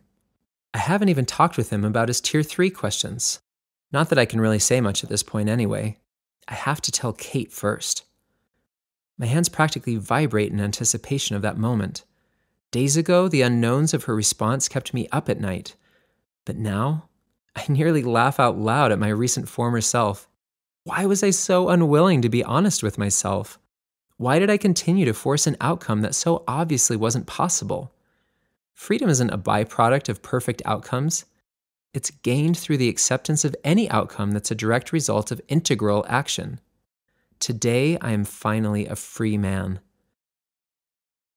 Bentley hops down the steps, trying to hide his enthusiasm. He adjusts his lips every few steps, but a shy smile continues to pull up the corners of his mouth. I step out into the golden evening light, arms stretched out to embrace him. Hey, I say through my smile. Thanks for hanging out with me. What are we going to do? He asks. I thought we could go play some baseball. We haven't done that in a while. But if you have something you'd rather do, I'm flexible, I add, searching his face for a reaction. Baseball sounds good, he says, still jumping from one foot to the next, kicking at small pebbles on the sidewalk. Baseball it is, I conclude, walking to the back of my car to take the gloves out of the storage compartment. How come you always have sports equipment back there now? He asks. It's a perk of the job, I say. These are ours to keep. His eyes light up. Really? How? I'll explain another time, I say, handing him a glove. He immediately loses a ball in the neighbor's yard, trying to toss it to himself. I motion for him to follow me down the path toward the park. Water droplets from afternoon rain still shimmer on the foliage that lines the walkway. Bentley taps the branches of trees and brushes as we pass, sending microcosmic rain showers to the ground below. When I notice a few mosquitoes whining near my face, I regret not grabbing skin protectant. Hopefully someone else will be at the park and we can borrow some. Walking back home at this point would be quite anticlimactic. So Bent, I ask, what's new with you these days? Are you researching anything new? He purses his lips, tapping another bush. I don't know. I'm taking a break right now. You are? I still don't have enough information for my last study. Did you find the charts? I did. Was I missing something? He asks, pausing and cocking his head to the side. No, you definitely weren't. I think the information isn't up to date, I say. I put in a request with the committee, citing the inconsistencies you noticed. That part is actually true. I just can't give him the full truth, yet. You did? He asks, moseying along again. I did. When are they going to update it? I'm not sure, but I think I'll have more information for you soon. In the meantime, what else are you interested in? I ask, noticing a small mushroom growing at the edge of the path and stopping to inspect it. Growing, Bentley answers, squatting down next to me. I want to fix the soil so we can grow things everywhere again. That, I say, ruffling his hair, is a worthy goal. Hey, I just brushed that, he says, standing up and frantically straightening the strands. You say you just brushed it? I tease, reaching toward his head with a dramatically outstretched hand. He laughs and runs further up the path. I won't mess it up again, I chuckle, calling after him. Come on, don't get too far ahead. Race you, he shouts, his short legs kicking up rocks as he takes off. I laugh out loud as he passes, his right fingers gripping the waistband of his pants out of habit as he runs, taunting me, and disappearing between the trees. Chapter 25. Eric. Val's long blonde hair hangs down her back, obscuring the back of the bench she's leaning against. As I approach, her head turns and she lights up. Standing, she greets me with a warm embrace. This has felt natural to me for a while now. I'm not sure exactly when it shifted, but I'm glad it did. Returning herself to the bench, Val shifts, allowing me space to sit next to her. How's your day? I ask, a smile slightly lifting the corner of my mouth. I try to tone it down, not wanting to come across too strong, but I can't help it. Just a normal day, she says, laughing breathily. What about you? We prepped the legumes. They should be thoroughly soaked by tomorrow for planting. That took up more time than I'd anticipated, but I was able to get to that fertilizer spill, you'll be glad to know. Ugh, finally, she goads. Will we actually have a date where you don't smell like fish? My mouth drops in mock disgust. Val, here I am telling you about my deep, loyal servitude, and you're criticizing my scent? She laughs, throwing her head back the way she does, brushing her hand against my arm. The sun glints off her hair, almost creating a halo effect around her face. So, this is a date? I ask softly. Oh, I didn't mean... No, it's okay. I'm just giving you a hard time, I say lightly. My hand, nearly of its own accord, reaches out, and my thumb caresses her jawline. Her laughter stops abruptly, her eyes not leaving mine. I move closer to her, feeling her arm slip around my waist. Suddenly, my sensor buzzes, then pings, breaking the spell. I smile apologetically and check my messages. What could possibly be this urgent? Tal in nurse's office, in pain. Please come quickly. My lips draw into a frown as I hastily scrawl a response. Is everything all right? Val asks hesitantly. I'm not sure, I say. It's Tal. Do you want me to come with you? Of course I do, I say. But I'm not sure what I'll be walking into. Given, well, I think it may be best for me to go alone, I conclude. She nods. Totally. Call me when you know? We could still take our walk a bit later, she suggests, and I nod. Thanks for understanding, I say apologetically, turning and beginning to run the 3 blocks to Tal's location. Entering the office and finally able to stand still, sweat drips down my back and I gasp for breath. It's been a while since I full-out sprinted anywhere. Hi, Eric, the nurse greets me, hurriedly whisking me to the back room. My heart sinks when I see Tal, his face covered in blood, holding a rag to his nose. Lacerations pepper his cheeks and his eyes are lolling back in his head. What happened? I whisper, tears stinging my eyes. At the sound of my voice, Tal focuses and gives a wan smile. He attempts to answer me, but the nurse shushes him. I'll fill him in, you just hold still so I can continue treating these wounds, okay? She instructs, taking a seat near his head. I'm mesmerized watching her fingers deftly manipulate the sealing tape in a delicate line, pulling both edges of his clean wound into their original position. I don't anticipate any scarring, she comments, reading my thoughts. I release my breath, not even realizing I'd been holding it. It was a lab accident, she says. Tal added the solution to his beaker and it exploded almost immediately. Thankfully, the solution itself had mostly neutralized during the reaction. He only has a few small chemical burns on his arms, but those are mild and should heal completely within a few days. The main damage was caused by the flying shards of glass. I shudder, imagining shards of glass penetrating his eyes, the vitreous oozing. I was wearing eye protection, Dad, Tal says, his voice muffled. And it's a good thing you were, the nurse comments. Looking at the pattern of cuts, closest together around the nose, fanning out toward his scalp, I can't help but agree. Thank you, I say, for calling me. I'm so sorry this happened, Tal. Reaching over his midsection, I hold his free hand. How did the solution explode exactly? I question. The nurse looks at me pointedly. That is under investigation currently, she huffs, her eyes flashing. According to Dr. Jesmer, there's no possible way any substrates in the lab today could have reacted that violently.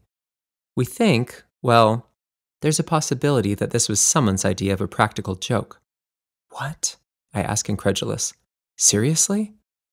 Tal meets my eyes. It happens, Dad. Since when? I ask, my voice rising in volume. Don't worry, we will be thorough in our report, the nurse soothes. Tal's right, though. Every once in a while, we have a student suffering more than most. They don't always act appropriately, and we have to intervene, she prattles on, moving swiftly from one cut to the next.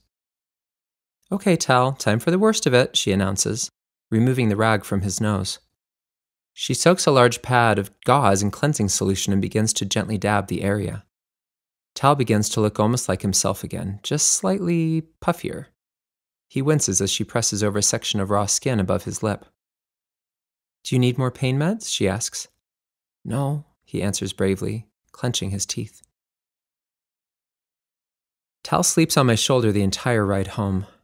They were considerate enough to call a car for us, and my legs practically hum with gratitude. Suddenly remembering, I tap my sensor to send a message to Val. I didn't realize it was already so late, and I hope she understands. Tonight could have been definitive for us. My shoulders slump, wishing things would have played out differently.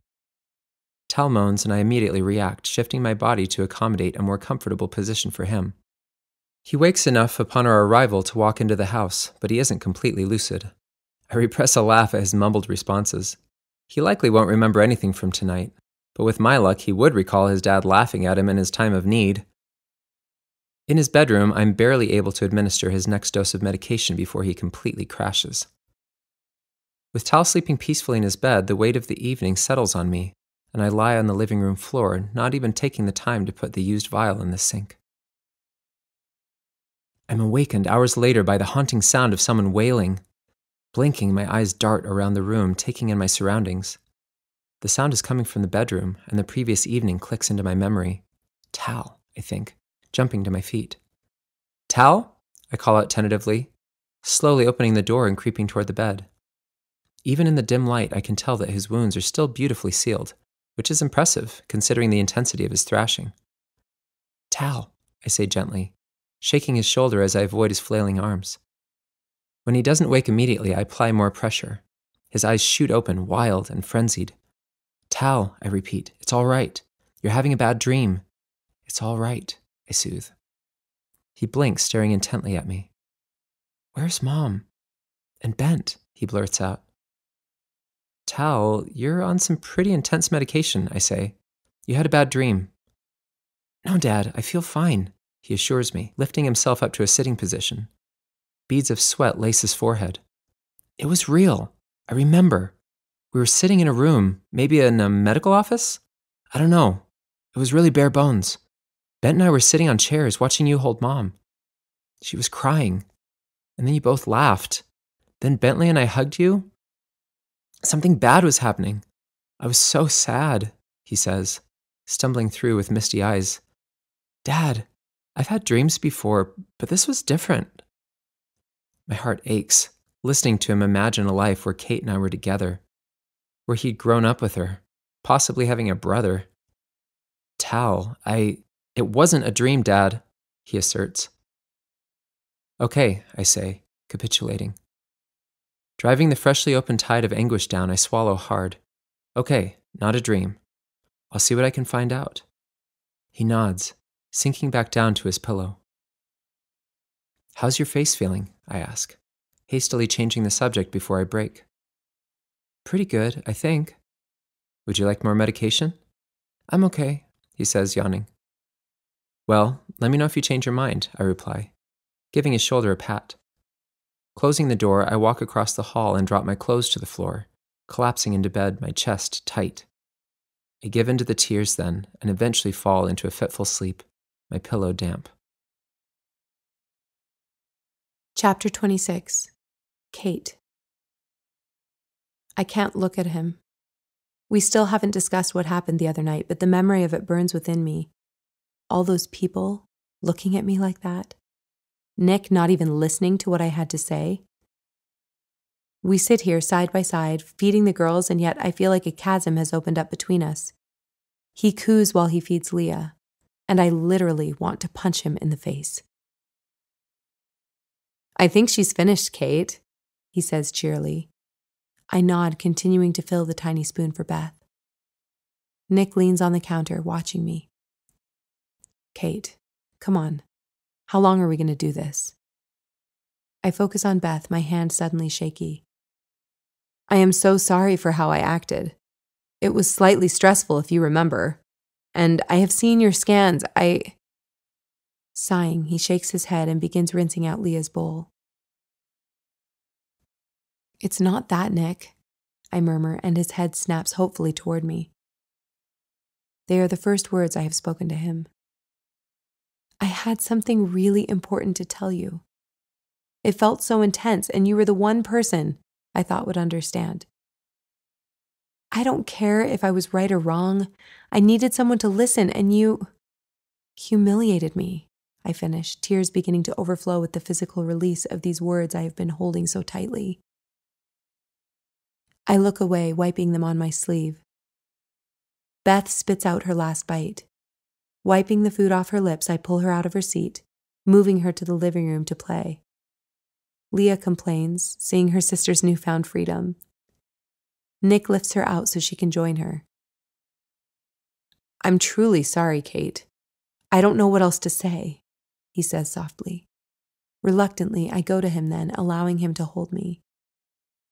I think of all the times he has comforted me, waited patiently while I struggled, and my ears burn with the realization that I have been punishing him for a singular, isolated mistake. "I'm sorry," I say. "You are so supportive normally, I shouldn't have made such a big deal out of it." He kisses the top of my head, his breath hot against my skin. I raise my eyes to his, reaching around the back of his neck and pulling him toward me. Our kiss is tender, searching. I begin to kiss him more intently, and he pulls back. "Nick." "The girls," he says. "They'll be fine," I argue. "They haven't figured out how to stand yet. The play boundary will keep them safe." "Please, Nick," I whisper, watching his face for any sign of why he is resisting. Finding nothing, I lower my eyes and drop my arms to my side. I take a step back, only to be pulled fiercely into his embrace. His lips crush against mine and my heart races. I pull at his clothes, wrapping my legs around his waist as he picks me up and carries me to the bedroom. Hours later, after going through the motions for the remainder of the day, I lie between the sheets, staring blankly at the dark ceiling. It didn't help. Though this afternoon was a wonderful distraction, the knowledge within me still resides, as solid as it existed the day at training. I know something is missing. I know those dreams are telling me something, but what? What is the truth? And why won't Nick even consider the possibility? I know he has seen my scans, but how does he know that he's seen everything? Normally he is open, eager even to exploring my ideas. Why is this different? "Are you still up?" Nick whispers. "Yes," I say, unmoving. "What are you thinking about?" he asks, flipping over onto his back. He doesn't reach out, just lays beside me, our arms gently touching. "So much, Nick. So much," I answer, exhaling loudly. "I need to tell you something," he says. "I'm listening." "This new position, it's given me access to information not readily accessible by the general population of Tier 1. When Bentley talked about Tier 3 the other day, I thought you forgot about that." "I didn't forget, Kate," he says, propping himself up on one elbow, looking down at my face, my eyes still fixed directly into the blackness above me. "I searched everything I could find and came up empty. Do you remember that night after our meeting when I was a complete mess?" I nod. "I thought you already explained that moment to me." Only part of it, he interjects. I brought those questions up with them. I didn't know what to think after the director asked me to leave, but I was terrified. Then you were offered a position, I say, finally meeting his eyes. Right, he sighs, dropping back to the pillow. I know they still aren't giving me every scrap of information, but I do have some. Tier 3. It was phased out years ago. I sit up straight, holding the sheets to my chest. What? I demand. I know, it sounds impossible, but it's true. Think about it. Even Bentley noticed the inconsistencies in the numbers. But what about the service assignments, the resources that we prepare? How? I had the same questions and I asked them. Our society works because everyone has a purpose. Everyone is required to sacrifice, and that necessitates someone to sacrifice for. Hold on, Nick. This makes no sense, I say, pinching the bridge of my nose between my forefinger and my thumb. My mom worked with Tier 3. She was responsible for distribution. We've talked about this. How could... Kate, will you please let me finish? Nick says softly. I don't know what your mom was working on, but it wasn't Tier 3 distribution. It's possible she was working on reintegration. I can look into it, but I doubt there's much to go on, he says, pausing. When I don't answer, he continues. Back to your previous questions, with Tier 3 petering out, the committee had to adjust things to continue on with our current model. Could you imagine? People sitting around useless? But we have plenty of resources. Why would Tier 3 need to be eliminated if we have plenty? It's not a matter of having enough. It's an issue of progress, efficiency. If we have resources available, why couldn't we at least improve the quality of life for Tier 3? For Tier 1 even? Couldn't we open that up to everyone? Play that out, Kate, Nick says patiently. The tier system would truly be obsolete in that situation, so what would replace it? I can't come up with anything that doesn't resemble a past government that ultimately failed. I don't know what that would look like, I admit. We would be taking a chance on something that has absolutely no history of success, risking the possibility that it could become something that does have a history of failure. Couldn't we put our best thinkers together? That's literally what the committee did, he argues, putting his arms behind his head. I glance over, my eyes lingering on his chest before reaching their intended destination. What did they decide? I ask, my face inches from his. That it's better to continue with what we know. Safer, he says. How? The committee is absorbing the extra resources, he answers, pausing for my reaction. Any words I conjure seem to die in my throat. What does that even mean? We will be responsible for pushing society forward, and those resources will allow us the flexibility to do that. How can we have the creativity to think outside the box when we haven't experienced anything but the box? We can travel, study whatever is important to us. There aren't any limits, only unlimited growth, he explains, and my mind grows wild with possibility. Travel? No limits? It's literally every fantasy I have had since I was a child. Then, the realization that I would be taking more than my share, using resources for my personal benefit. I couldn't do that. How is that justifiable? All of these people, Nick, all of these people are contributing, and for what? For personal growth? It seems like there has to be a better way to accomplish that, I argue, turning to him. I think they will continue to get plenty in return, he says. Think of how much better our society could be if we had enough resources for all of my research projects alone. I have no doubt that each of those will shed light on significant issues. And Bentley? Unlimited access to technological research? He just told me the other day that he wants to clean the soil, Kate. Everyone will benefit from that progress. In Tier 1, but what about Tier 2? How will this benefit them? Will they just be an afterthought like Tier 3? They still suffer, there's still violence, I counter. He nods. To such a lesser extent than in the past, though, you have to at least recognize that. Definitely, I know. I'm not trying to say that we haven't made progress, but I guess it just seems like this would be a natural time to evolve, to take the risk and assimilate, Try something better. I pause, something clicking in my subconscious from earlier in the conversation. Wait, Nick, what happened to those left in tier? Nick shifts his position and sighs. Someday, I would love to see assimilation too. It's just not going to happen now. So we have the choice. Either jump in and help design the future or let it pass us by. I'm not good at being a bystander, Kate, and this is an incredible opportunity to make a contribution as a family. As a family. I am sick. I can't go on living like this. Your appointment is tomorrow, Nick says. My appointment? I ask, drawing a blank. The follow-up treatment. I thought I told you about that? He questions, lifting himself to his elbows. I must have forgotten, I mumble. Nick, I'm worried about my milk supply. It hasn't been fully restored after the last procedure. If I go in tomorrow, the girls will be fine, Kate. They are taking bottles regularly now, and we have plenty of milk in the freezer.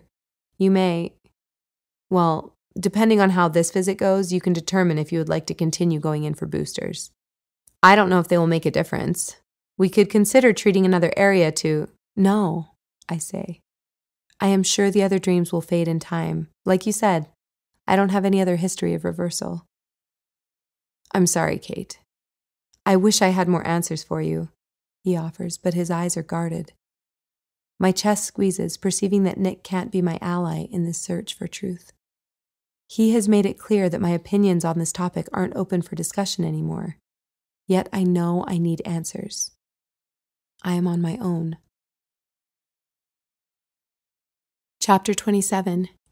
Kate. Nick places the electrodes gently on my skin. My arms tense involuntarily, a frustrating, irrational response. There's nothing to fear, but I can't convince my body of that reality.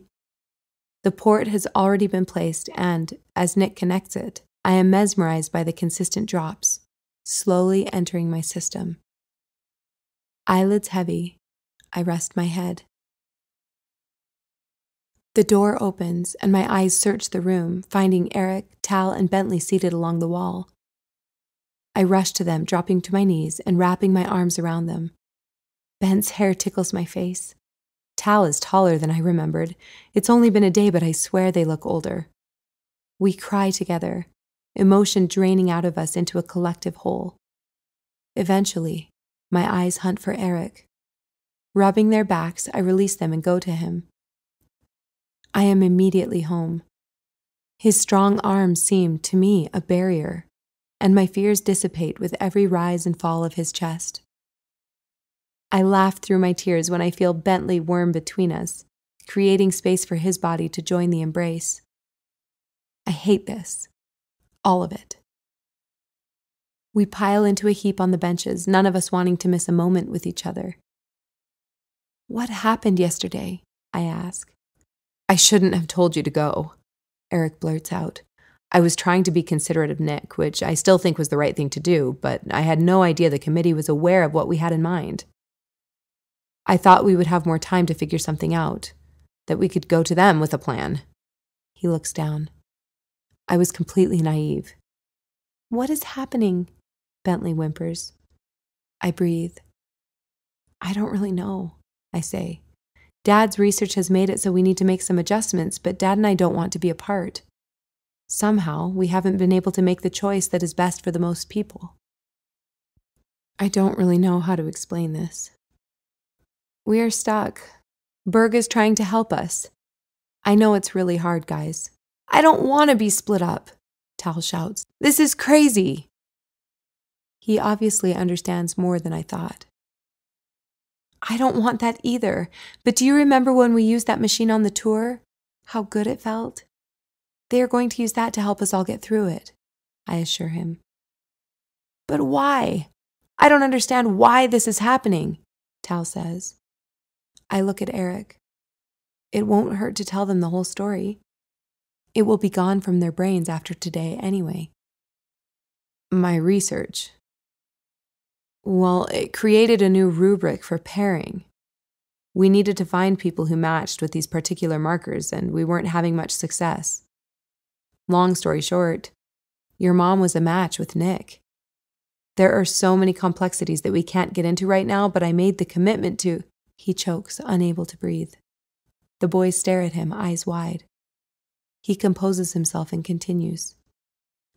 I made the commitment to step away so Mom could be placed into this new pairing. But I couldn't do it, guys. I came back for the ceremony. The tears freely roll down his cheeks, and his lips are agonizingly curled, barely allowing him to speak. I jump in. Dad came home because he was having a really hard time being away from us. He thought he would never get to be with us again. We talked, and he told me what was going on. It was so helpful for me to have more information.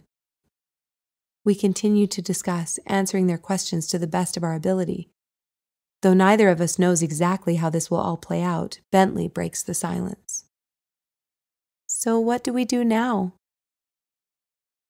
We just enjoy these last few moments together. Enjoy being who we are now. We had a pretty great run, didn't we? Eric says. My throat constricts. Eric looks at me and smiles. He rises and moves toward me, his motions so familiar. I laugh when he reaches down to pull up Bentley's pants. After hugging the boys, Eric asks them if he can talk with me privately for a moment. They sit down obediently and pretend like they aren't waiting to absorb every word. Hi, he murmurs, looping his arms around my waist.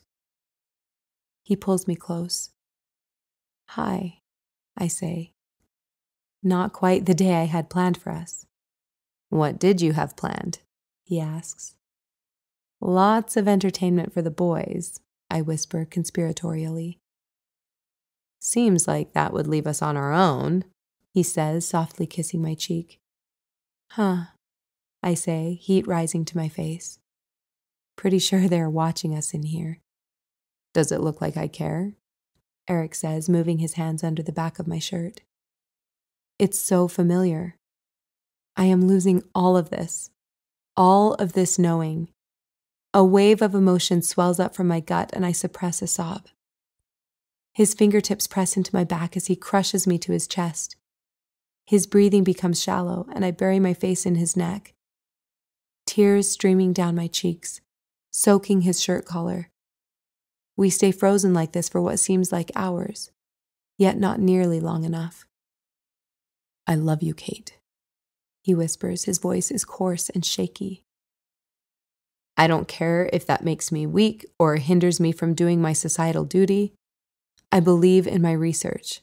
I know it will make the world a better place, and even then, I can't force myself to leave you. I made myself physically ill trying.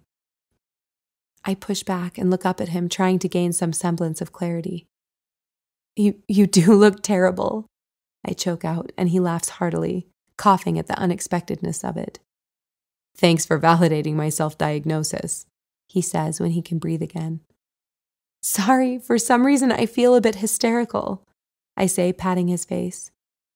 The contact with his stubbled chin immediately sobers me. I don't want to do this, Eric. And I am so sorry that I moved forward with everything, with Nick. I was trying to do what I thought. Eric puts his fingers on my lips. No, it's okay. You are amazing. I was so grateful that you were willing to be strong. I'm sorry I couldn't be. Our connection is broken when the door opens. It's Sherry. Blinking awake, I take in my surroundings. Nick hovers over me and his hand is steadily grasping mine. My heart pounds so loudly that I can't hear anything over the sound of rushing blood. For a moment, Nick seems as if he is about to cry. My eyebrows draw together and I squint, trying to clear my vision. When his face comes into view, his lips are drawn into a concerned smile, but his expression looks unimpeded by emotion.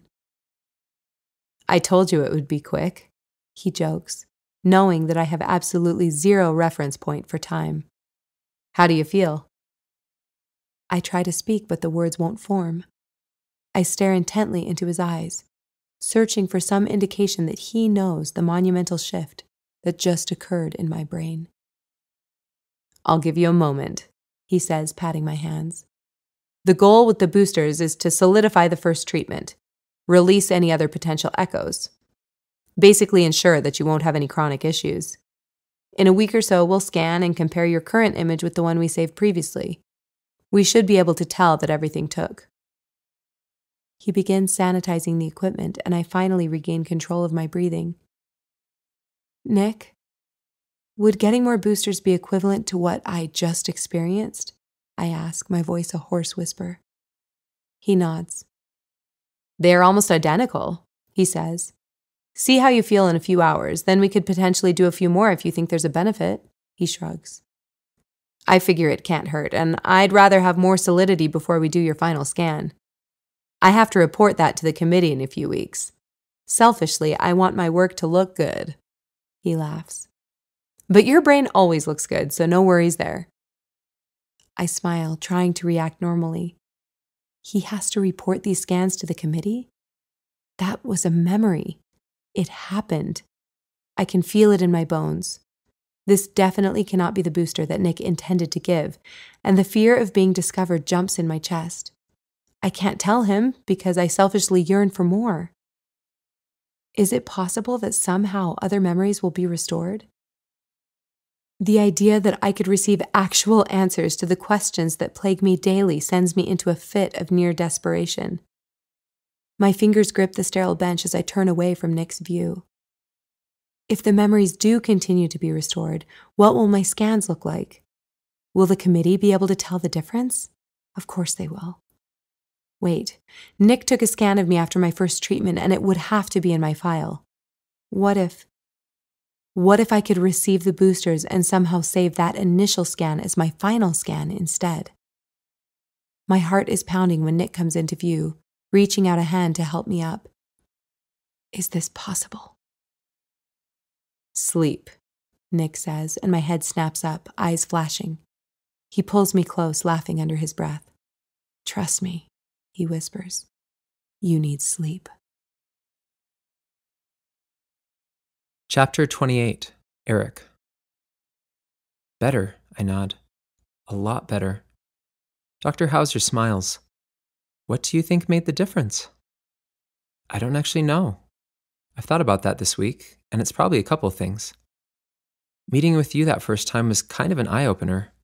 I thought I was doing just fine, but having to physically admit how few people I interacted with, that definitely brought things into perspective.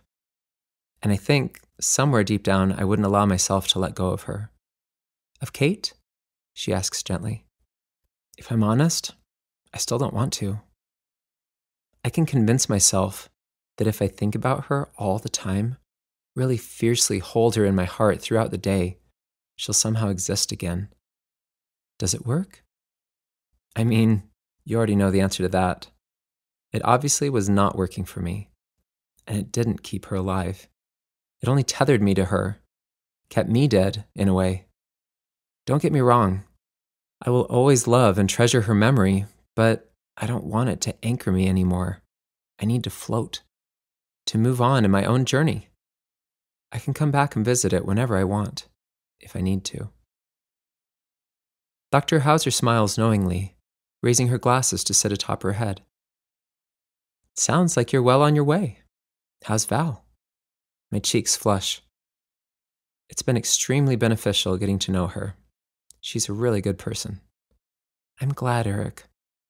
While I would be happy to continue meeting with you, I don't know that you need it. Now that you've opened yourself up to new and healthy relationships, I suspect that will be all the support you need. I nod, sitting straight in my chair. Thank you, I start, my voice choking up. She moves from behind her desk and I stand to embrace her. You're a good man, Eric. It's been my pleasure. The walk home feels lonelier somehow. Is it appropriate to grieve a relationship that was never intended to mean this much to me? The depth of my sadness at parting with Dr. Hauser serves to highlight the obvious lack of intimacy in my life. I know she's right. I can move forward now on my own, but it still isn't easy. Thanks for helping me with this, I say appreciatively, handing Val another seed box. Normally this takes me all day, but I think we may be done in another hour. Happy to help, she smiles, scanning the box and categorizing it in the appropriate transport cart. I could be keeping up with this all year, but somehow it seems more efficient to just get it all out of the way one time instead of having to sort and rotate every week. Is that poor logic on my part? We may need to have a clinical trial to properly assess that opinion, she says with a laugh. As she reaches over to retrieve another box, my eyes are drawn to the smooth, lean muscles on her arms. How did I not notice her strength before? I look away, not wanting her to notice my lingering eyes. Is it possible, without explanation, to show my attraction while expressing a true depth of emotion? I want Val to know that I'm attracted to her, but not only physically. To her positivity, selflessness, attention to detail, strength, all of it. Somehow, getting caught staring at her arms doesn't seem like the right way to send that message. "Are you okay?" she asks. "You seem distracted." I clear my throat. "Tell me more about your assignment." "You know the ins and outs of mine," I tease, pulling another crate down. She smiles. "It's really not that exciting. You know most of it." "I know the basics, but what does an actual day look like?" "When I'm out visiting sites or at headquarters?" "Headquarters, unless site visits are different than this." She pauses in her task, breathing deeply. "Well, I typically only visit any given site once in a calendar year, so it's quick and dirty. Get in, interview coordinators, and take notes on any obvious issues. Everything else can be submitted over the network." "Wait, only once a calendar year? You've been here at least 3 times this year, and this visit has lasted, by my count, much longer than a day," I accuse in good humor, leaning against the shelf. Val blushes, looking down, a box still in her hands. "Are we doing something wrong here?" I ask, suddenly concerned.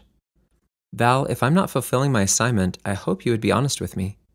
"Eric, are you really that oblivious?" she blurts, throwing the box into the nearest cart. "This center is run immaculately. Everything is organized. The production is better than almost any other site I visit. The soil is in better condition." "Wait, those are all good things, right? Are you mad at me?" I ask, backing up at her sudden intensity. "I'm not mad, I'm frustrated," she stammers, exasperation in her tone. "How do you not see this? I come here more frequently because of you. I enjoy being around you. I'm ridiculously attracted to you, Eric, and I respect your work ethic, your dedication to your son, all of it. Do I really have to spell it out?" I stare at her, my body still. That's how you do it, I guess. Everything I wanted to express, she just said out loud. And it wasn't awkward, at least not for me. She looks a little worked up. Before I grin or laugh and get myself in trouble, I close the gap between us and pull her to me. With her face cupped in my hands, I kiss her. Her arms slowly weave around my back, making every nerve ending come alive. How have I been living without this in my life? I kiss her slowly, softly, desperately hoping that this moment will last forever. Chapter 29. Kate. Day after day, I ask for boosters. Day after day, my memories are returned. I've lived them over again, each instance feeling as real today as the moment in time when they originally occurred. The soul-crushing loss of my parents, the ache of losing that pregnancy, the exhilaration of watching the boys take their first steps, the giddiness of feeling Eric close to me for the first time. Every fiber of my being thirsts for them, and it is all I can do to walk through my routine each day as if nothing has changed. When Nick and Bentley are absent, I hold the girls and silently weep. Though I blame physical fatigue, it's mostly due to emotional closure that Nick no longer comes home early. There are some things I just can't fake. Today is my last session, and it can't come fast enough. I frantically prepare bottles for the girls. My hands shake and milk spills on the counter, drops of liquid gold going to waste. I mutter under my breath, hastily wiping it up and securing the nipples to the bottle lids. My milk hasn't ever come back, and with the extra procedures I'm doing, I don't anticipate that it will. The girls still tug at my shirt when I hold them, adding to the guilt I already feel daily at being distracted and emotionally absent. As I lay them down to nap, I embrace them fiercely, their soft hands tangling in my hair and exploring my ears. I laugh despite my inability to find humor in anything these days. As tears spring to my eyes and roll down my cheeks, the girls graze them gently with their fingertips, seeming to connect in a way that no adult could with the emotions warring inside of me. Walking into the lab is routine at this point. I navigate the empty halls, never seeing a soul, passing the familiar doors until I find the one I know. Opening the door today, I stop in my tracks.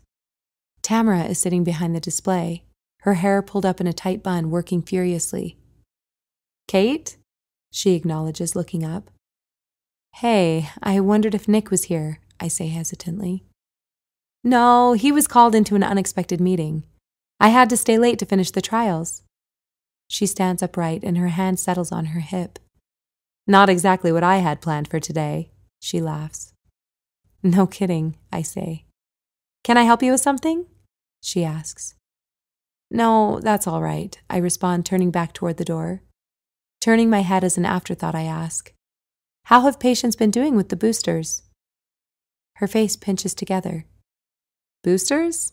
she asks quizzically. "I guess that's what I call them. Maybe that's not their actual name," I laugh. "I meant their additional sessions to solidify the original treatment." Tamara doesn't respond immediately. "I think you might be confused. We don't ever do additional treatments. That would be redundant," she says slowly, eyebrows drawn together. "I must have misunderstood something Nick said," I say hastily. "Please don't say anything to him. That would be embarrassing," I joke. "Hey, there is so much going on here, it's easy to mix things up," she says knowingly. "Have a great evening, Kate." I nod and step through the doorframe back into the hall. Pausing, I close my eyes and breathe deeply, pressing my back against the door. The wood feels smooth against my fingertips, and its solidity grounds me. I tap my sensor, wondering if I somehow missed a message from Nick in my rush to leave the house. Nothing. Utterly confused, I begin the long walk to the exit, only to stop halfway. This might be my only chance. I need to access those images and see what I am working with. While I don't have a recent scan to compare, I could at least gather the information they already have on me. I turn and walk back toward the lab. Opening the door, Tamara again looks up from her desk. "Hey, I'm sorry to bother you, but when I messaged Nick, he asked me to transfer a spreadsheet for him. Something the director is asking for that he doesn't have saved on his shareable file. He said you might have a data traveler here for me to use." Tamara rummages through a small drawer in the corner of the table and retrieves a sleek metal oval, about the size of my thumb. "How large is the file?" she asks, and I shrug my shoulders. "If it's a spreadsheet, this should do it," she says, passing it to me. "Can I find it on your doc?" I ask. "No, private patients and trial information is only stored on Nick's personal doc for security purposes. Did he give you his login information?" "That's a trick question," she laughs. "It would be against protocol if he did." I sigh in relief, thankful not to have to come up with a false excuse for my lack of information. "Though I don't have the same level of clearance, you should be able to access any non-restricted trial information with my login on that doc," she says, pausing, her eyebrows suddenly drawing together. "Why didn't Nick just ask me to securely transfer the information via Superwire?" I laugh. "He probably just wanted me to feel useful." A smile crosses her lips and she rolls her eyes. Sounds like him. After typing in her credentials, she leaves me to it. I am overwhelmed with the sheer expanse of information before my eyes as the doc boots up to the main screen. Does he not know how to organize information? There is hardly any blank space on the display, and seemingly no pattern to the placement of the files. Then something catches my eye. A small image of a columbine with a K next to it sits at the bottom of the screen, standing out from the bland labels surrounding it. I press on it and find a grid of images, all labeled by date. I breathe a sigh of relief.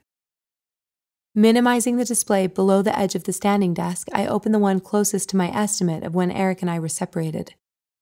Next to it, I pull up the one labeled 1 week later. The difference is striking. Though I'm no expert in interpreting brain scans, I can see large areas, specifically in the amygdala and hippocampus, where neural activity is significantly altered between the two.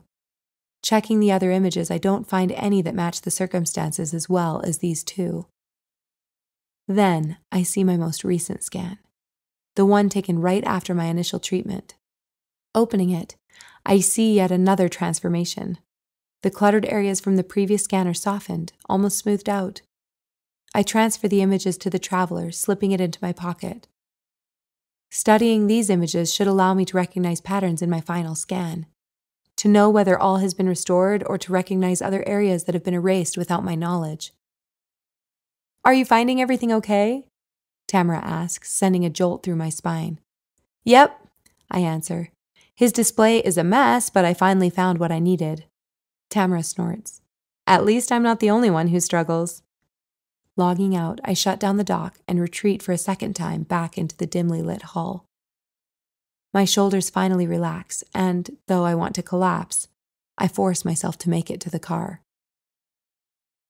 Chapter 30. Nick. The sound of a car door closing outside the house later that evening sends adrenaline shooting through my veins. Kate's home, and I know she'll have questions. I didn't intend to miss her tonight, but when the ball was rolling, I certainly didn't try to stop it. Though I want to keep her in the dark, there's also a small part of me that hopes to get caught. When she still hasn't entered the house a few minutes later, I stand and walk toward the window. A knock on the door startles me, and without pausing, I close my fingers around the knob and swing it wide. "Sherry?" I say, trying to process a reason for her to be standing on my step. "Hey, Nick, is Kate home yet?" she asks briskly. "Honestly, I thought you were Kate. She should be home any minute," I say, glancing behind her at the slowly setting sun. "Kids are all in bed?" I nod, inviting her in. "What can I help you with? Or did Kate set something up that I'm not aware of?" "No, nothing like that. Let's wait till she arrives and I can explain. I don't want to have to repeat myself." She slips off her shoes and finds a seat, demurely crossing her ankles and placing her hands atop her tablet on her lap. "I thought you were headed home after our meeting," I comment. "Did something happen after I left?" She shakes her head, giving a small smile, reminding me to be patient. She's apparently serious about not talking to me about it before Kate's present. I try changing the subject. "So, what travel destinations are on your list for the next year?" I ask, running a few inches of water into the sink to wash the dinner dishes. "I have a trip planned to the Southern Territories in a few months, but other options are up in the air till we find out whether we will officially be expanding into South American territories or not." I nod. This had taken up much of our last committee meeting. "Do you think it's a good idea?" "I don't know," she sighs. "Logistically, it makes things so much more complicated.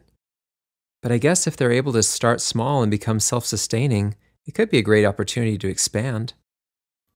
I'm not convinced we're at the point that we need to focus on expansion. But what do I know? I've only attended a few meetings. "Is that why you never say anything?" Sherry teases. "I will, when it's right," I say, smiling. As I wash the last bowl, the front door opens and Kate walks in. Her face is pale, and at first she doesn't respond to seeing Sherry in the living room. She just stares. "Kate?" I ask, jolting her from her frozen state. "Hey, sorry, I wasn't expecting company," she responds stiffly. "Sherry wanted to wait until you got here to discuss something with us. Do you need anything to eat?" She shakes her head, her hand reaching into her right pocket. "No, I don't feel well at the moment." I nod, and we both move to the sofa.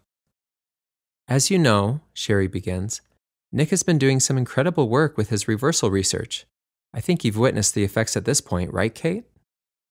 Kate nods, glancing down at the floor, then lifting her head again with a smile. "We are all excited to hear more about the process, and the director has actually called for a special meeting in 2 weeks so that Nick can present his findings to the region." Kate inhales sharply, and Sherry pauses. "Are you okay?" she asks. "Sorry, that just took me by surprise. I had no idea your results were going to be published so widely," she explains. "Nick, have you not told her how groundbreaking this research is?" Sherry asks, seemingly incredulous. "I've been so busy with the trials, and Kate's been undergoing procedures herself. I guess we haven't really had a chance to sit down and discuss ramifications," I hedge. "Kate, what's your experience been?" Sherry asks. Chapter 31. Kate. My hands go numb. My right hand still pressing the traveler into my thigh, and my throat is thick. Keeping my face even, my mind races wildly, attempting to sort through possible appropriate responses. It's difficult to focus amidst the seething rage that pounds against my skull at seeing Sherry again. As my memories have been restored, any minor hesitancy I felt in our relationship has given way to full anger and betrayal. How could she do this to me? How could she split up my family and strip me of my most meaningful relationships? I close my eyes and breathe, reminding myself that she seemed to legitimately think that this was best. I had convinced myself of the same thing at one point, so how can I blame her? Knowing now the position she holds, along with the prior secrecy, makes that reasoning a little difficult to swallow. Because of the discrepancies in the stories she has chosen to share with me, everything in my previous life with Sherry is questionable. I don't know what to believe. After my first treatment, I felt a noticeable difference, I say calmly. It was like a weight I had been carrying was suddenly lifted. Sherry nods, giving me a measured look. "How many treatments have you had?" she asks. "Only 3, Nick interjects, though the last one was quite intense and she's still in recovery. Why is he lying? I have had upwards of 15 procedures at this point. And why haven't boosters been administered to other patients? Or was Tamara lying? I still know nothing about his experience after that day with the balloons. What happened to him? Does he remember everything that happened to me? Or was he simply trying to treat the echoes and somehow it backfired? Does Nick know that my memories are back? He can't possibly. And I can't possibly give any indication that something is off. My mind is overwhelmed with questions and anxiety surrounding the lack of information, nearly incapacitating me mentally. Somehow, as my head begins to pound, a realization clicks. Despite the fact that I know next to nothing, I now have another piece to work with. The committee doesn't know about these extra treatments, and Nick doesn't want them to. "Well, I will just cut right to the chase," she says, leaning back in her chair, seemingly relaxed, when her expression is anything but. "The director doesn't feel comfortable going into this meeting with 0 tangible data, so I am here to collect a handful of patients before and after scans for review. Since Kate has specifically had such fantastic results, we would love to include her in the first batch." My blood runs cold. I need more time. I thought I would have days at least to figure out a plan for altering my scan files. Surely I could find an excuse to see my final scan. Plead curiosity after this conversation and somehow distract Nick while he's logged in? "I would be happy to send them to you when I'm back at the lab in the morning," he says. "As you know, those files aren't publicly held. They are only accessible from my dock there." "The timeline is actually a lot less flexible," Sherry explains. "We need them tonight. I'm sorry to cause inconvenience, but I would love for us to head down there now. I have secured a travel dock available for transferring the information for privacy and informational safety." I force myself to relax my fingers, the tension in my arms becoming unbearable. "We actually haven't completed a final scan for Kate yet," Nick admits. "I was waiting for complete recovery before compiling that information. I do have final scans for quite a few other patients, but none with such intense symptoms," Sherry cuts him off. "True. The director isn't going to budge on this," she says apologetically. "We will need to do the scan tonight as well." "Couldn't we postpone the meeting? Nick could give his report a few weeks later?"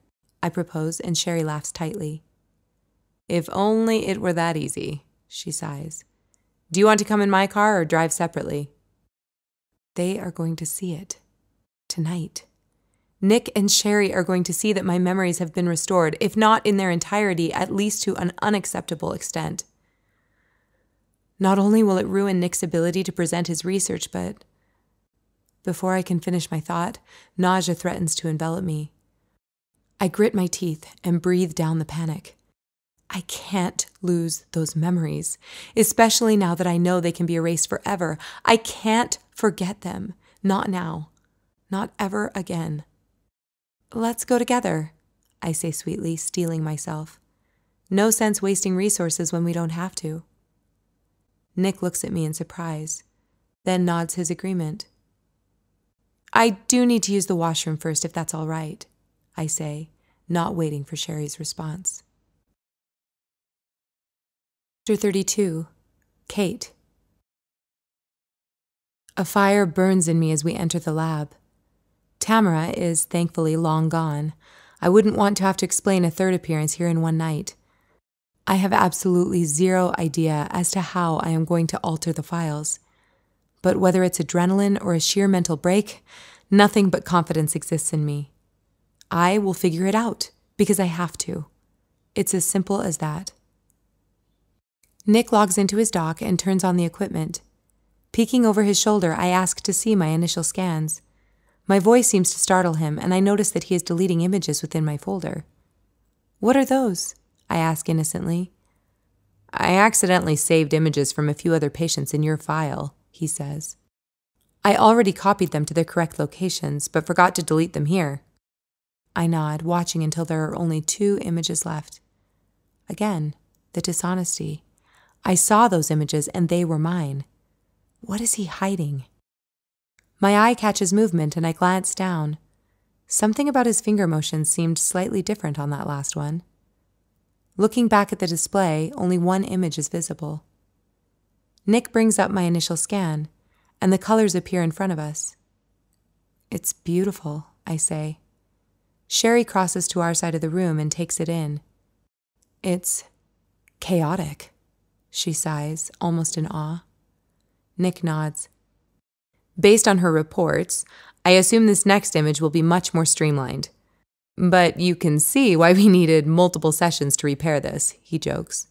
Standing right here, I tease, trying to keep the mood light. Where did my second scan disappear to?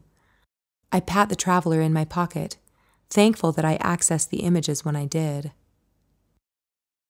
Chapter 33. Eric. Moving down the row next to Kip, I slice the cabbage heads off one by one.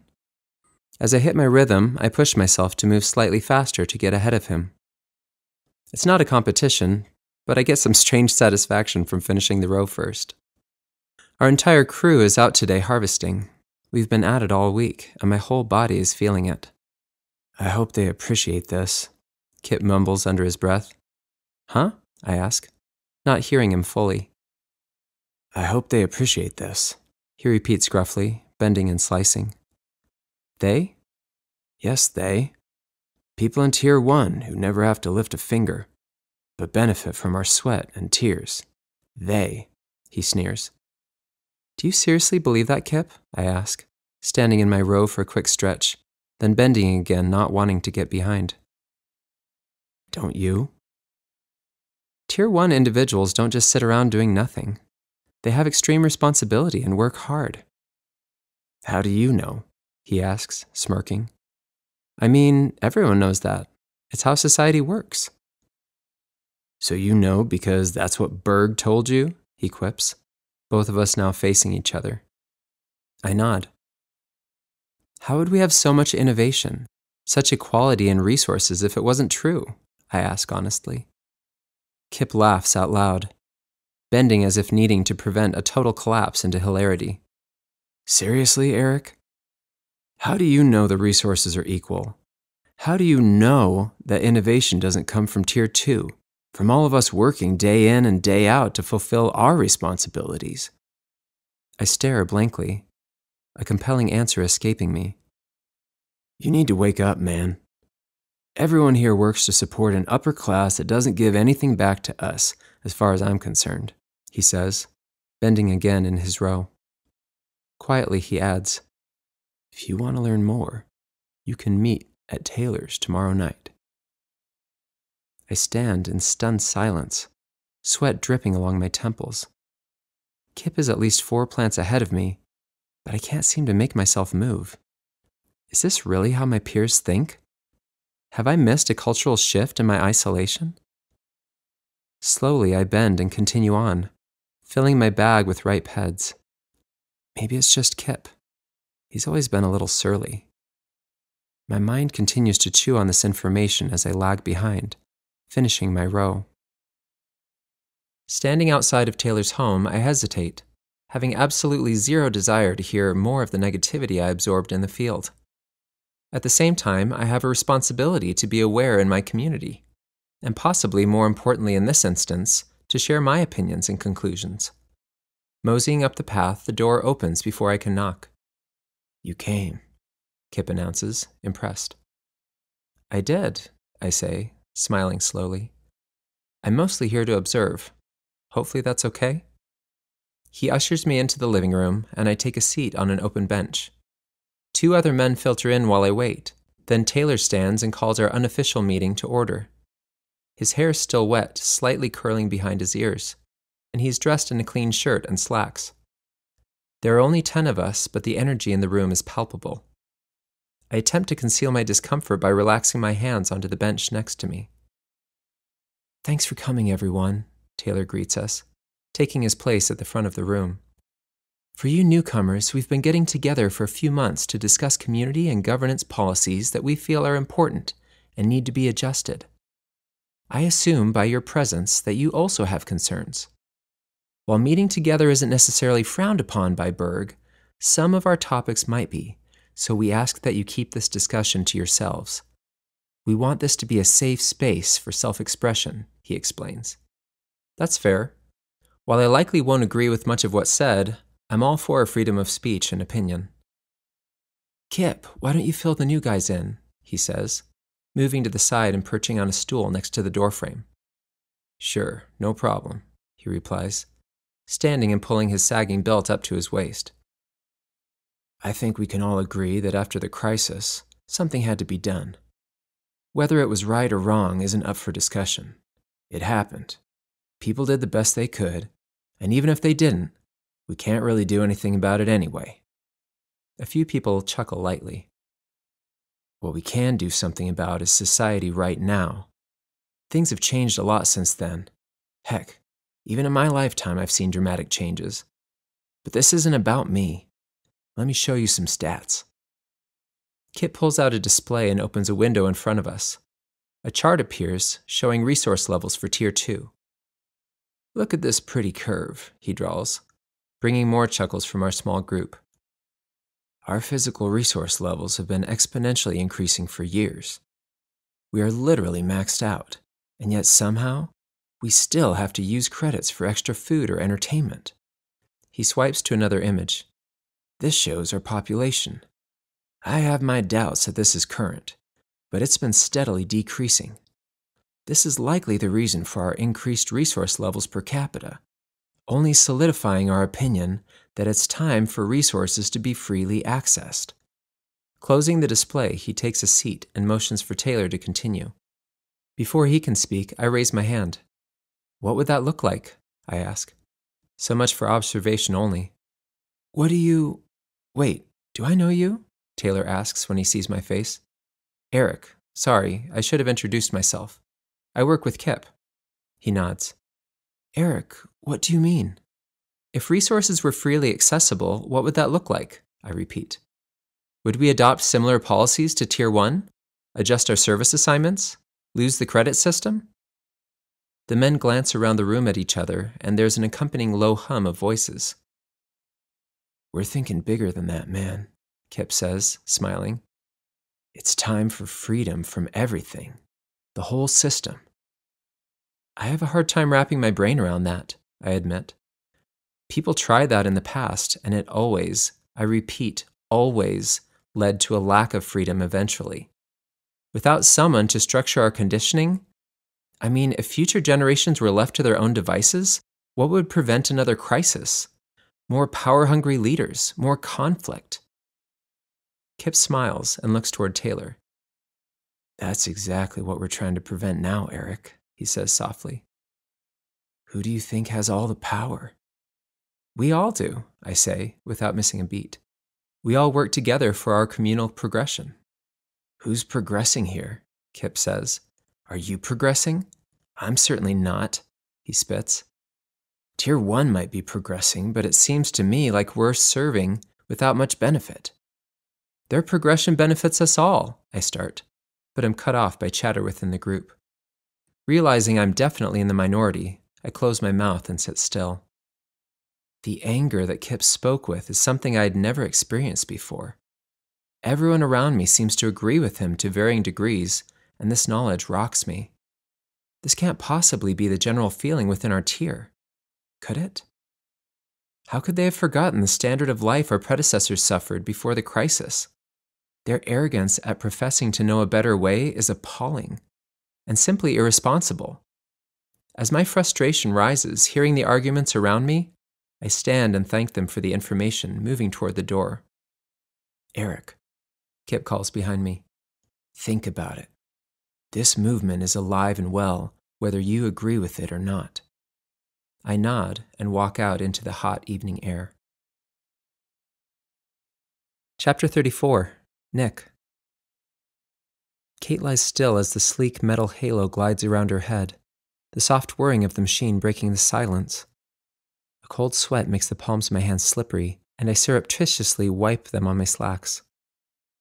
Though I'm trying desperately not to show it, the frustration within me fights to rise to the surface. The director has some nerve interrupting our evening to force a scan. Did my assertiveness the other night somehow set him off?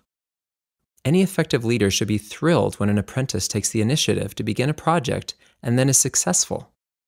His reaction and Sherry's immediate obedience serves to solidify my understanding of the situation. He doesn't want equals on the committee. He wants minions. People who will do his bidding without question. Though that may have been me a month ago, that agreeableness has died within me now. I adjust Kate's head position and run the machine again. Only one more position to go. Sherry sits in the corner, legs crossed, fingers tapping on the chair. Though I've only known her for the last 2 years or so, my respect for her has continued to decrease exponentially. Based on her comments to me that night in the hall, she's aware of the director's need to be in control, yet she's done nothing to raise a warning to our regional leaders. I have to assume that not every member of leadership is corrupt. We couldn't possibly be that far gone.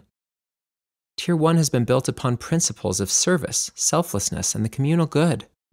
Witnessing this lack of integrity, along with the secrecy and manipulation in the committee's actions, sends me back to history conditioning. Over and over, we studied societies following the same pattern. In every case, societal decline occurred after one small shift. Someone with less than worthy goals asserted dominance, and nobody stopped it.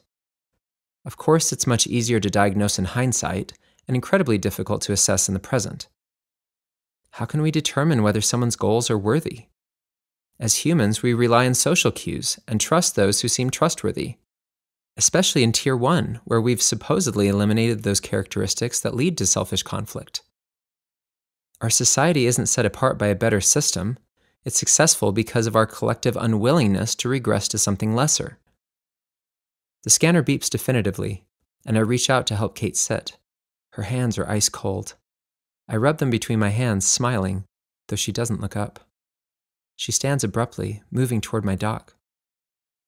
The image hasn't processed yet, I say. I know. I just want to be ready, she answers. Sherry beats her there, taking her place at the computer. Where will the image appear, Nick? Sherry asks assertively, guarding the dock with her body. I raise my eyebrows, staring in her direction. I love the excitement here, but I'm going to need access to the display for the image to be processed, I answer nonchalantly, forcing my anxiety about the situation to take a back seat. Sherry huffs and moves out of the way. What fire has been lit under her to inspire this level of intensity? I move between the two women and calmly open the imaging companion software. Movement catches my eye at the bottom of the display. A data traveler is attempting to connect. My eyes narrow. It's Tamara's. I clear it from the dock, shutting down any potential uploads. Kate grips my arm unsteady, and as I turn, her eyes roll into her head before she falls. Chapter 35. Kate. Kate? I hear Nick's voice above me and blink, attempting to focus. Hey, there you are. Do you see me? I nod. Nothing hurts. Nick must have caught me when I went down. I should have had you stay seated for a few minutes after the scan. Reaching up, looping my hands around his neck, I make an instantaneous decision. Nick, That scan will destroy both of us, I frantically whisper into his ear. It's okay, Kate. I know you're probably out of sorts, he replies gently. Just lie down, and I'll take care of it. No, Nick! I hiss fiercely. I should have told him about this earlier, I think, panic building in my chest. All of my previous confidence has dissipated, virtually sucked out by Sherry's refusal to give me any space to work. I had hoped that the image from the traveler would upload and open on the display. Even facing a terrible outcome, I know I couldn't have told Nick earlier. He would have taken my memories away again, gone forever. Do all roads lead to me losing my family for the second time? I close my eyes, lying back on the bench, and silently weep. Is she okay? I hear Sherry ask.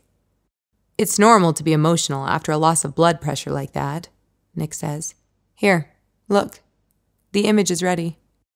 This is it. I force myself to breathe, apologizing desperately to Tal and Eric.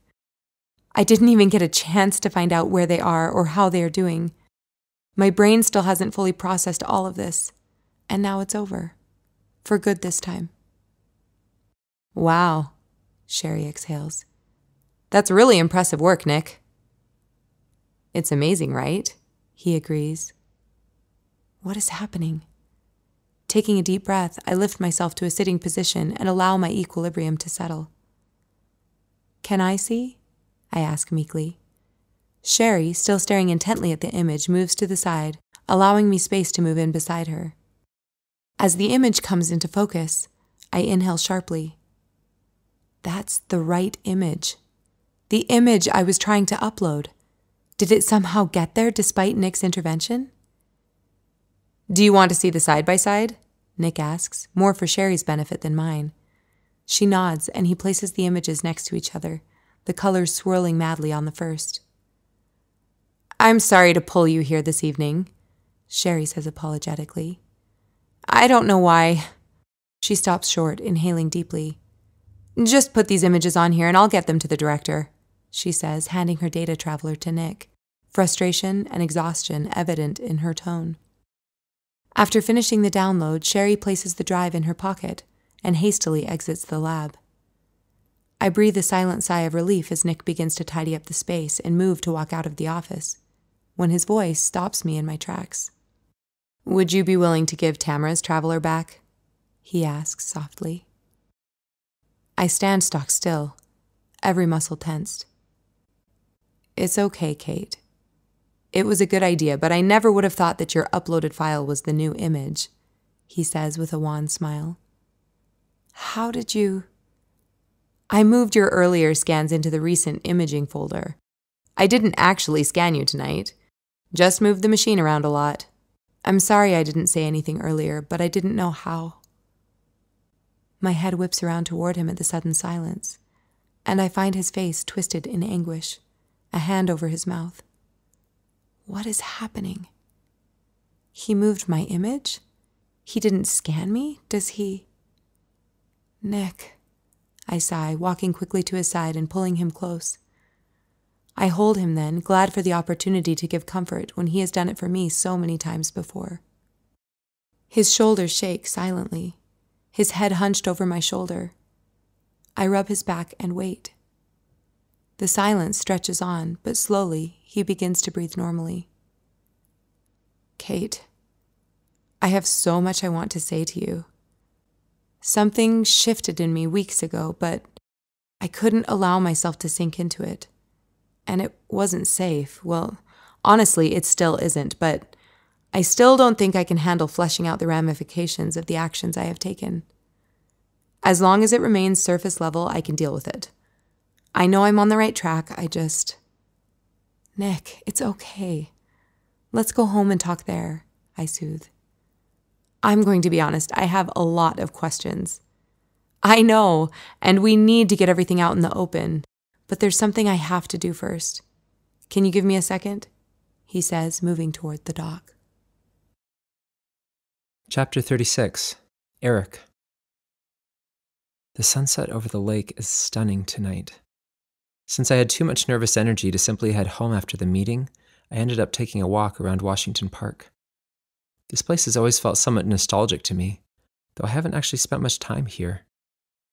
Perhaps it's merely the fact that it's tied to a previous society, a past culture. Watching Tier 1 and Tier 2 individuals meet here during the day to collaborate also represents the best part of our current society.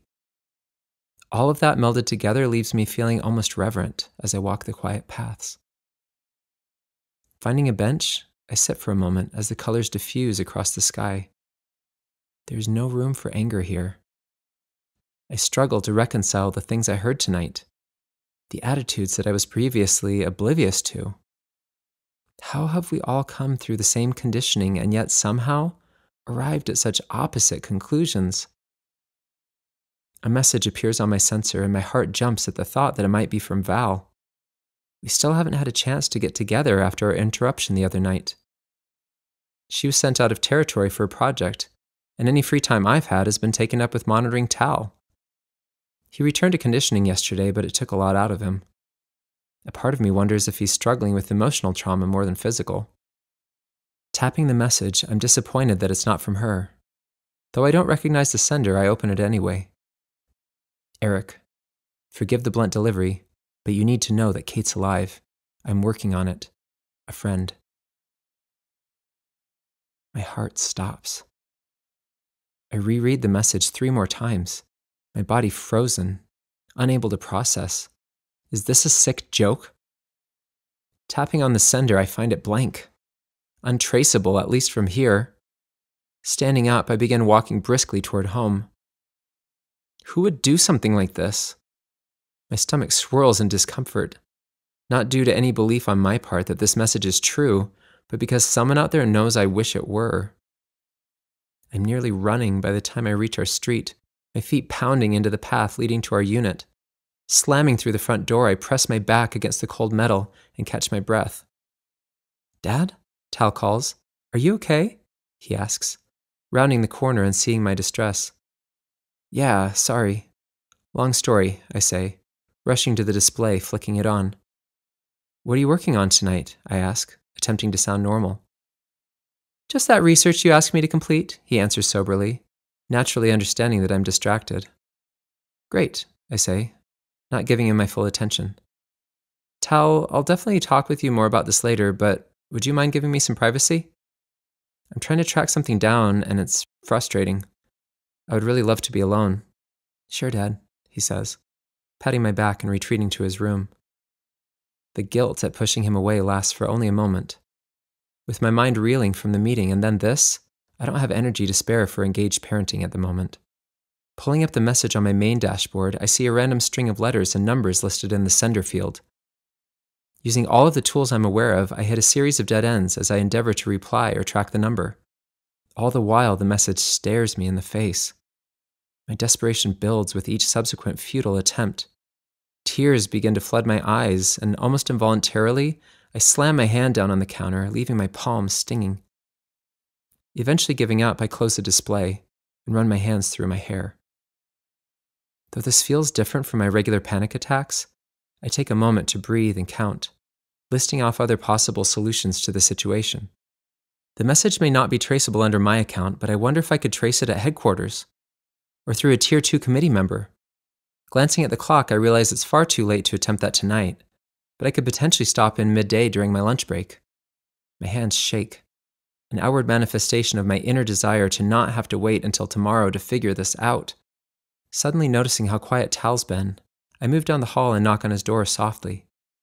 Hearing no reply, I open the door to find him asleep at his desk, his stylus still between his fingers. It's been a long time since I've carried my little boy to bed. I smile in spite of myself as I stagger to lift him from his chair, and, quite ungracefully, lay him in his bed. Since I've taken charge of a few of his conditioning responsibilities, Tal hasn't had any outbursts or behavioral issues in his group. I'd like to take credit for it, but I'm almost positive that he's also begun to mentally and emotionally mature these last few weeks. His social smarts finally catching up with his academic side. I smooth his hair with my hand, remembering how fuzzy his head felt as a baby.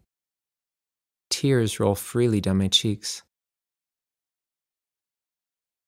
Kip and I worked side by side again this morning, building permaculture in one section of the planting fields.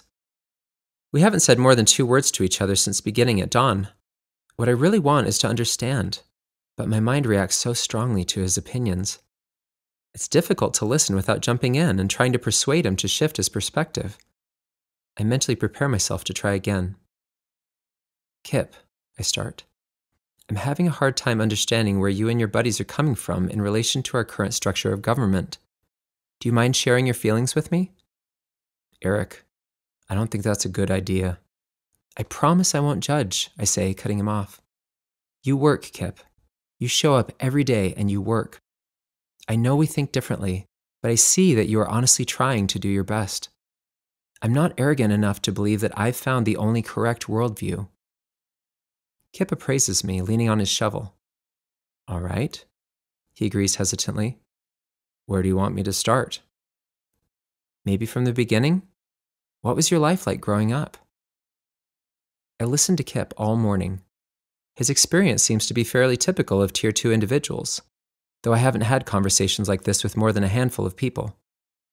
While my sample size is small, I extrapolate in good faith. I guess one day I had to ask myself, what's the point? Kip continues. I serve, I feed people, I go home, I eat, sleep, then get up again and do it the next day. Are you paired, Kip? I ask. I was. It didn't work out, he admits. I wasn't approved for a child, and she had better numbers. Wanted to see if she could find a healthier option. His face flushes, and his shovel seems to be hitting the soil with more force. That's tough, I say. That's life, he corrects. Again, begging that same question. Honestly, Eric, how do you stay motivated? I swallow, not immediately knowing how to answer. The truth is, I haven't ever considered this, Kip. I've always felt a strong pull to contribute. Maybe it's amplified because I have Tal, or because I feel some strange responsibility to do right by Kate. I don't know. To me, doing my part to make our world a better place is good enough. Is it better, though? Kip asks. What do you mean? Of course it's better, I answer, out of breath from lifting another shovel of compost. Okay, yes, I agree. It's better than it was during the crisis. But is it getting better? He clarifies. Where do you see the tier system in 50, even 100 years? Ideally? Realistically. For me, they're kind of the same thing, I think. I chuckle, and Kip rolls his eyes, a smile playing at the corner of his mouth. I see cancer as a thing of the past. Soil toxicity brought down to manageable levels, more opportunities for reproduction, more variety in food and fauna. Basically, a better, richer quality of life for everyone. But why? Eric. When there's nothing to compare it to, it doesn't feel better. It just feels normal, Kip argues. I pause, leaning on my shovel, sweat dripping down my back. But it would be a better normal. Sure, theoretically, we could look back and say, they had it worse. But nobody in Tier 2 looks back. We're only looking up, looking at what we don't have. Regardless of how great life gets here, we always know that there's something that escapes us, that we aren't whole enough to be given opportunities. It's not personal, I interject. It's simply the only way to ensure that we become our best. But what is our best, Eric? And who is we? Don't you mean that they become their best? And who determined what best even means? I would argue that we've sacrificed our holistic best for a narrow version of it. He waits to continue speaking until I mix the last of our amendments into the soil. Propping our shovels into our wheelbarrows, we push them along the path toward the storage shed. Have you ever read anything from Alan Sears? Kip asks. I shake my head. He was a philosopher in the early 2000s. Had some great theories on conflict. Two discussions of his have really stuck with me. First, the tier system was never established through consensus. Again, I'm not arguing that forced participation wasn't necessary at the time, but I don't think it's justifiable anymore. Everyone, Tier 1, Tier 2, and Tier 3, should be allowed the opportunity to opt in or out. The tier system will always serve Tier 1 as a first priority, and it isn't rational to pretend that we're all benefiting to the same extent. My wheelbarrow bounces along the uneven ground. and I reach out a finger to steady the handle of my shovel so it doesn't continue to clang against the sides. Second, he continues, human potential can't be fully realized in an oppressive state. Berg can argue all they want about how we're free and opportunities are available to all, but here we know that isn't true. They fully hitch their wagons to genetics and our physical interactions in the brain as the be-all end-all source of truth, but I don't buy it. There's power in perception. There's power in belief, all of which is intangible and so far quite immeasurable. I walk in stunned silence. My own ignorant perceptions have been completely ripped apart during this conversation. Specifically, my perceptions of Kip. I've subconsciously always viewed him as lesser, as slightly unenlightened, but just the opposite is true. Could we have been having conversations like this every day had I been more open? Had I been more willing to explore my own biases? Rolling our equipment back into the covered storage area, we brush ourselves off and enter the shed to wash up for lunch. My senses are heightened when I touch my sensor. I have an hour to make it down to headquarters to figure out if they can trace where the message originated. Our prior conversation served as a nice distraction, but now finding that information is all I can focus on. Glancing across the room, I notice Kip already rummaging through the fridge for his lunch. With nobody paying attention, I'm compelled to pull it up and reread it for the 100th time. I scroll, not seeing it immediately. Did it somehow get moved on the list in priority?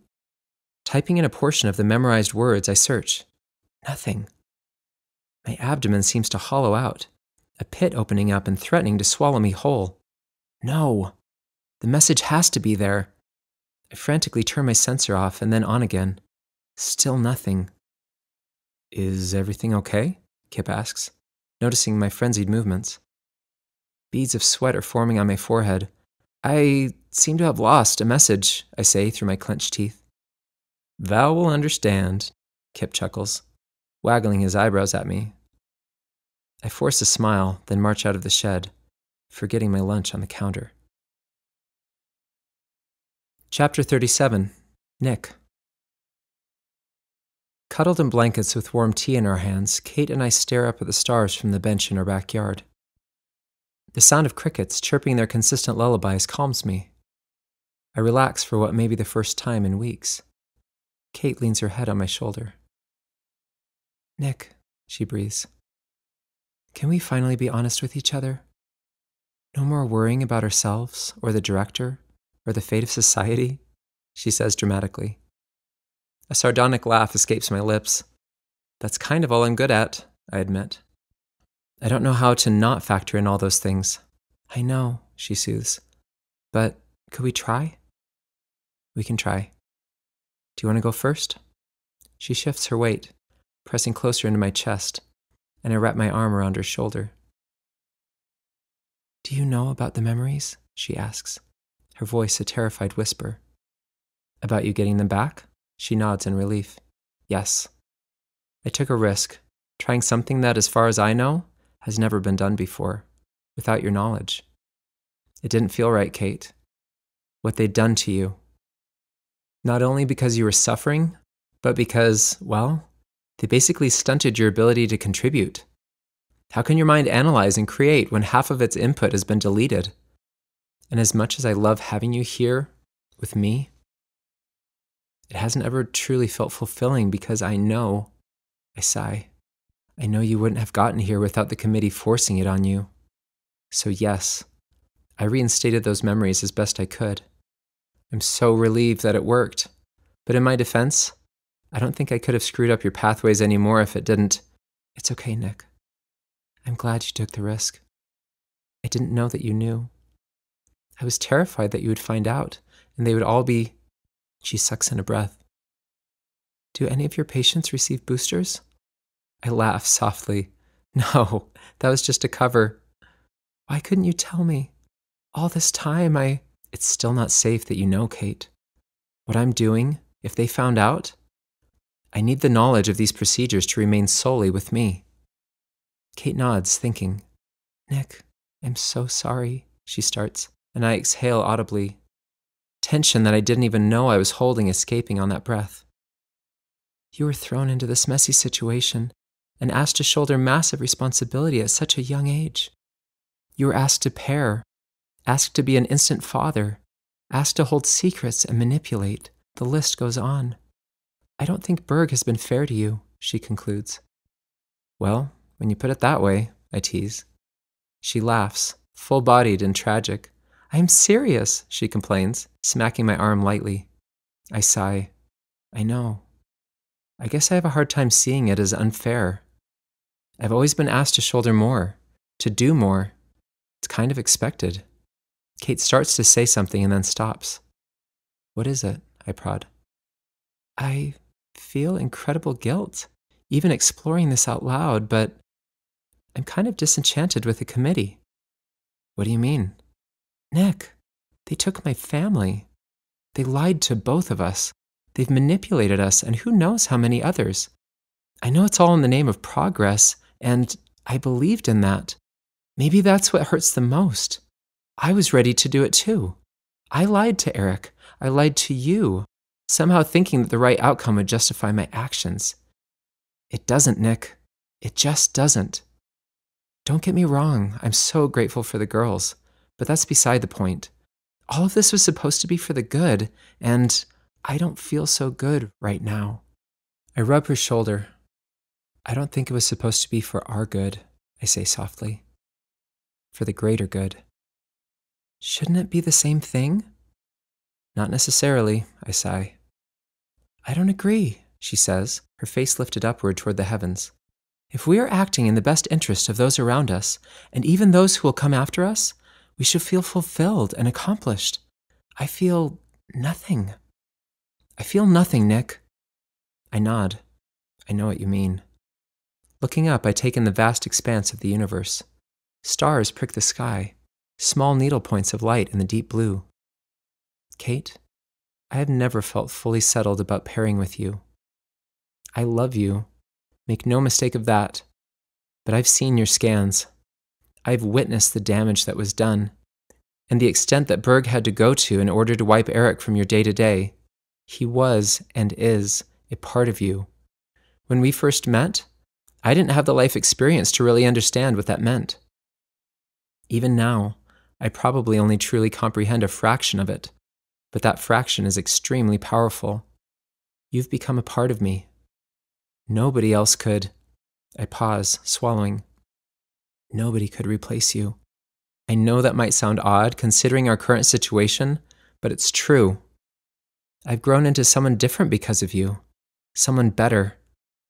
The other night when I reacted the way I did in front of the committee members, I'll never forget the way you looked at me. I don't want anyone to have reason to look at me like that again. She squeezes my hand, but doesn't speak immediately.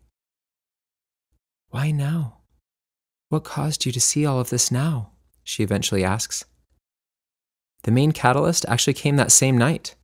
During the trials, I'd been treating Tier 1 patients for routine things like accidents, death, the usual.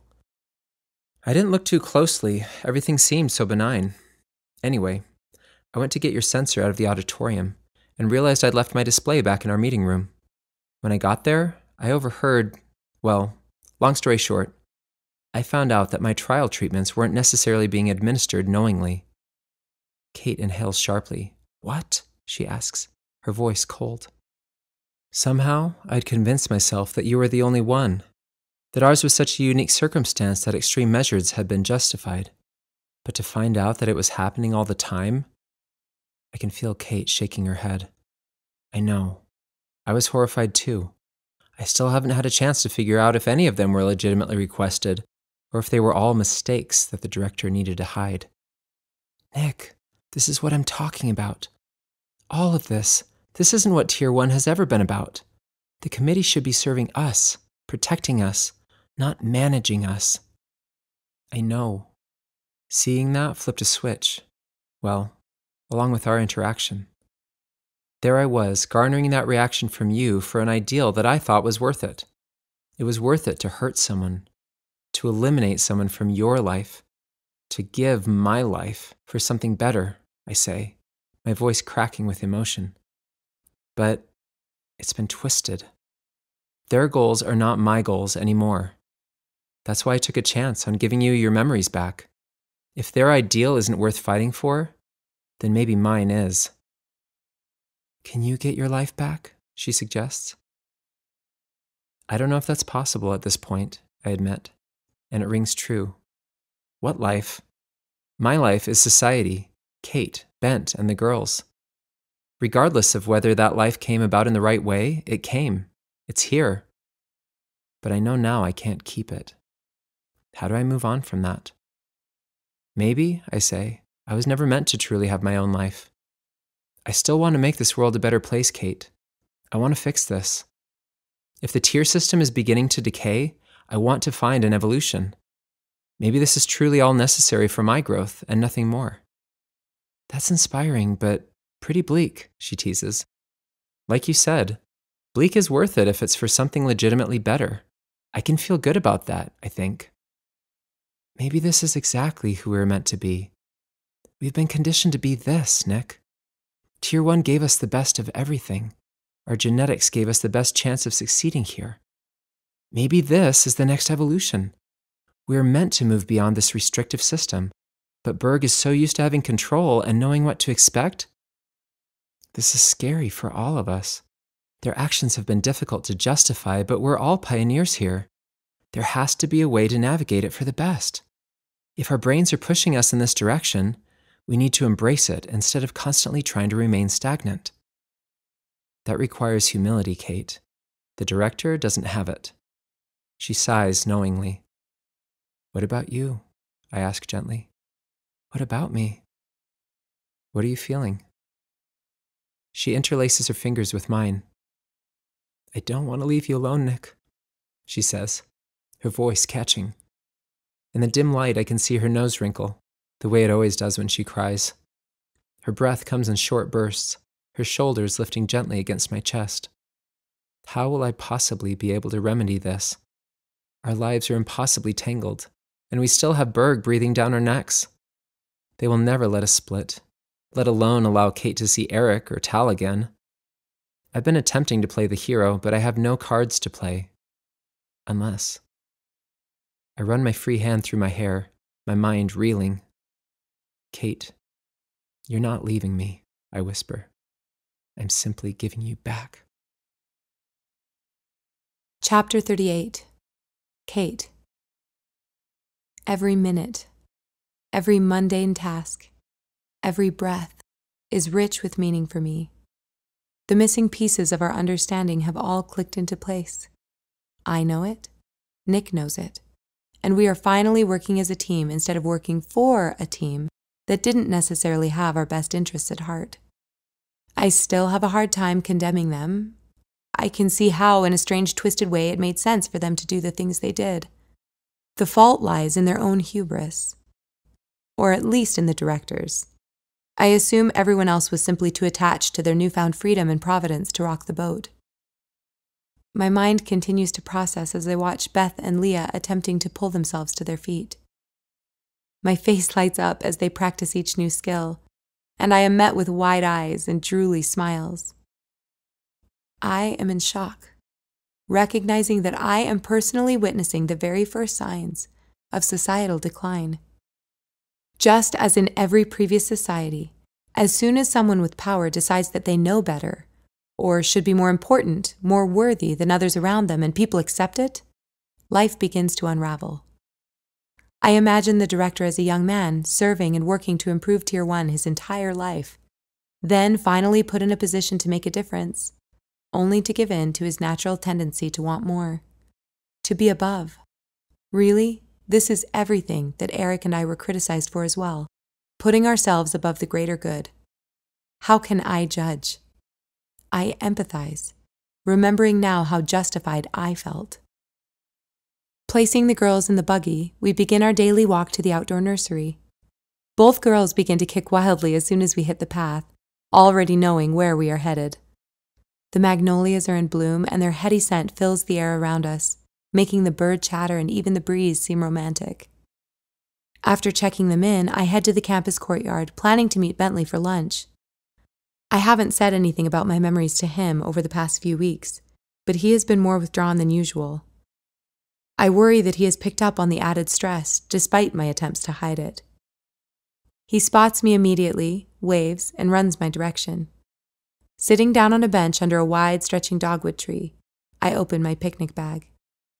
"Hey, Mom," he says, walking the last few steps, plopping down dramatically. "Hey, bud. Are you already tired out?" I laugh, noticing the sweat around his hairline. "Yeah, we were playing Foursquare." "So fun. Here's our lunch," I say, motioning to the spread. "What are you in the mood for?" Without speaking, he appraises the food and picks out his favorite vegetables and some smoked ham.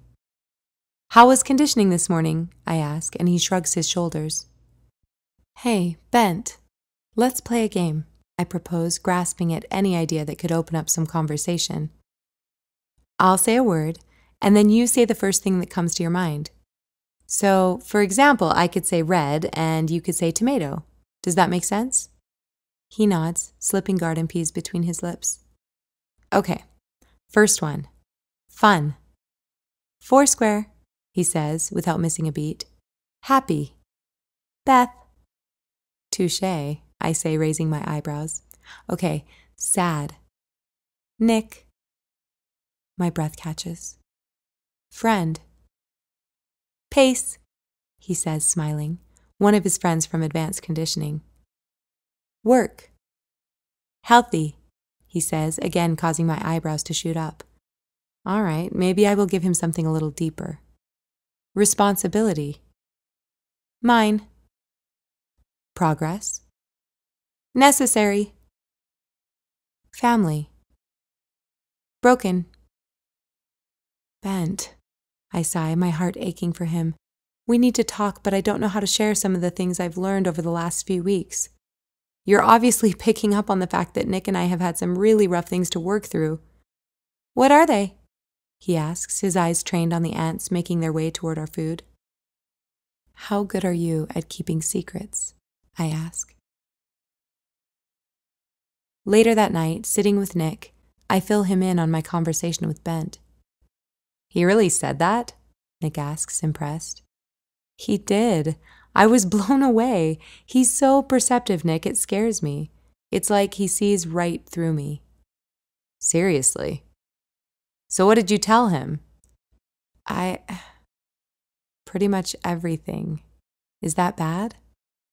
Do you think he'll say anything to anyone? I wouldn't have told him if I did, I answer. Nick nods. How did he take it? At first, he didn't make eye contact, but eventually he was absorbing every word. I think that's why I said so much. His little eyes searing into me, not speaking, I couldn't stop. When I finished, he hugged and thanked me. I told him that we are working as a team and that we'll figure out what to do from here, and that it was really important not to talk about it. He just hopped up and said, "I won't," and ran back to his group. That's it? That's it. He didn't say anything about it to me tonight, Nick says, his face drawn into a concerned expression. I know, me either. Let's talk to him tomorrow? Maybe he just needs time to process. Nick yawns, nodding his agreement. I'm going to head to bed, he says, standing and stretching his back as he does so. What are we going to do, Nick? I ask. He looks at the ground. Talk to me tomorrow. Maybe I need time to process, he says, a grin pulling at the corners of his mouth. Chapter 39. Kate. I wake early and find the other side of the bed empty. Pulling on a cotton sweater and pants, I start some water boiling for tea. Nick must have gone out for a walk, as I don't see his shoes by the front door. When the pot whistles, I pour the water over the mint leaves in my mug, inhaling the fresh scent, then move to the patio to watch the sunrise. It's been a while since I have been outside this early. Waking up multiple times each night with twins kind of killed my enthusiasm for sunrise. Somehow, without even realizing it, we have transitioned to getting a full night's sleep most days. I stop mid-drink, realizing that I haven't had a headache since my memories were restored. Not one. Tears sting the corner of my eyes as I watch the horizon glow orange. I don't know what happens from here. I can't possibly see a solution that Berg will approve, nor can I imagine a world where they would allow Eric and me to be together again. Yet I am at peace. My brain is at peace. How is it possible for so much turmoil to swirl around me, and yet for there to be quiet inside my head? And when all seemed well, for the opposite to have been true. Pink rays stretch across the sky, flashing around wispy clouds until running out of strength above my head. Everything around me seems to absorb its energy. The flowers open their petals, colors emboldening by the second. Insects wake and follow their sleepy paths around the garden. Birds begin chirping and chattering to one another. The world is more beautiful to me this morning than ever before. The sorrow and hurt within me bring a depth of joy that can't be logically rationalized. I revel in it, not wanting to miss a thing. Chapter 40, Nick. Thanks for allowing me to come by so early, I say, entering through the open door. Of course, Sherry responds sleepily. To what do I owe this pleasure, she asks, motioning for me to take a seat. I just needed someone to talk to, and obviously that can't be Kate right now, I answer. Sherry nods, crossing her legs, her loose cotton pants bunching between her knees. How's she doing? Good, considering, I say. As you saw, the reversal is definitely helping, but there hasn't been much time to analyze long-term effects. Yeah, that's understandable. I sigh. Sherry, do you think we're doing the right thing? I know the director cited research and obviously understands this better than we do. But what if we've put all our energy into one track when we should be diversifying? Her eyebrows furrow. What do you mean? She asks. I mean, our committee is utilizing extra resources because we believe the system will work indefinitely. Think about it. What system can you point to that lasted indefinitely? None. Over the course of history, they all imploded, and all for the same reason. A reason that was out of their control, she counters. It wasn't their system, it was the external factor, the war, the disease, the rebellion. No, it wasn't that. It was their ability to adapt to the myriad external factors. But we've already proven that we can adapt, and our results have been phenomenal. And what happens when we're faced with something new? Our tier is homogeneous, Sherry, and it will only continue to become more so. Not just homogeneous genetically, but mentally as well. I haven't been on the committee long, but it seems like the director really doesn't appreciate people who question. I ask questions all the time, Nick, Sherry points out. There are questions, and then there are questions, I counter. Your queries are practical, informational. They aren't tearing at the very fabric of what we've built this system with. She shakes her head. You aren't always present for my discussions with Grace and the director. Be satisfied in knowing that I am not always so easygoing. I nod. Good to know. But back to my original thought. Do you think this system is right? Sherry huffs, exasperated. I don't know what you're getting at, Nick. Of course it's right. Is it perfect? No. But we're constantly working to make it so. And I think we've accomplished some pretty incredible things on the journey.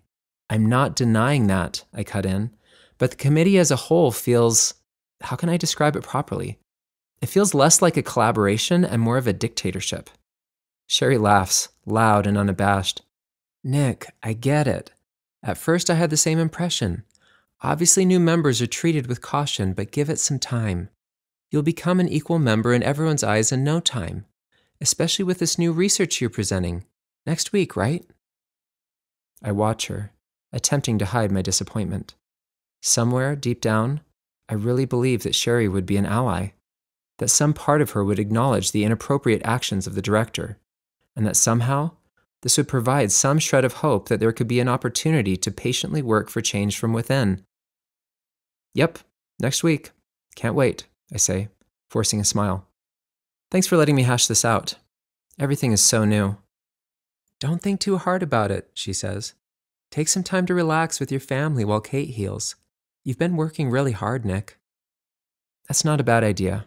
In fact, I was thinking about requesting resources to visit my father. What's the process for that? You're still thinking too much. Just send a message to the committee letting us know where and when you're going, then submit a list to Faye. She'll set up your flight and help with anything else you may need. It's that easy? Yep, she says, obviously pleased with herself. All right, I say, standing. Will do. Thanks again, Sherry. I better get home. I'm sure Kate's wondering where you are, she says, one eyebrow raised. As long as I get home before the girls wake up, she won't miss me, I joke. As the door closes behind me, I breathe, centering myself. On to plan B. 41. Eric. Dad, I hear above me, my eyes slowly starting to focus. Dad, hey, I think you need to get up, Tal says, his eyes pleading with me. Tal, I need to sleep. Dad, you've been sleeping for nearly 2 days.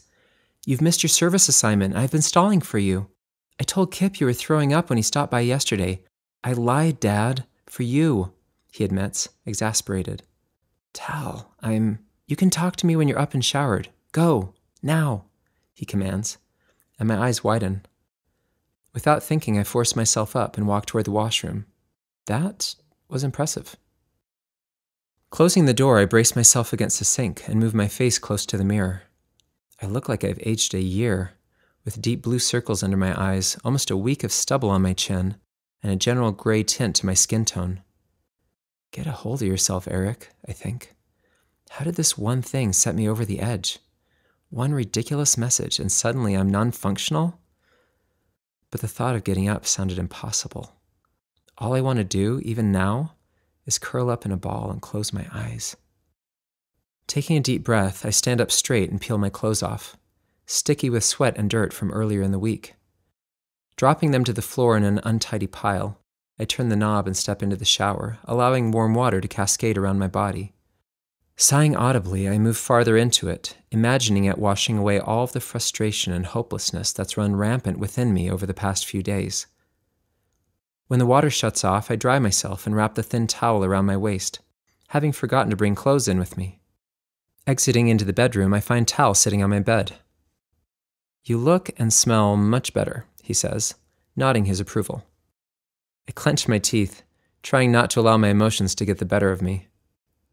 I'm sorry, Tal. Will you please tell me what's going on? He nearly shouts.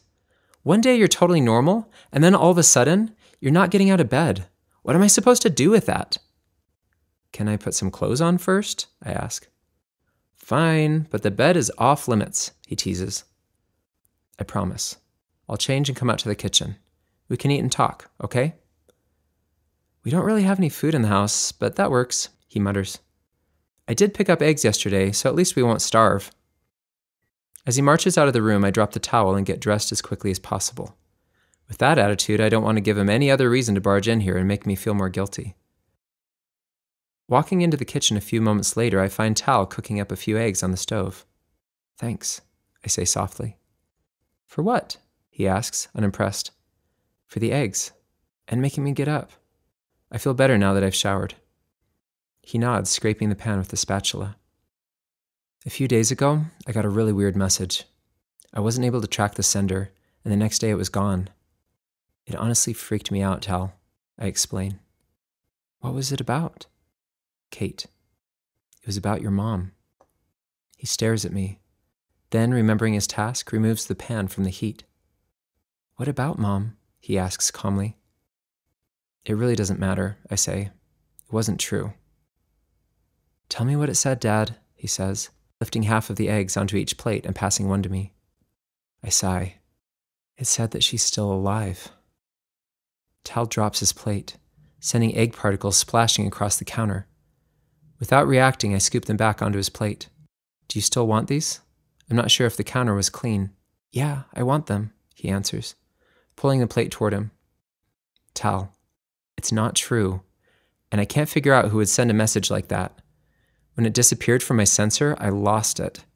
The emotional side of my brain completely took over. I'm so sorry I wasn't there for you. It's fine, Dad. I survived. This time. But what if it happens again? I ask, shaken. I don't know what to do, Tal. I was completely out of control. Tal looks at me, his eyebrows furrowed. What if it is true, Dad? Taking a bite of egg, I shake my head. I'm going to run to the distribution center for our weekly portions. Want to come? No, I'll clean up here, he says. Setting my plate down, I pick up a canvas bag and head to the door. As soon as I step outside, I'm lighter. The fresh air seems to heal my soul, cleansing me from the inside out. My walk, while slow in the beginning, gains energy as I near the center. I'm probably fine. My behavior over the last few days was some strange anomaly. Things will go back to normal, right? Moving into the line, I wait, surprised at how busy it is today. What day is it? I realize I have no idea. Tal said I'd missed my assignment for 2 days, so that must put me at the end of the week. Though I honestly can't remember when I went last. It feels like a year ago. Tal's question rings in my mind. What if it is true? I immediately reject the thought. It can't be. As much as I want it to be, it's not possible. And why would she have been taken from me while I was made to believe in her death? None of it makes any sense. Reaching the front, I scan my sensor. Late this week, hey? The woman asks, smiling. Yep, sorry about that, I say apologetically. Nothing to be sorry about. Are you doing okay? I nod. Have you checked in with your health specialist recently? She questions. I'm not really close to the cutoff, so I don't do that often, I answer. Sorry, I didn't mean to pry, she says, handing me my portions. Layering them into my sack, I thank her and retreat to the path. My mind is blank most of the way home, wandering aimlessly while my body is on autopilot. Suddenly, I'm yanked sideways, my sack falling to the ground with a thud. As I whip my head around, something's pulled over my eyes, and a sweet, thick scent invades my nostrils. My vision fades, and I slump to the ground. Blinking, I slowly focus on the room around me. My head is fuzzy and movement is difficult, but I begin to take in details. White walls, a low hum, soft light from an open bulb above my head. Movement near the door causes me to move my head quickly to the left, sending my equilibrium swimming and muddying my vision. Hey, Eric, glad you're awake, a man's voice says softly. I'm so sorry about the way I had to get you here, but it was the only way to maintain anonymity. I hope you'll trust me on that. Still clenching my eyes, I ask, Where's Tal? He's here too, safe. Don't worry. What's going on? I ask, as something hits my fingertips. It's a glass of water, I hear. Drink some and then we'll talk. Not hesitating, I raise the glass to my lips and gulp the cool liquid, desperate for it. Do you need more? He asks when the glass is empty. Maybe in a minute, I say, my voice hoarse. Opening my eyes, I can see him now. A young man with broad shoulders, handsome, impeccable bone structure. Where am I? I ask. You're in a Tier 2 rehabilitation center, not far from your home. Realization dawns on me. Is this because of the last couple of days? I ask. I have been sick, but I feel much better today. I went down to... I think I dropped my portions, I say in regret. We got them, don't worry. They're back at your house, he explains, his voice suddenly warm and kind. I nod. Things are much better today. I don't think you need to worry. This has nothing to do with the past few days, Eric, but I do agree that you look like you've been sick. And you're much skinnier than when I last saw you, which doesn't help with my own levels of guilt. Who are you? I interject, thoroughly confused. I'm a friend, he says, and instantly my stomach clenches, thinking of the message. Did you? I did. We stare at each other in silence. Why? I plead. Because it's true, Eric. Tears again form in my already tired eyes. I can't. I know, and you don't have to believe me. I'm not going to force this knowledge on you. Too much has been done without your consent already, he admits, running his hands through his hair. The truth is, I don't have permission to be here, and I honestly don't know how long I'll be able to get away with it. Do you know what this machine is? He asks, motioning to the equipment sitting next to me. I think it's a reversal therapy machine. Correct. Do you know what it's used for? They use it to eliminate trauma, typically just portions of it, softening it so people can heal. True. It can be used to eliminate anything, really, even to create memories if desired. That's incredible, I say, shifting forward on my seat. That could do so much good. Always the optimist, he sighs. You're right. But I've recently discovered that it's been used on unwilling subjects. Sometimes that's necessary if individuals are unwilling to move forward, I argue. Eric, I promise I'm going somewhere with this, he pleads. Right, limited time. Sorry. There are people in Tier 1 who are using this technology for their own purposes, completely unethically in my opinion. But regardless of whether you think that's possible, let's talk about you. I'm not going to mince words, so try to stick with me, Eric. You and Kate were split without consent. You are Tier 1 and so is Tal, but you were moved to Tier 2 after your memories were adjusted. Mostly to keep you from seeing Kate again, but also because the committee knows how hard you work. Kate is alive, Eric. She loves you. I came here to assess whether you want that life back. The room seems to shift around me, a million questions darting through my brain at once. I close my eyes again, attempting to calm the clamor. I know it's a lot to take in, but we don't have much time. Yes or no? How do I answer that? I exclaim. I don't even remember the life you're talking about, let alone know whether I want it. If Kate's alive, I want her. But it's impossible. I don't know who you are. I don't know where my son is. I shout into the ether. Yep, I know. You're going to have to trust me, he answers calmly, ignoring my outburst. Would you like your memories back? He asks, his eyes searing into mine. How can I say yes to this? Could this be some elaborate ploy to fix whatever's been going on? Did Tal call the center worried about me? Where's Tal? I ask again. Yes or no, Eric? I won't ask again. My stomach turns. Yes, I sob desperately. Lean back, he commands, and I lower my back to the chair. Across the field, I see Nick slide a hand around Kate's waist. I watch them as the balloon next to me begins to inflate, breathing hot air across my skin. They talk, Kate's shoulders lifted, obviously tense. Though I wasn't expecting Nick to be here, I can't say that I'm surprised.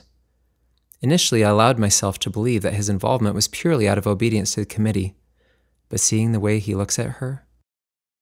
Pulling my clenched hands out of my pockets, I began to make my way through the balloons.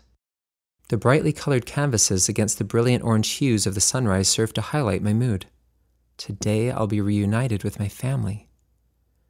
The seemingly endless days without them are actually ending, and I can hardly believe it.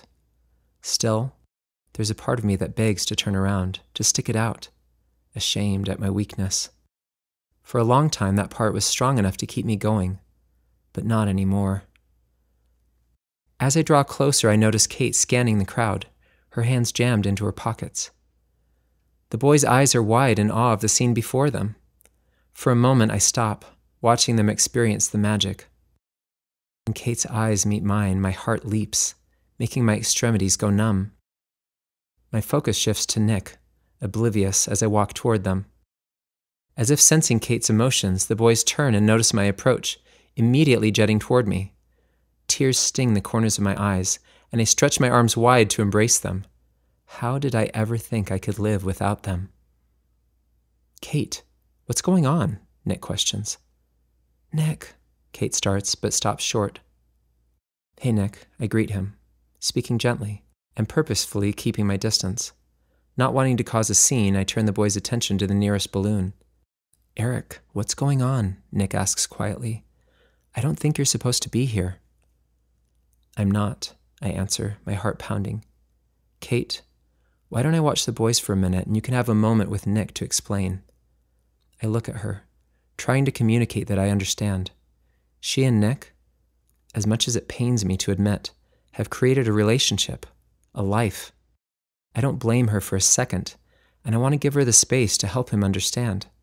I'm here, and the fact that she is also here means I don't need to know or worry about what's transpired between them. Nick looks back at her, his face pained. Explain what? He asks. Her eyes swim with tears as she begins to lead him away from us. I'll meet you at the balloon rides, Kate, I call after them. So what should we do while we wait? I ask, turning back to the boys. Play tag, Bentley suggests immediately. Seems a little dangerous with all this fire everywhere, I tease. It'll just make it more fun, Tal says, slamming his hand into my shoulder. You're it! The boys scatter and I have to call out the rules above the sound of the fans and burners. No actual running, only speed walking, I say, and Tal throws his arms up in dissent. You can still go fast, I promise. And no walking through the balloon prep areas. You have to go all the way around. The boys nod and I dramatically begin my chase, goofily swinging my arms by my sides. Bentley roars with laughter, almost forgetting to escape. It proves to be a game of hide and seek rather than tag, as the boys' strategy turns to remaining silently obscured by half-filled balloons. Swiftly turning around each one, confusion sets in. How have I not found one of them yet? Bent! Tal! I call. I give up. No response. Running my hands through my hair, I turn back the way I came and stop short. Sherry. And Grace, with Tal and Bentley in hand. Chapter 42. Kate. When is Nick getting back? Bentley asks. He still hasn't said much to me since our conversation. He should be home tonight. I think he was only planning to spend a couple of days with his dad, I answer. How was conditioning today? Bentley shrugs his shoulders, picking up an apple and wandering toward the back door. Bent, I call. What's going through your head? I shared all of that information with you the other day, and you haven't said much. You haven't said much either, he responds, taking a bite and chewing. He has a point. I didn't want to seem overbearing. Neither did I, he says, still chewing. What do I say to that? Okay, I nod, but I'm talking now. It's going to be all right, Mom. I know we'll figure out a way to be a family again. How do you know? I ask in disbelief. How, Bent? This is serious, Bud. The committee is not going to just allow us to waltz out of Tier 1 and join Eric and Tal. They don't have to allow us to do anything, he says, licking the juice as it drips onto his fingers. Don't worry, Mom. Don't worry? Bent! He runs to me and hugs me tightly around the waist.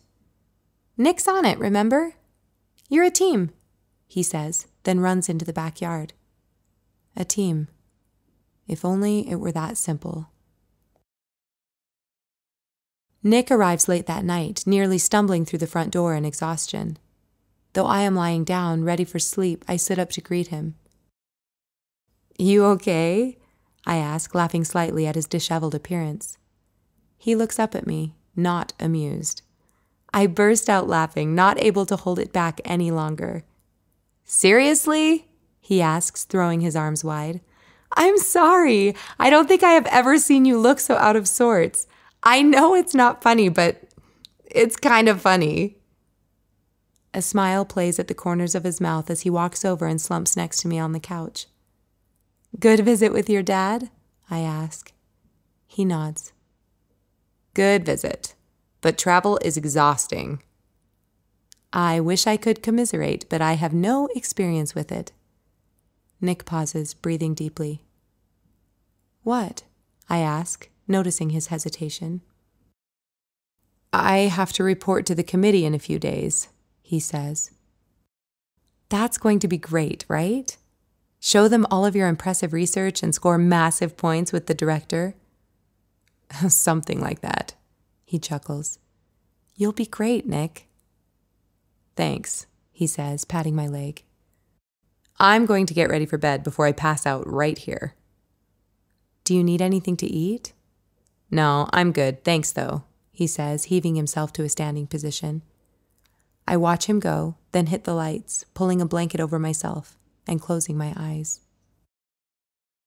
As I'm walking home from the outdoor nursery, I see Sherry walking down the path toward me. Though I don't have the energy for a superficial conversation, I plaster a smile on my face and slow to greet her. Girls are loving this still? She asks.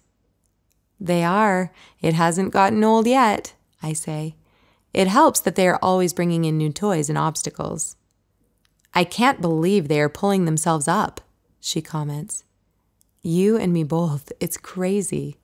What brings you down here? I ask, keeping the mood light. I was hoping I'd find you, actually. With Nick being out of town, I wondered if you could use some help. You didn't have to come all the way down. You could have just sent me a message, I tease. Yeah, I know. Maybe I also wanted some fresh air, she says, looking at the ground.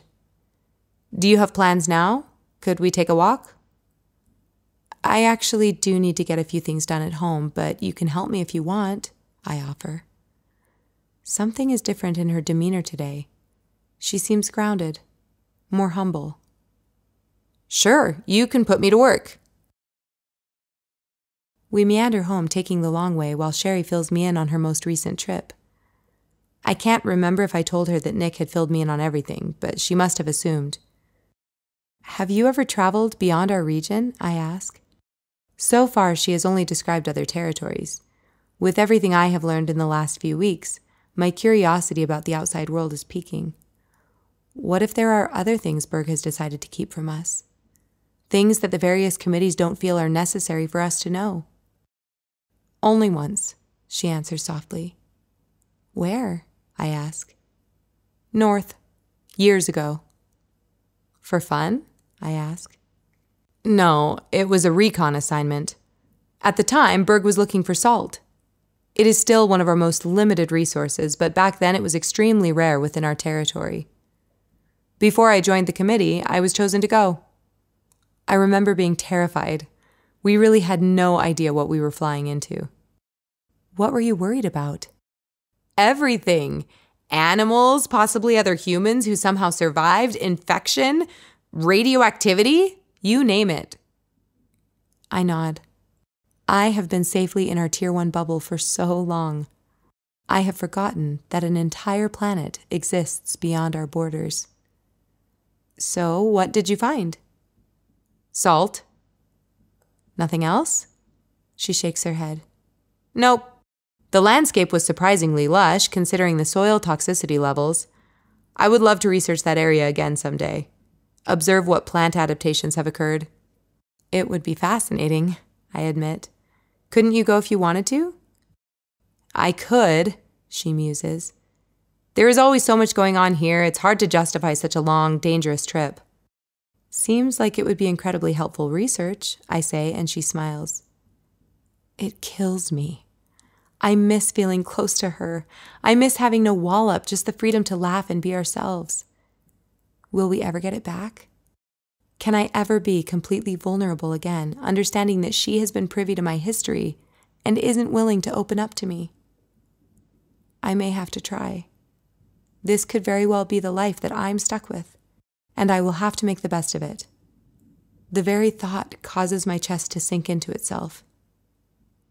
It would be, she sighs. Maybe someday. 43. Nick. She's dying to talk about it. Every move she makes is in some way shifted because of her attempts to hide her desperation. I want to spill everything, but I can't do that to her yet. I have no idea if this is going to work out or not. There's a very high chance that I won't come home tonight, let alone come home with good news. Everything shakes. My hands shake as I attempt to eat the delicious food, currently tasteless on my tongue, that Kate has prepared. My legs shake as I force myself to sit still, feigning interest in Bentley's dialogue. My jaw shakes with each bite, nearly causing me to dribble food back onto my plate. Glancing at the clock, I see that there's still an hour before I need to leave. The last few minutes have seemed interminably long. I have to do something productive. I think I'll go on a walk. Anyone want to join me? I say abruptly, cutting Bentley off.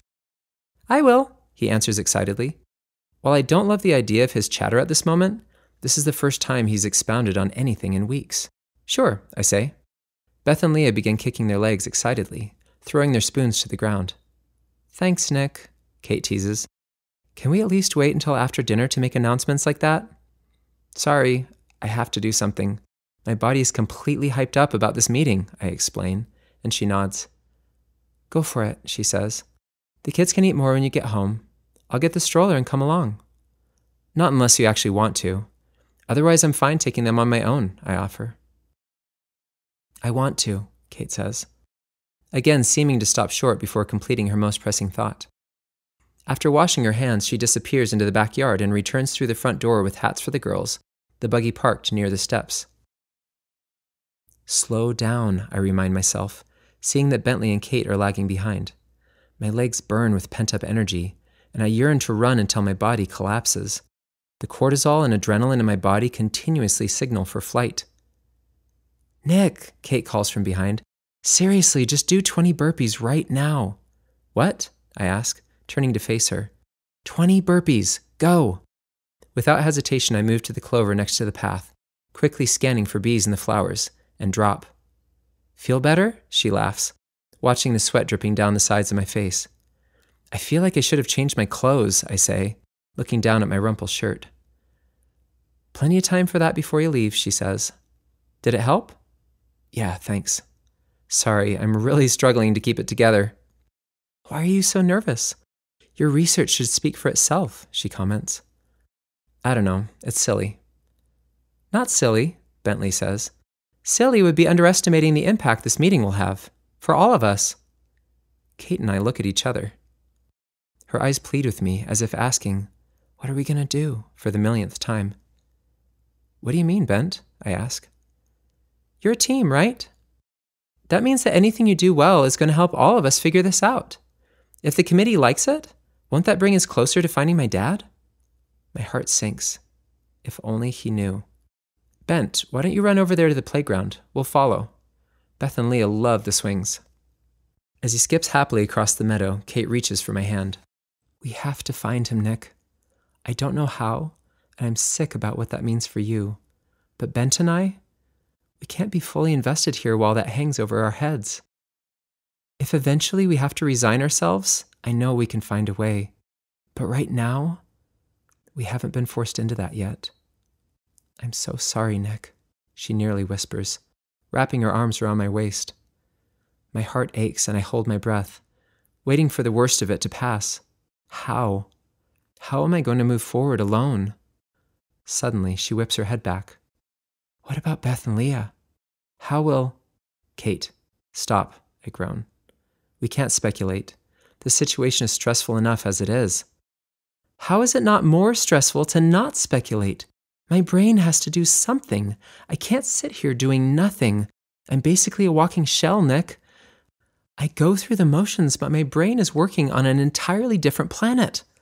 I know, I say, rubbing her arms. I feel the same way. If you asked me what we had for breakfast or lunch, I would have to think really hard about it. It's okay. Bentley, until tonight apparently, has been miles away too. We're all processing, and I promise I will have something soon. Just trust me to work on this in my own time, Kate. I'm not avoiding it, but I know this has to be done right. She nods, breathing deeply. You're right. I'll keep it together. Sorry. Beth and Leah begin whining in their seats. They've been stopped for far too long in front of bushes that couldn't possibly keep their interest in the first place. Okay, sorry girls, let's go to the park, I say, moving toward Bentley, who's happily playing in the distance.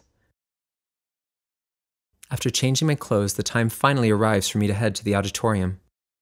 Tamara sent a message earlier letting me know that our files are prepped and ready to go.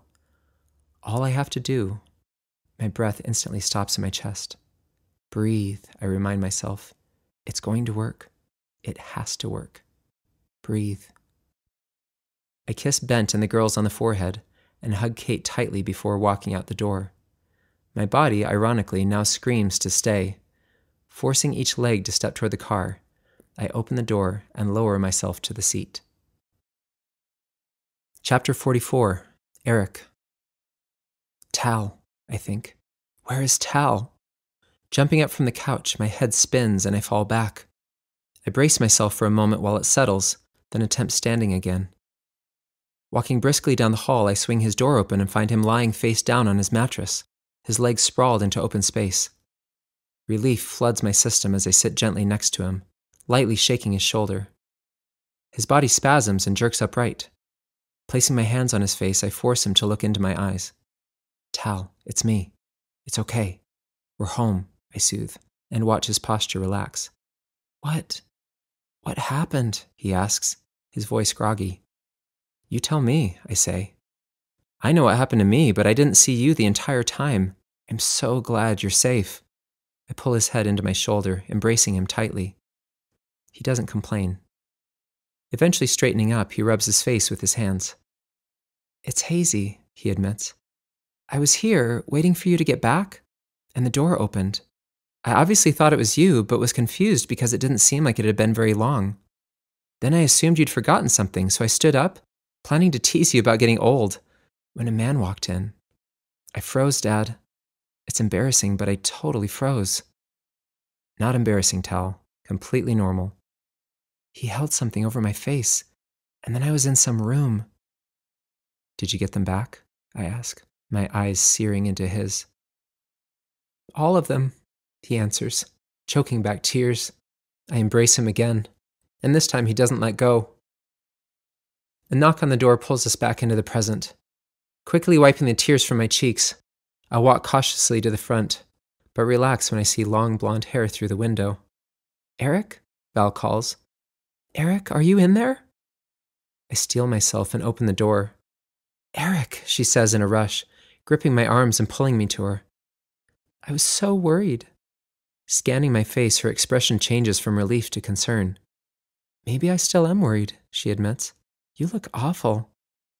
I laugh at the brutal honesty. "Val, I don't know where to start," I stammer. Whether out of nervousness or exhaustion, I can't tell. "Can I come in?" she asks, and I motion for her to enter.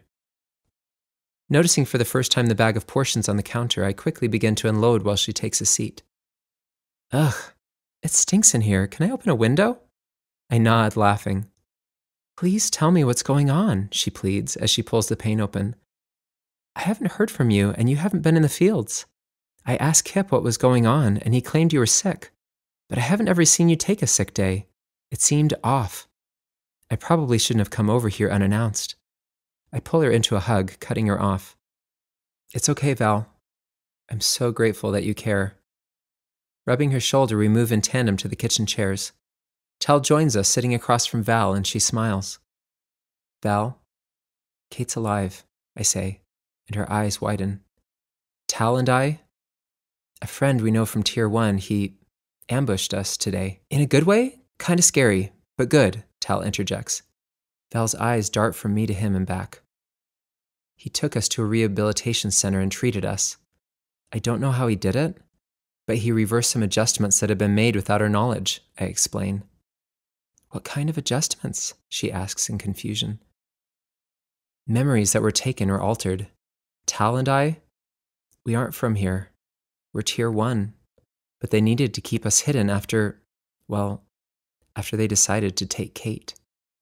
"They took her? Why would they do that? And how?" she asks, her eyes wide. "It's a long story," I start. "I've got time," she says. "So, you have this whole other life," Val says when I finish. I nod. "Had," Tal says. "It's gone now." Tal: "No, Dad. What are we supposed to do with this information? We can't tell anyone, they'll assume we're crazy. And we have no way to find out where Mom is, or Bentley." "I know we don't, but don't you think Nick has something up his sleeve?" I ask. "He made it here to us. He must be figuring it out." "That's a lot of trust you're putting in the man who paired with Mom," he teases. "Wait, Nick was the one who gave you your memories back?" Val says. "Why would he do that?" I exhale audibly. I don't know. I woke up here and didn't have a chance to ask. And Tal, please don't use that tone. Nick is obviously trying to help. "Or make us more miserable," Tal says. "Don't take your hurt out on him," I say gently, and see Tal's eyes gloss over. "I'm terrified too. I don't know what to do, but we will figure something out. That's what we do." "I can help," Val announces. "I have some clearance in Tier 1. I can't guarantee that I'll be able to find anything, but I can at least try." "Val, you don't have." "I want to, Eric. This isn't right." "But it really might be," I argue. "We're in this situation because I was selfish. This research, this pairing, was necessary, and I blew it." "I disagree," Tal pipes in. "If you're right and Nick is trying to help, there has to be something going on in Tier 1. Something that would make him second-guess the decisions he made." Pondering this, I stand up to stretch my legs. It's possible, I admit, though I can't imagine what that would be. Let me look into it, Val says. I can send you a message by tomorrow night if all goes well. She stands abruptly and walks toward the door. Val, I say, following her. Lowering my voice, I whisper, I'm so sorry. You mean so much. It's okay, Eric. No, it's not. I know what it feels like to be replaced. She nods. I care about you. I'm not going to pretend that I don't wish things were different. But caring for someone doesn't mean that you only care when life goes your way. I'll check into this and let you know, she says hurriedly, throwing her hair over her shoulder and turning before I can stop her. Hey, Eric, what are you doing here? Matt asks, looking me over disapprovingly. Are you okay? He asks, stepping out onto the path. Are you free for a walk? I ask. Sure, I guess, he answers, his eyebrows furrowed. Just let me turn off the stove. Oh, I didn't mean to interrupt. If you're cooking. No, it's fine. Just a second, he assures me, retreating back inside. Maybe this was a bad idea, I think, rocking on my heels. With all of this bouncing around in my head, a disturbing thought occurred to me. Matt's been my mentor since I was a kid.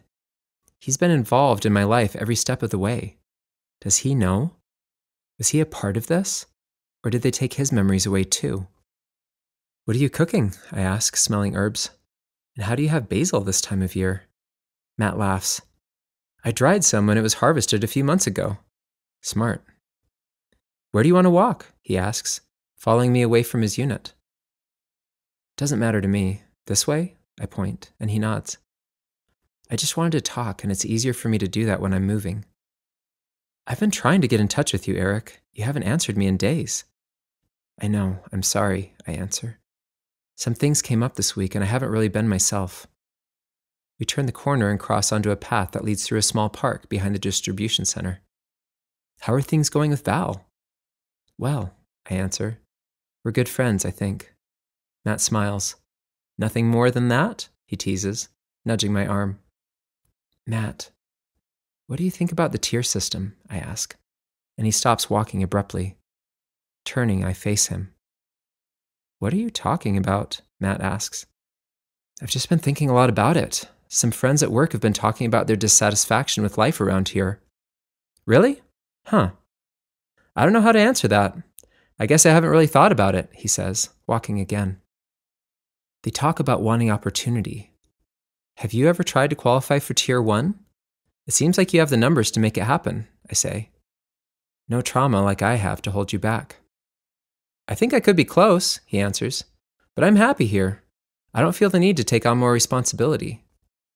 You've never wanted to have more variety in life? More opportunities for growth? No, I guess not, he says, shaking his head. I changed the subject to a service assignment. I've gotten what I came for. There's no way Matt grew up Tier 2. Completely satisfied with life? Never wondering if there's something better? That sounds like the only other Tier 1 person I know here. Me. Arriving back in front of his unit, I thank him as he walks toward his door. Hey, Matt, do you really think I should move forward with Val? He shields his eyes from the sun, squinting. What have you got to lose? He slowly turns and walks through the door, closing it behind him. Heading home, my mind spins with new information. If Matt is Tier 1, has he been put here to basically babysit me? Help me transition? He's obviously receiving special treatment. That did not smell like dried basil. I nearly laugh out loud at the ridiculousness of making an assumption about Matt based on herb possession. And yet, in my mind, it stands. It doesn't prove whether he's been involved in any of this, but it definitely makes me suspicious. Shaking my head, I chastise myself. He would have only been doing what was asked of him, as everyone does. There's no fault in that. Somehow I'm still not convinced that I understand what's going on. Though I remember the order of events, I still can't settle on whether I acted appropriately or not. One thing has been cleared up for me definitively, though. Tal is, and always has been, destined for more. I have to find a way to make it up to him. Chapter 45. Nick. As promised, the presentation is loaded and ready to go in the auditorium when I arrive. Tamara might be the person I feel most guilty about reversing. though I only took away information regarding the trials, leaving everything personal intact. Still, she's contributed immensely to our success, and now she won't be able to take credit for it. I'm shocked by the number of people already here, milling around or already planted in their seats. The director promised a regional audience, but this can't possibly represent only our region, unless other community members have also been invited. Are you ready? I hear a woman say behind me, and I spin around. Oh, hey, Grace. Yes, I think so. We're all extremely excited to hear your results. Talking with a few committee members from down south, it sounds like the side effects we've witnessed are not isolated incidents. Initially, I wasn't sure that other territories were, well, that they'd progressed to our same level, using reversal proactively. Using it to protect yourselves, you mean? I think it, but don't say it. You feel like other territories are also using reversal more extensively? She nods. Sounds like it. With all of this new research, we weren't the only ones to run into unwilling participants, she says slowly, a wan smile on her lips. Well, I hope this will be helpful for all. I would hate to waste anyone's time when they've traveled so far to be here. We have representatives from every territory in the Union, and, she pauses, glancing around. I didn't want to make you nervous, but Carol Berg is here. My face blanches, the blood rushing in my ears. With eyes wide, I can't make myself respond. Nick, are you okay? Grace asks, eyebrows furrowed. I take a deep breath. Yes, that just took me off guard. Nobody informed me that I'd be presenting to everyone. The Union? Really? Beads of sweat begin to form along my hairline as my mind attempts to process this. Wait, why would Carol? Apparently she's been very concerned with the reversal reports. She's been hopeful that your research would provide some insights. How does she even know about my research? I ask, incredulous. We report every project from our territory, Grace answers matter-of-factly. Did you think it was off the books? I mean, yeah, I figured it was just my own thing. We have to account for resources, Nick, Grace scoffs. But if we're utilizing excess, I start, the wheels in my head turning frantically. Wait, does this mean that every territory is doing this? Is this change in protocol for committee members union-wide? What did you think? That we were the only region in this situation? Resources are centralized, Nick. We're all in the same boat. She gives me a quizzical look, then laughs out loud. Sorry, I say. Of course that makes sense. I think my nerves are getting to me. Well, I'll leave you be. I don't want to add to it, she says, a smirk still lingering on her face. Thanks, I say, my voice disappearing behind her. I push down my panic, my fingers and toes numb and cold. In my mind, I'd envisioned a very small-scale version of tonight. Now, faced with the reality that I'll be going for broke in front of the entire Union, leaves me in shock. And Carol Berg? I'm a dead man. There's no way that this will fly. Turning around, I face the back of the stage. This is not me. Again, the committee has turned me into something I'm not. Small, unsure, insecure Nick. Does it really matter how many people are here? How many witnesses there are? Sure, it might exponentially increase the risk of negative consequences for me, but will it really decrease the likelihood of my plan working? Pondering on this a moment, I come to the conclusion that it may actually increase the odds. If everyone is privy to the details, there's less of a chance that someone will reach out with bad information, looking for a more beneficial solution. Taking a deep breath, I tell myself I'm ready. I'm ready to make a real difference, not only in the lives of my family, but also, hopefully, for our society as a whole. We can't go on like this. I still have 20 minutes before start time, so I quickly exit for a washroom break. With all of this added pressure, I definitely need to at least feel physically comfortable. Thank you all for coming, the director says, calling our meeting to order. I know we've all been anticipating this presentation for a few weeks, so I'll be brief. But I think it will be helpful for everyone to see some statistics before I turn the time over to Nick. He winks at me and I want to vomit. The screen lights up. This chart is a compilation of information I've been collecting since Nick first reminded us of our reversal conundrum. Of course, we were aware that individuals sometimes suffered from headaches or struggled mentally after some of these procedures, but they seemed very few and far between. Certainly nothing that I was overly concerned about. Curious, I reached out to each of you asking for numbers, and the results were shocking. At least for me, he adds, pandering. You can see here the total number of extensive reversal sessions.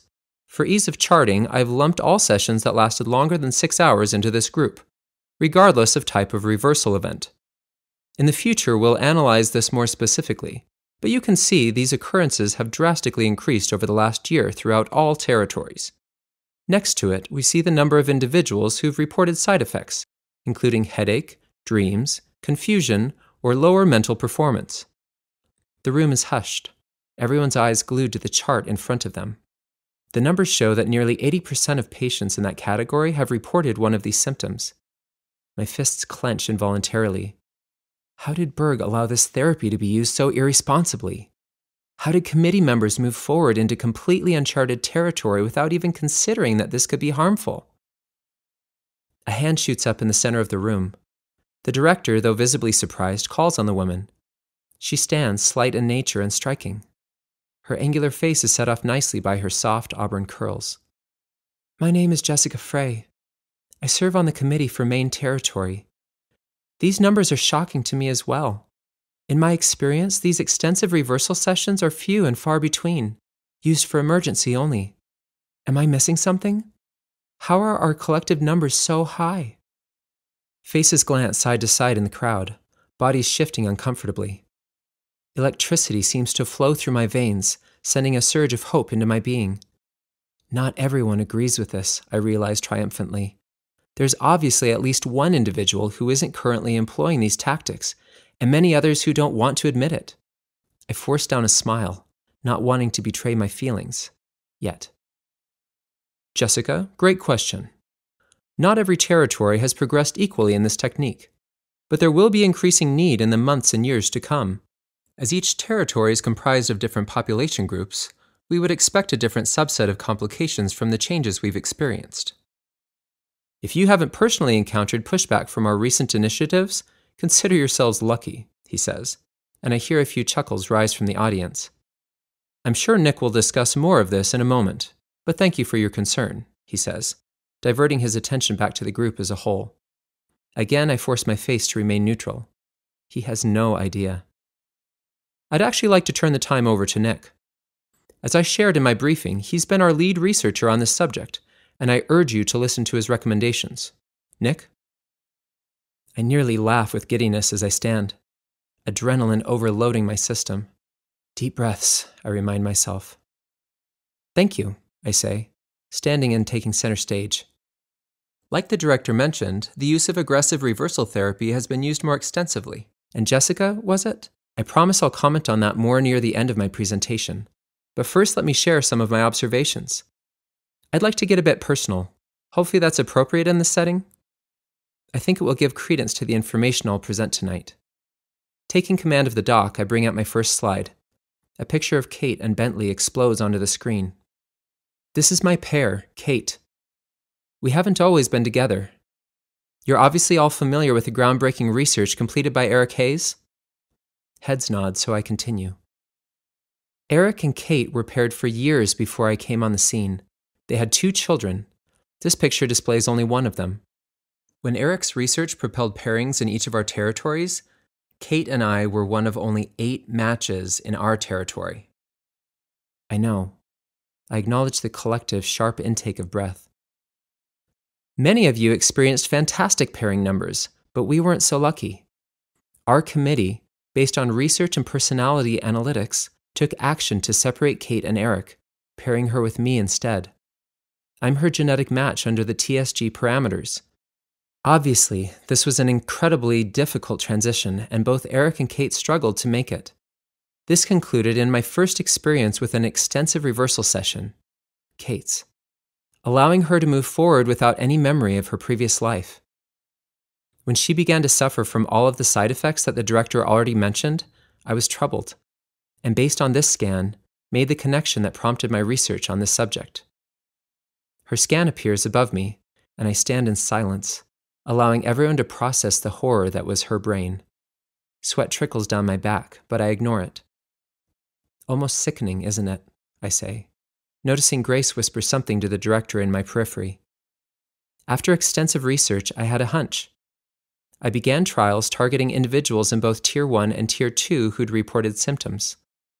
Eventually, I also treated new reversal patients, passed on to me by our director, using this new technique. As you know, reversal therapy, when used to alter deep integrated memories, can be extremely challenging. Side effects are caused by what I like to call echoes. These are shadows of the original memory, tucked away in corners of the brain not anticipated by our technology. These echoes are then triggered by random events and experience, but no longer have a framework to shape them. The cognitive dissonance that this creates, both consciously and unconsciously, is incredibly damaging and frustrating for the patient. I click forward on my sensor, showing Kate's after scan. After a few initial treatments, this is Kate's brain. Again, I pause, allowing for analysis. Then I pull up both images side by side. Previously, despite being able to see where the damage had occurred, we weren't able to release these echoes and eliminate them. My procedure has proven capable of doing that, not only retroactively, but also for first-time aggressive treatments. The next image is a chart, almost identical to the director's, but with one major difference. The numbers in the second column, representing reports of negative side effects, are all the same. 0. Hands begin to pop up across the room. Grace is glowing, and the director has a wolfish grin on his face. My heart races, again making my hands go momentarily numb. Distracting myself, I point to a man on my right, his hand catching my eye first. "What was your procedure?" he asks. Another voice shouts from across the room, "Has this been tested anywhere else?" I hold up my hands, motioning for silence. "Let me see if I can answer some of your questions preemptively." Yes, my sample size was fairly small, but the results are obviously statistically significant. This comment pulls laughter from the crowd. This has not been tested elsewhere. Trials were just recently completed, so there hasn't been time for that. I'll comment on the actual procedure in a moment, but first there's something else I would like to discuss. Here it is. My heart pounds. My mouth becomes thick, and I choke on my last words. Sweat glands prickle uncomfortably under my arms. I close my eyes and envision Kate. Desperation on her face, attempting to find a solution to this mess. Bentley, with his absolute confidence in my ability to do so. I can do this, I tell myself. Taking 2 deep breaths, I begin. I promised I would comment on these aggressive procedures, as Jessica brought up earlier. First, let me ask you, in your collective opinion, why has our use of reversal therapy in this way, used to erase memories, sometimes entire portions of patients' lives, increased? This technology has always existed, so why now? I ask, only to be met with silence. I know some of you have opinions on this, so I will happily wait, I say, my voice low. After a few uncomfortable moments, a hand raises near the back. Yes, sir, I say, pointing. I can only speak for myself, obviously, but I know we've seen more pushback, like your director mentioned. Unfortunately, more Tier 1 individuals seem to be balking at what's being asked of them. I nod. Okay, thanks. Anyone else? Another hand shoots up. There have been some incidents in our territory, specifically where a Tier 1 individual has been dissatisfied with the committee decision. They needed to be dealt with to maintain the peace, she announces shyly. These are both things that I've witnessed, definitely, I agree. Let me ask you 2 more questions. First, in a society steeped in research and caution when it comes to technology and treatment, why have we begun utilizing reversal therapy in this way, with literally no research to justify it? Second, why do you think after hundreds of years with zero need for dealing with members of Tier 1, are we faced with conflict? Again, people shift uncomfortably in their seats. The director rises, beginning to move toward the stage. Sir, with all due respect, I would ask you to take your seat and let me finish, I command. The room erupts into agitated conversation. Panic again threatens to rise in my chest, but I push it down, staring the director down. His eyes bore into mine, no longer moving forward, but not sitting down either. Stop! A voice shrieks above the din, and heads whip to the back corner of the room. Carol Berg. As people recognize her, the room again retreats into silence. "I'll answer your questions, Nick," she offers.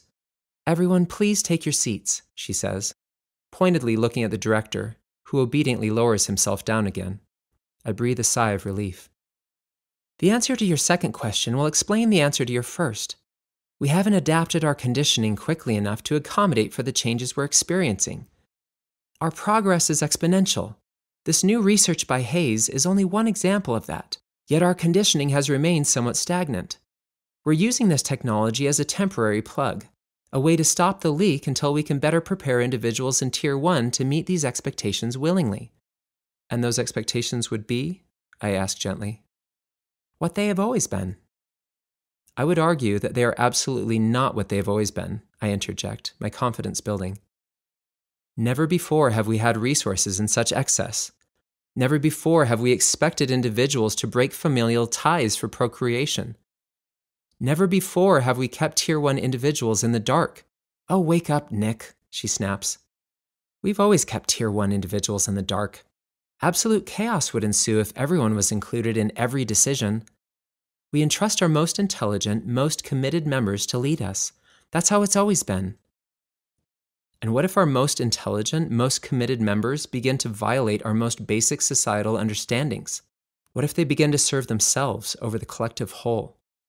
"That can't happen," she argues. "Why can't it happen?" I ask, incredulous. "It's happened over and over again throughout history. Are we so arrogant to think that we're somehow immune from basic human instinct? You yourself just admitted that our conditioning is lacking. Our most trusted individuals have come through that system. Yes, we are still seeing progress, and yes, I believe we are still moving forward, but in what direction? My director sent me patients to treat without consent, without my consent, and without the consent of the individual being treated. I've witnessed lapses in judgment that I cannot justify.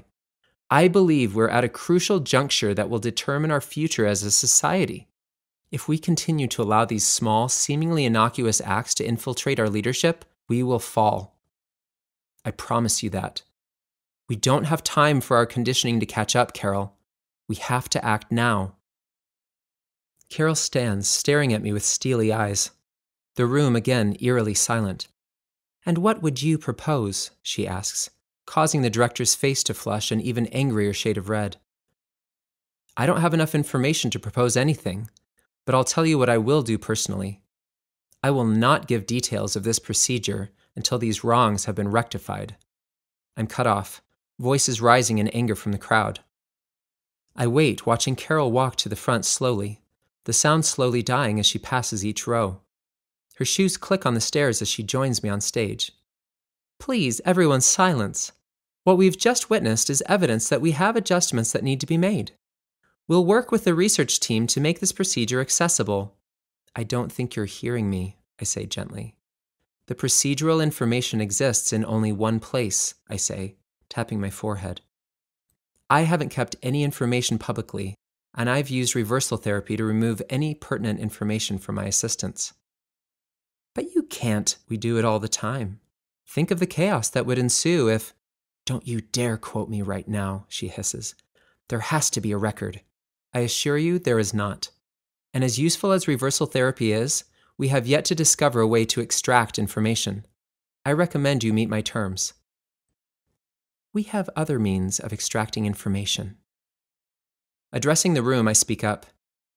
If nothing else I've put forward tonight has convinced you that we're in a dangerous situation where leadership is concerned, that statement should do it. Carol seethes next to me. This is not who we are. We don't commit to a trajectory and refuse to adjust when new information is presented. We don't harm our citizens to protect our own assets, our own pride. I've been left with no other choice. I have the key to a therapy that I do not trust our current leadership to use appropriately. I need assurance that our path has been adjusted before I'll turn it over. I agree, I hear from the crowd. Jessica is standing. A man stands next to her, then another. Soon, at least 15 people are on their feet. Please, Carol says, waving them off. No need to stand. Nobody moves. Her tone becomes sickly sweet. I agree that we are progressing quickly, and perhaps we need to realign our priorities. In my defense, we've been in crisis mode, trying to act on new research, integrate new tech, expand our territory and distribution. There's no blame here, Carol. I don't think that anyone actively dropped into these roles purposefully.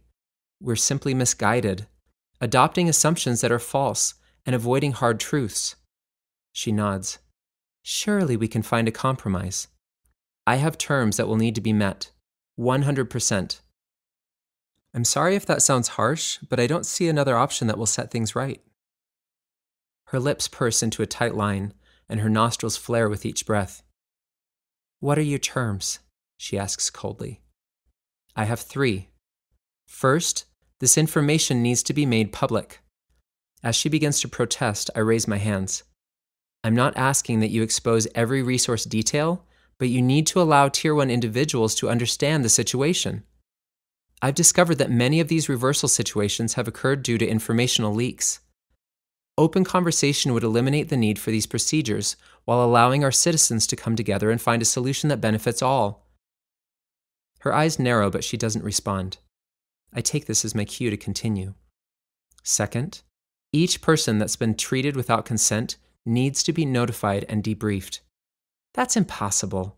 It would take months. How could it possibly take that long if this is a rare occurrence? And as far as I understand it, committee members have plenty of time on their hands, I say pointedly. She sniffs. Third, I want reparations made to my family. But you've already eliminated Kate's symptoms. I want Kate to be allowed to repair with Eric, and Bentley and Tal to remain with them. In what world? Kate has fulfilled her duty. We have 2 beautiful daughters, genetically primed for tumor suppression.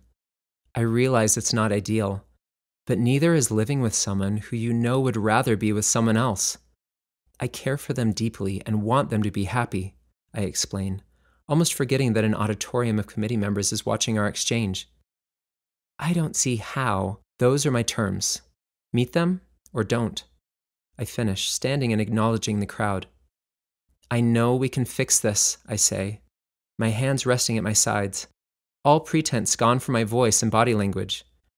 We can't become complacent and slip like every other society. We've come too far.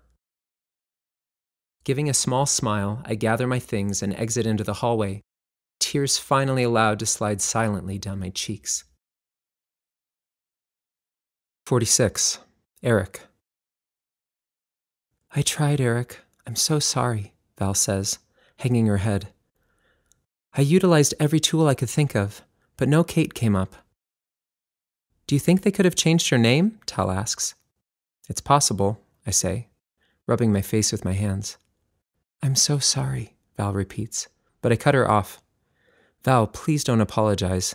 It was incredibly kind of you to even try. What do we do now? Tal asks. That is a great question, I answer, thoroughly exhausted. Though I've been more functional over the last few days, it's still a fight to wake up and get going. I remember everything. Or at least I think it's everything. Regardless, I remember enough. Enough to make the life I'm leading seem truly pointless. Tal was right all along, in his own way. He knew he was destined for something greater. And I stifled that. Told him that it wasn't our lot in life. For the first time in what seems like weeks, I think of Kip. Though seeing some logic in the points he made scares me spitless, I can't deny that he was right about one thing. There is power in belief. Now that I know I'm Tier 1, my personal expectations are exponentially higher. Why was I ever satisfied planting in the fields? Dad, Tal says, pulling me out of my self-analysis. Focusing on him, I tilt my head, waiting for him to finish his thought. We can't stay here. His words drop like solid weights, landing on the floor between us. I know, Tal. I agree, leaning forward to rest my elbows on my knees. We don't have any information to go on. As uncomfortable as it is, I think we need to trust Nick. But, no, I agree with your dad, Tal, Val cuts in. I think it's your only option. You've been given a gift, having your memories returned. Any misstep, and that could be discovered. I don't understand why any of this is valuable enough to cause Berg so much trouble in covering it up, but I do know that they aren't going to ignore it potentially being let loose. You have to keep up appearances. Eric, she says, turning to me, you've already raised red flags. Missing your work assignments brings the wrong kind of attention. I don't know how long you'll have to wait for Nick to reach out, but in the meantime, you have to keep on. Business as usual, she explains soberly. I nod. Tal, we don't have to only keep up appearances. There are some things that we could do, discreetly, to prepare ourselves. What do you mean? He asks quizzically. You're pretty good with software, right? He nods, his eyebrows still furrowed. What if you got even better, I say, a conspiratorial grin on my face. I think I could probably handle that, he says, unsure, but excited by my energy. We may also need to be physically conditioned. New workouts starting tomorrow, I add. He nods. I better finish up my conditioning assignments then, he says, moving out of the room with more passion than I've seen in weeks. When he's gone, I exhale loudly. You handled that well, Val says approvingly.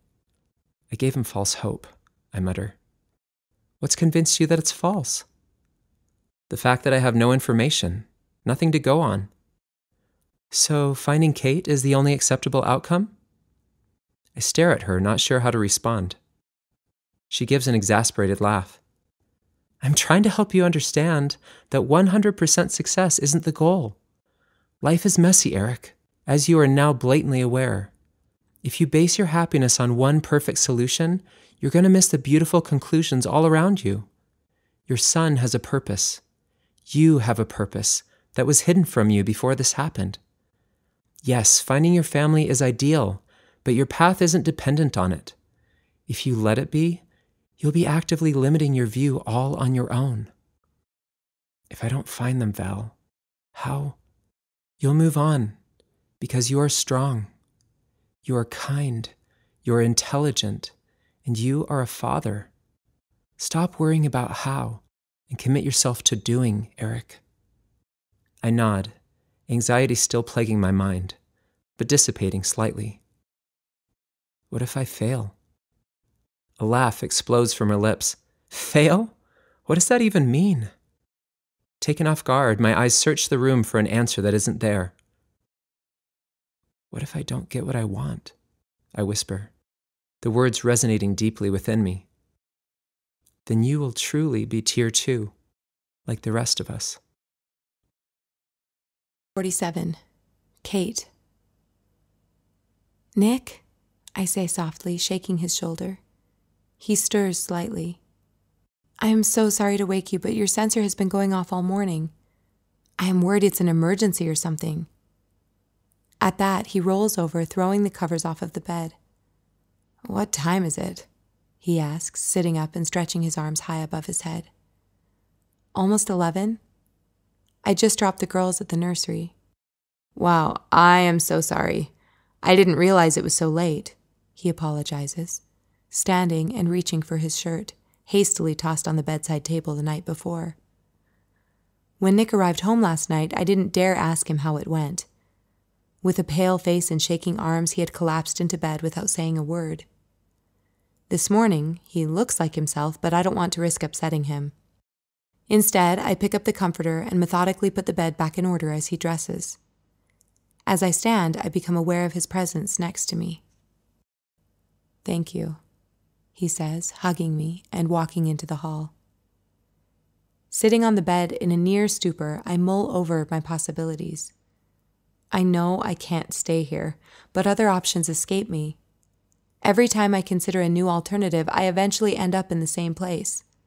Memories altered, alone, forgotten. Berg is too tapped into my life, and I can't see a path that leaves me free of them. Is that what I want? To be free of all of this? No, I silently correct myself. I want Eric, the kids, and in some ways Nick. I want him to be okay, to be happy. Again, the connecting links between where I am and the conclusion I seek are missing. Throwing myself back on the bed, I pull my hair in frustration. Then I hear Nick's voice wafting in from the kitchen. I have been very clear. I won't compromise on that point. Well, then it doesn't matter, does it? In that situation, the information would be of no harm to anyone. A long pause drives me to my feet. Peeking around the doorframe, I spot Nick, stooped over, elbows on the counter. I can't make out the words, but I can hear a woman lightly speaking. The voice prattles on, Nick fixated on his sensor. Right, I understand, though. More nodding, his fingers splaying and then returning to fists. Let me talk to Kate, but I think that sounds reasonable. What are we looking at for timing? I walk down the hall, slowly approaching. Nick meets my eyes, a tragic smile on his face. Once that occurs, and I am shown proof, I will return for the debriefing and demonstration, yes. All right. Thank you. I'll look for it and get back to you within the hour. His sensor goes dark, and I close the distance between us. What was all that about, I ask, second-guessing myself when I see Nick's expression. We need to make a decision, he answers, his voice tight. About what? Nick breathes deeply. You and Bentley having the opportunity to return to your family. My heart nearly stops, and I stare at him, my mouth hanging open. All of the pent-up energy from the stress of the unknown explodes upward, releasing through heat and tears. I collapse in on myself, allowing the sobs to flow freely. Nick lifts me, pressing me to his chest. I hate myself in this moment for allowing him to comfort me, for being so thrilled when he must be at his lowest. Pulling myself together, I ask the question that is pressing at the forefront of my mind. How? I ask, searching his face. It's not important, but... No, Nick, I have to know. I need to know every detail. This has been literally eating at me day in and day out. All I ever think about is how we can possibly fix this mess. I can't go on one more second not knowing, I plead. He nods. You're right, he agrees. You need to know, I just don't want to relive it, he says, running his hands through his hair. Let's sit. We move into the living room and sit across from each other on the couch. You aren't the only one who has been puzzling this out, he admits. I know I haven't talked about it, but that's only because I didn't want to get your hopes up, Kate. I didn't think there was anything we could do, and then I had an idea. I knew it was a long shot, with so many unknown variables that could potentially throw me off course, but I decided to try. He leans back, stretching his legs out, at least attempting to make himself comfortable. I have felt sick about the research on reversal therapy. On the one hand, I'm obviously ecstatic that I have initialized a new way to administer the therapy. On the other, I am terrified that it will be used to hurt more than help. You understand, he says, meeting my eyes. These echoes are the only indicator for the patient that something has happened. With the poor judgment I have witnessed, I don't trust our leadership to use it wisely. How did they respond to your research last night? I didn't present it, he sighs. I mean, I did show them my results, but I didn't tell them my procedure. My lab assistants actually agreed to be treated, removing their memories of our trials from their minds, in preparation. Tamara still breaks my heart a little. She was so invested in making sure that these trials were successful. One of the only people who I was able to confide in, and I can't even give her credit. But I had to be the only one with the information. Wow, I say. Why? Because I didn't want there to be any possible way for vital information to leak out. Berg has a massive problem with these treatment symptoms, and I knew how badly they were going to want this information. My assistants didn't even blink an eye when I told them it was procedure. Last night, I told the committee that they had to meet my terms in order to have access to anything, he says, holding his breath. Kate, Carol Berg was there, he adds, pausing as if to watch my reaction. You told Carol Berg that she had to meet your terms? I nearly shriek, my eyes surely bugging out of my head. Nick laughs nervously, as if he can't believe it either. Gathering myself, my brow furrows in confusion. Wait, hold on. What was this meeting? Why was she even there? It was supposed to be a regional committee meeting. I thought I told you. Nick laughs. But representatives from the whole union ended up being there, he admits. I almost chickened out. I can't believe you didn't, I laugh, imagining him telling Carol Berg off in front of who knows how many people. So what did she say? Here's the thing, Kate. This is so much bigger than us. Our experience, I'm realizing, is just a microcosm of what is happening all over our union. Reversal is being used aggressively, and not justifiably in my estimation. Berg didn't do their due diligence, and people are suffering. I can't trust them with my treatment. I can't feel good about handing that information over to people whose priorities are skewed. I explained that in the meeting and garnered more support from other committee members than I could have anticipated. That is worth fighting for. We are a silent minority, and we need to stand up for the integrity of Tier 1. It's admirable of you, and honestly, I want to hear more about what you have planned, but the blood is pounding in my head so loudly that I can't focus, Nick. I can't force myself to care about Tier 1 right now. Knowing that our family is in the balance somehow, please just tell me the terms. Put me out of my misery, I groan. I'm sorry, you're right. I've been thinking about this for weeks, and it's all new to you. I'm sorry I couldn't bring you into the loop sooner. I nod, urging him to go on. I told Carol that I would be happy to pass on the details of my procedure if they made this information about reversal and excess resources public. Informed all patients who had been treated without consent, and, he pauses, swallowing, restored you and Tal to your original family unit. Heat rises to my face. Did they agree? I ask softly. Well, that was Carol, who's been calling all morning. She agreed with some caveats. That's what we need to discuss. I throw myself into Nick's arms, nearly hyperventilating as relief washes over me. No part of me cares that I am being selfish right now. I should care. I should be ecstatic that Nick is holding the committee accountable, that he is attempting to correct the pride that has crept into our system. But all I can think of is Eric and Tal. Will they even remember me? What if I meet them and they have no idea who I am? Where will we go? What will our life look like? Relief quickly mixes with panic, my mind reeling with potential possibilities.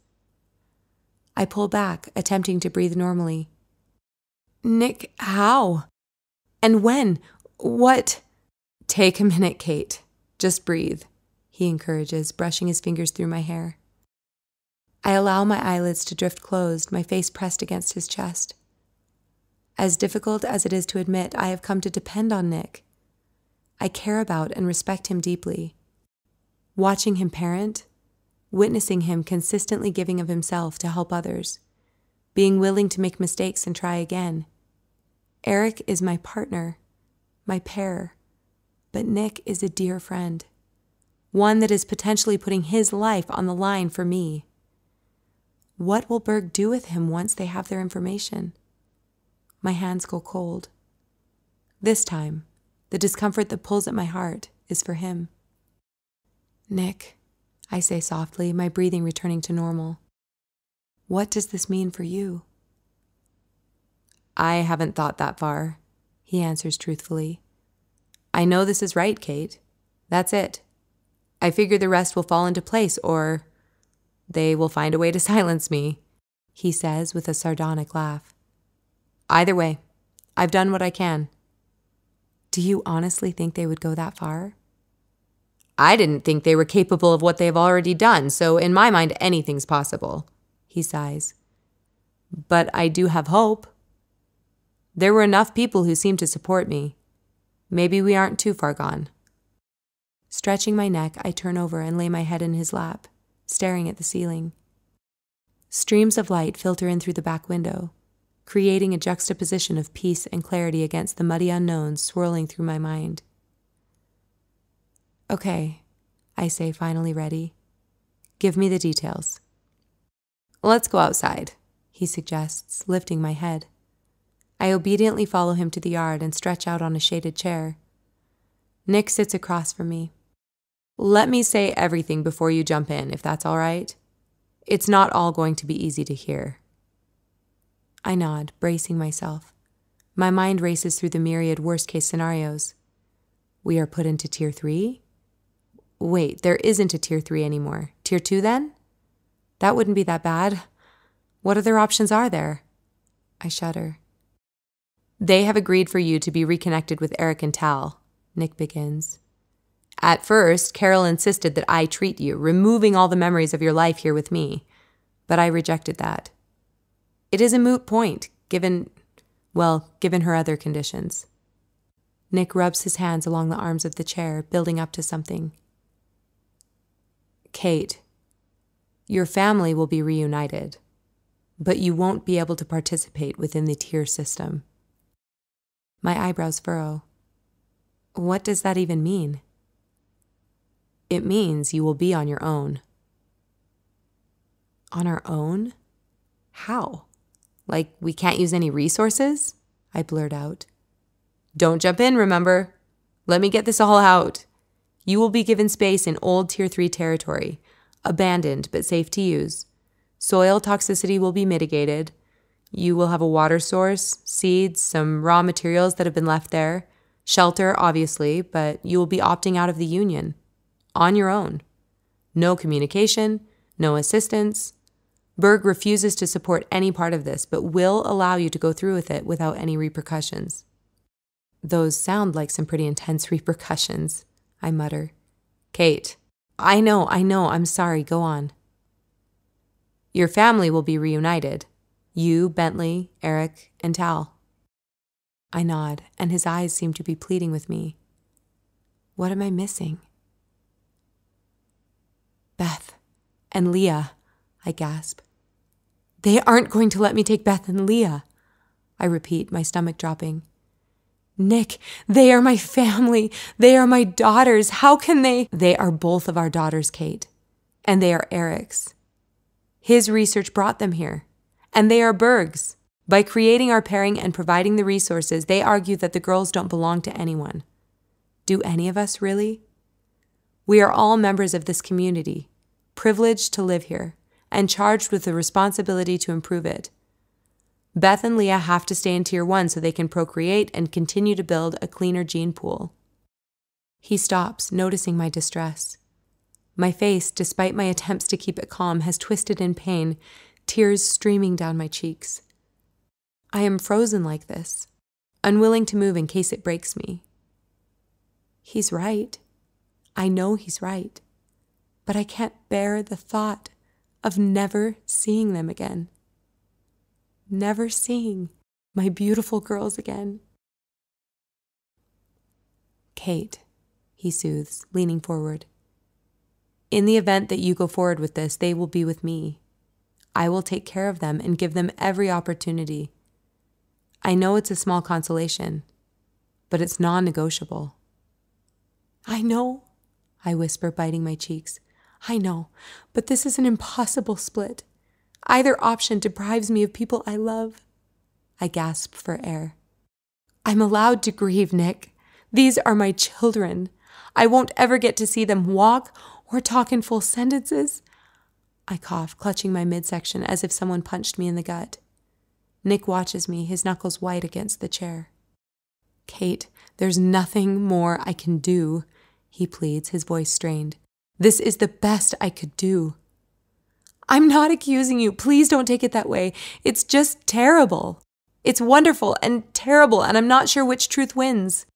It's difficult to embrace the wonderful when the terrible is attached to it, you know?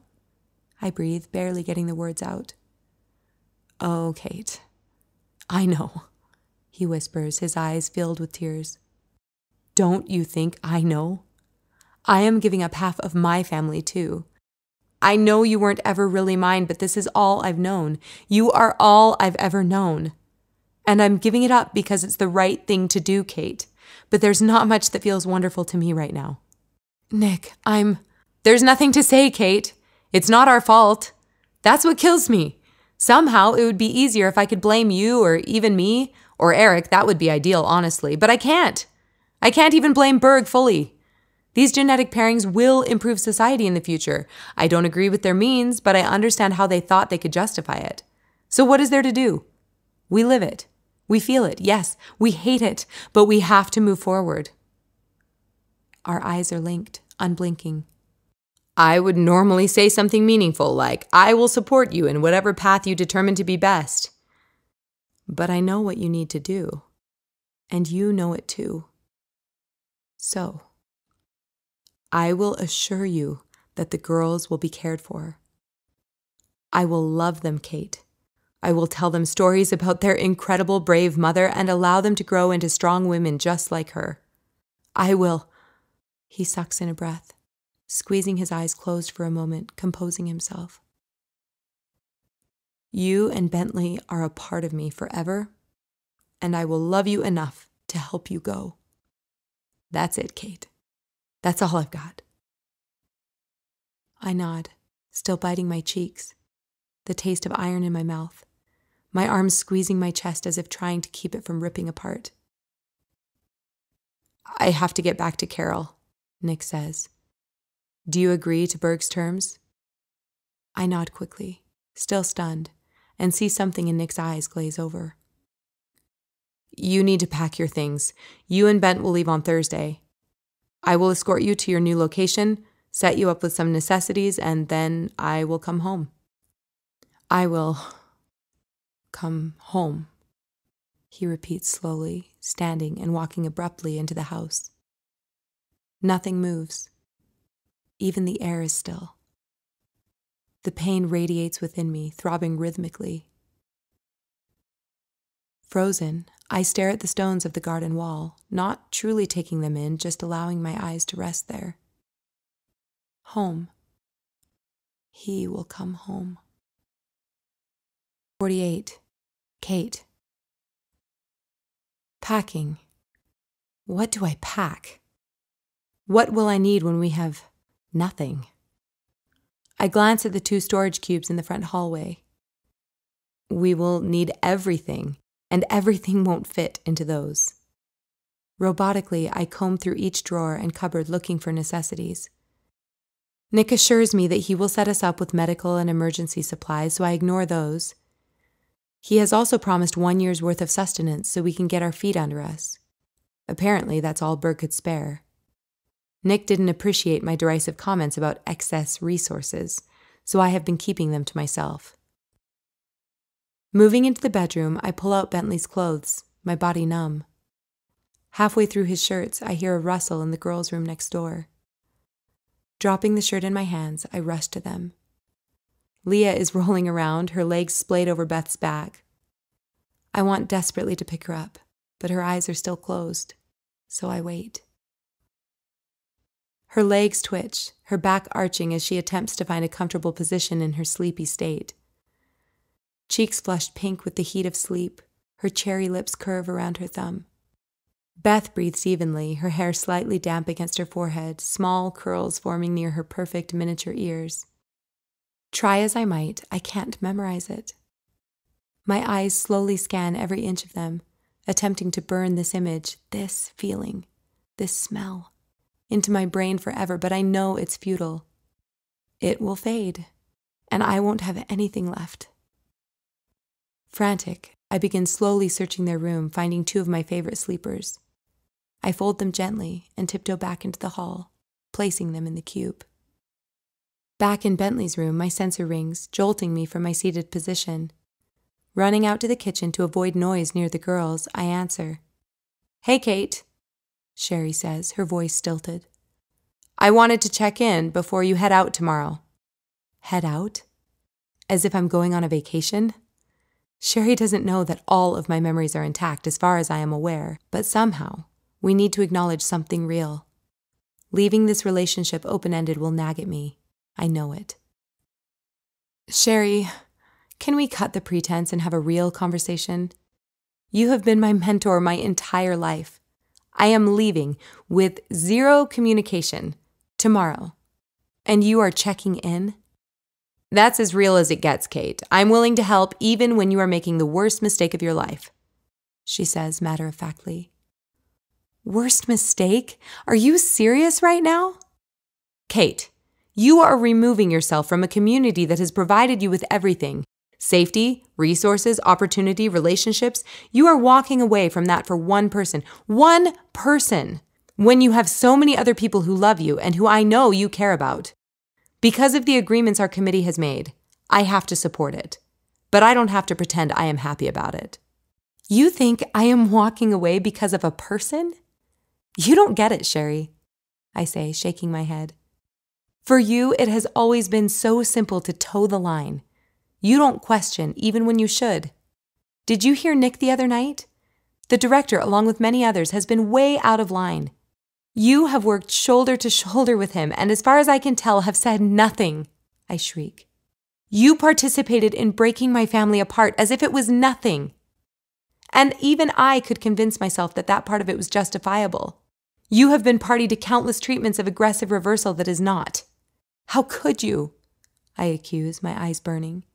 I am not leaving because of a person. I am leaving because Tier 1 has failed me, and I have built a life with people that mean more to me than this system. I finish, my nostrils flaring with every breath. Sherry stares at me. I don't expect you to understand, she says, her voice even. I have done what I had to do to protect yourself and your lifestyle. You have spoken to me about sacrifice, yet you know nothing of it, Sherry. I spit. Kate, don't think that my sacrifices haven't been as difficult as yours because they aren't as dramatically visible. She fumes. We are different people, Kate. Please explain that to me. How are we genetically similar enough to be matched for mentoring and yet conveniently different enough to justify your actions? Our lives have taken very different trajectories. While genetically similar, our social experiences have been significantly different. You judge me, but you don't understand my life, just as I don't understand yours, she says softly. I wish I understood. I've tried, but you and Eric, the way you feel about him, it's so impractical, Kate. Look at the mess it's caused. Can't you see the negative impact? Sherry, you don't understand, I sigh, the anger rushing out of me. How could she? The closest thing she has had to a relationship of that magnitude is, it's me. And I am leaving. Sherry is hurting too, I realize, and I am berating her. Remember our weekly lunches? I say, a sad smile on my lips. She nods, taken off guard. You helped me figure out the software before my first health consultation. I was so frustrated, I say, a small laugh escaping my lips. You watched Tal and Bentley more times than I can count. You held me when my mom died, I say, scrunching my nose, trying to hold back tears. Kate, No, it's okay. Sherry, I don't get a lot of what happened recently, but I want you to know that I'm grateful for the impact you have had on me. Thank you for always being there for me. She nods, emotion uncharacteristically present on her face. I love you. I wish things had gone differently, I say, tears stinging the corners of my eyes. Me too, she whispers, looking down. For a moment, neither of us moves, and then the display goes dark. I am left staring at the cupboard facade. The door opens and Bentley walks in, hanging his bag on a hook and peeking inside the cubes. Are those my clothes? He asks. Most of them, I say. You can go check and see if I missed anything important. As he bounces off to his room, I resume my game.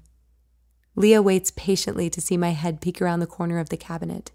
On my hands and knees, I slowly creep forward until I catch her eager eyes, then quickly retreat, sending her into a fit of giggles. She crawls as fast as she can toward me, drool dripping from her bottom lip in her excitement. As she rounds the corner, I laugh and cheer for her to get closer, then scoop her up into my arms and tickle underneath her chin. Not to be left out, Beth squeals in the other room. She isn't as adept at getting around, but I know if I tease her enough, she'll follow. I crawl her direction with Leah following close behind, grabbing my toes when I pause. Beth's frustrated expression quickly gives way to a broad smile when she sees me. Sitting squarely on her bottom, she scoots, refusing to move her hands and knees at first. Such a stubborn thing. She'll pull herself up all day, but avoids crawling with everything she's got. Slowly, as I mime crawling and point to her hands, she leans forward. "You can do it," I coo. "Come on." As if on cue, Leah rockets around my legs, energizing Beth with a little sibling rivalry. She pinches her lips in determination and moves her arms, allowing her knees to follow. I cheer and urge her forward while Leah looks at me, attempting to confirm that the celebration is actually for her. "Mom, I put my hat in the cube. That's the only thing you missed," Bentley says, sitting next to us. I sit up looking at him. "How are you doing, bud?" I ask. "Good," he sighs. "I am really going to miss Beth and Leah." My throat tightens. I know. Me too. "Why can't we take them?" he asks for the 100th time. I know, Mom. You don't have to tell me again. I'd just like to ask it," he says, leaving my side and chasing them around the room. Chapter 49. Nick. "Do you see it?" I ask Bentley. His face is pressed against the window, eyes searching the landscape. A tiny circle of fog appears in front of his lips. "No," he whispers. "Keep looking," I say, smiling. It should only be a few seconds more, considering that my eyes hit a foot higher than his. Suddenly, he gasps. "That's it," he says softly. "I can't believe how big it is. Is that really it?" "It is. The Pacific Ocean," I answer. Kate watches us, sitting quietly in the seat next to Bentley. I catch her eye and a small smile lifts the corner of her mouth. It's something. "Is that where we're going?" he asks. "Close," I say. "We still have another hour or so." His shoulders slump.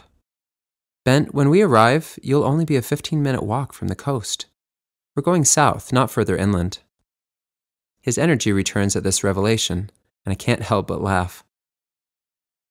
Movement catches my eye, and I notice Kate twisting and untwisting her fingers. "Nervous?" I ask, and she nods quickly. "There's nothing to be nervous about," I assure her. "The hard part's already over." At that, she turns her head and looks out the window. I sigh, regretting bringing it up.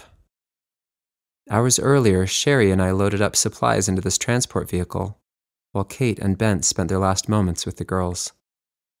My heart aches, envisioning her face as she hugged them goodbye, holding their pudgy little fingers in her hands, kissing their round cheeks. Beth and Leah laughed and kicked, unaware that today was anything but an ordinary day. She hasn't said 2 words since getting in the car, and I don't blame her. I stare at her, unabashed. Watching her touch Beth and Leah, feeling every inch of them as if committing their arms, their ears, their hair to memory, resonated with me. Because that's all I want to do. Memorize every part of her. The way her eyelashes curve. The line of her jaw against her slender neck. The way her hair falls along her collarbone, brushing the edge of her cotton shirt. Her fingers perched on the seat, arms long against her side. Her chest rising and falling, alive, here, with me. As if understanding my thoughts, her head turns and our eyes meet. We stare at each other, unblinking. "Some of it is really dark blue and some of it's lighter," Bentley says, still fixated on the expanse of water in the distance. "It's pretty amazing, isn't it?" I say, looking away and clearing my throat. Kate leans her body across the seat and shifts, moving next to me. Bentley doesn't notice as she wraps her fingers around mine. "I've been avoiding saying goodbye to you," she says softly. Almost immediately, I can't breathe. Tears fill my eyes. Any strength I previously thought I had evaporating. "Kate, I can't." I have to, Nick. I can't leave forever without telling you how I feel. It doesn't matter at this point, I choke out. And I don't think I can take. You don't have to say anything, she assures me, turning my face to hers. But I need you to hear it, she whispers, her eyes pleading. My heart squeezes and a tear drops, hitting the collar of my shirt. Nick, she says, smiling. When I first met you, I was impressed. You expressed yourself in a way that belied your age and experience. Your body and mind are intimidating, to say the least, she laughs, glancing down at my chest, and I can't help but smile. Over the last month, something has shifted in you.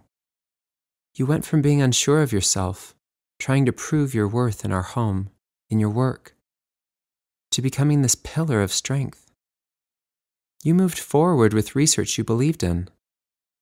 You stood up to Carol Berg, knowing it could literally cost you everything because you felt like it was the right thing to do. You are giving up people you care about because you feel like it's the right thing to do. This is Tier 1, Nick. You are it. I shake my head. No, Kate, I say, my face twisted. I did it for you. I wanted to help you, to fix the problem I created. It wasn't altruism, it was guilt, I choke out. She smiles. It isn't true, Nick. Sure, it may have started out that way, but you figured out how to help me a long time ago. You could have administered treatment and none of this would have happened, but you didn't. You questioned the committee and didn't turn a blind eye like so many others have. That had nothing to do with me, and you know it.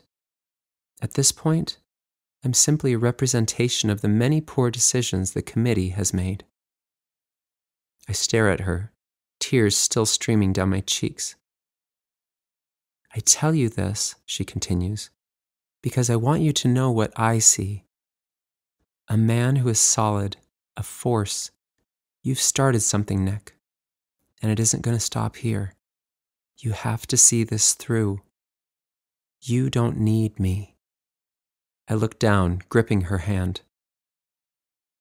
I am so grateful, she says, her eyes brimming with tears, that we were here for each other. Thank you for agreeing to pair with me, even after I hurt you that day. Thank you for fighting for me, even at great personal loss. Thank you for building a family with me, even if only for a short time. And thank you, she stops, pulling in a few staggered breaths, for taking care of Beth and Leah when I can't. I pull both her hands close to my chest. Nick, I love you. It's different than the way I love Eric, and I know that probably sounds pathetic, but I can't describe it any other way. If there was some way to keep us all together in some weird family, I would do it, she says, laughing, and I snort. I get it. Tragically, I understand now, because letting her go, I imagine, feels in some small way comparable to what she felt leaving Eric. I love you too, I say. She slips her hand from beneath mine and touches my jaw, lifting it toward her. Moving close, she kisses me. Wrapping my arms around her back, I pull her close and kiss her back gently. Though it only lasts for a moment, I cling to it. Laying her head on my shoulder, I wrap my arms around her and hold tight. One last time. Chapter 50. Kate. Something shakes, and my eyes fling open. Lifting my head from Nick's chest, I see that we have stopped. Bentley is passed out on the seat next to us. I shake Nick's shoulders gently and smile as his eyelids flutter open. We're here, I say, keeping my face still, though excitement builds within me. Having done all of the hard things, there's nothing left to do but see him. See them. Finally, something good. Nick lifts himself off the seat and stretches. Should we let them sleep? I don't know. What happens now? It will be a bit before Eric and Tal arrive, Nick says nervously. I wanted to have everything unloaded so that we could... Are you trying to avoid seeing them? I ask, incredulous. Nick, that's not an option. Eric will want to see you. I don't know if that's true, Kate. I have been keeping him from you all this time. Eric won't see it that way, does he? I stop, eyes wide, my fears suddenly rushing back in full force. He knows who you are, Kate. He remembers everything, Nick says softly. Did Berg give them back? I ask. Something like that, he says, moving past me to unload. As I step out of the vehicle, I scan the location, taking in my surroundings. It is definitely overgrown, but there is vegetation everywhere. The soil must be good. The shelter is small, but it isn't as dilapidated as I had imagined. Not knowing what else to do, I follow Nick into the holding compartment and begin hauling boxes. When we are finished, I wake Bentley. He practically bounces to the ground, exploring the area immediately. Before he can escape, Nick hands him a sandwich, passing one to me as well. Taking a bite, a low hum in the air sends my eyes skyward. What is that? I ask. Eric, he says, standing and closing the doors to the compartment. That's my cue. Nick, please, I beg. Please stay, just for a minute. Though he doesn't agree, he moves a little less hastily. Slowly, the hum grows in intensity and Bentley points at a black shape in the distance. What is it? He asks. A helicopter, Nick states, and Bentley's eyes go wide. We have those? He yells in excitement. Nick laughs with his mouth full, nearly spitting out his bite of sandwich. He moves next to Bent, wrapping his arms around his shoulder. The noise is loud enough now that I can't hear what they are saying, but Bent is fixated on him. Suddenly, he throws his arms around his neck and holds tight. I look away, not wanting to interrupt their moment. When a hand touches my back, I turn to see Bent's face staring into mine.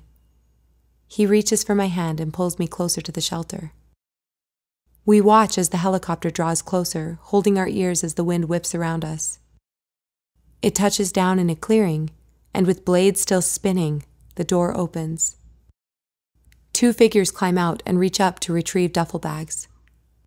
Everything and everyone safely on the ground, the helicopter lifts back into the sky and heads in the direction from which it appeared. I stand fixed to the spot, alert. The two figures pick up their gear and begin trudging toward us. My eyes squint, trying to make out their faces. Suddenly, the taller figure stops, dropping the bag, and begins to run.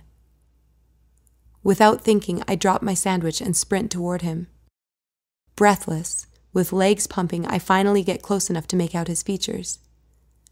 Though I knew it was him, seeing the familiar outline of his face sends electricity flooding through my body. I run faster, my shoes flying through the grass.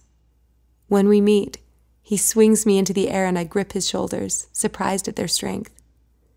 His body is thicker, fuller somehow.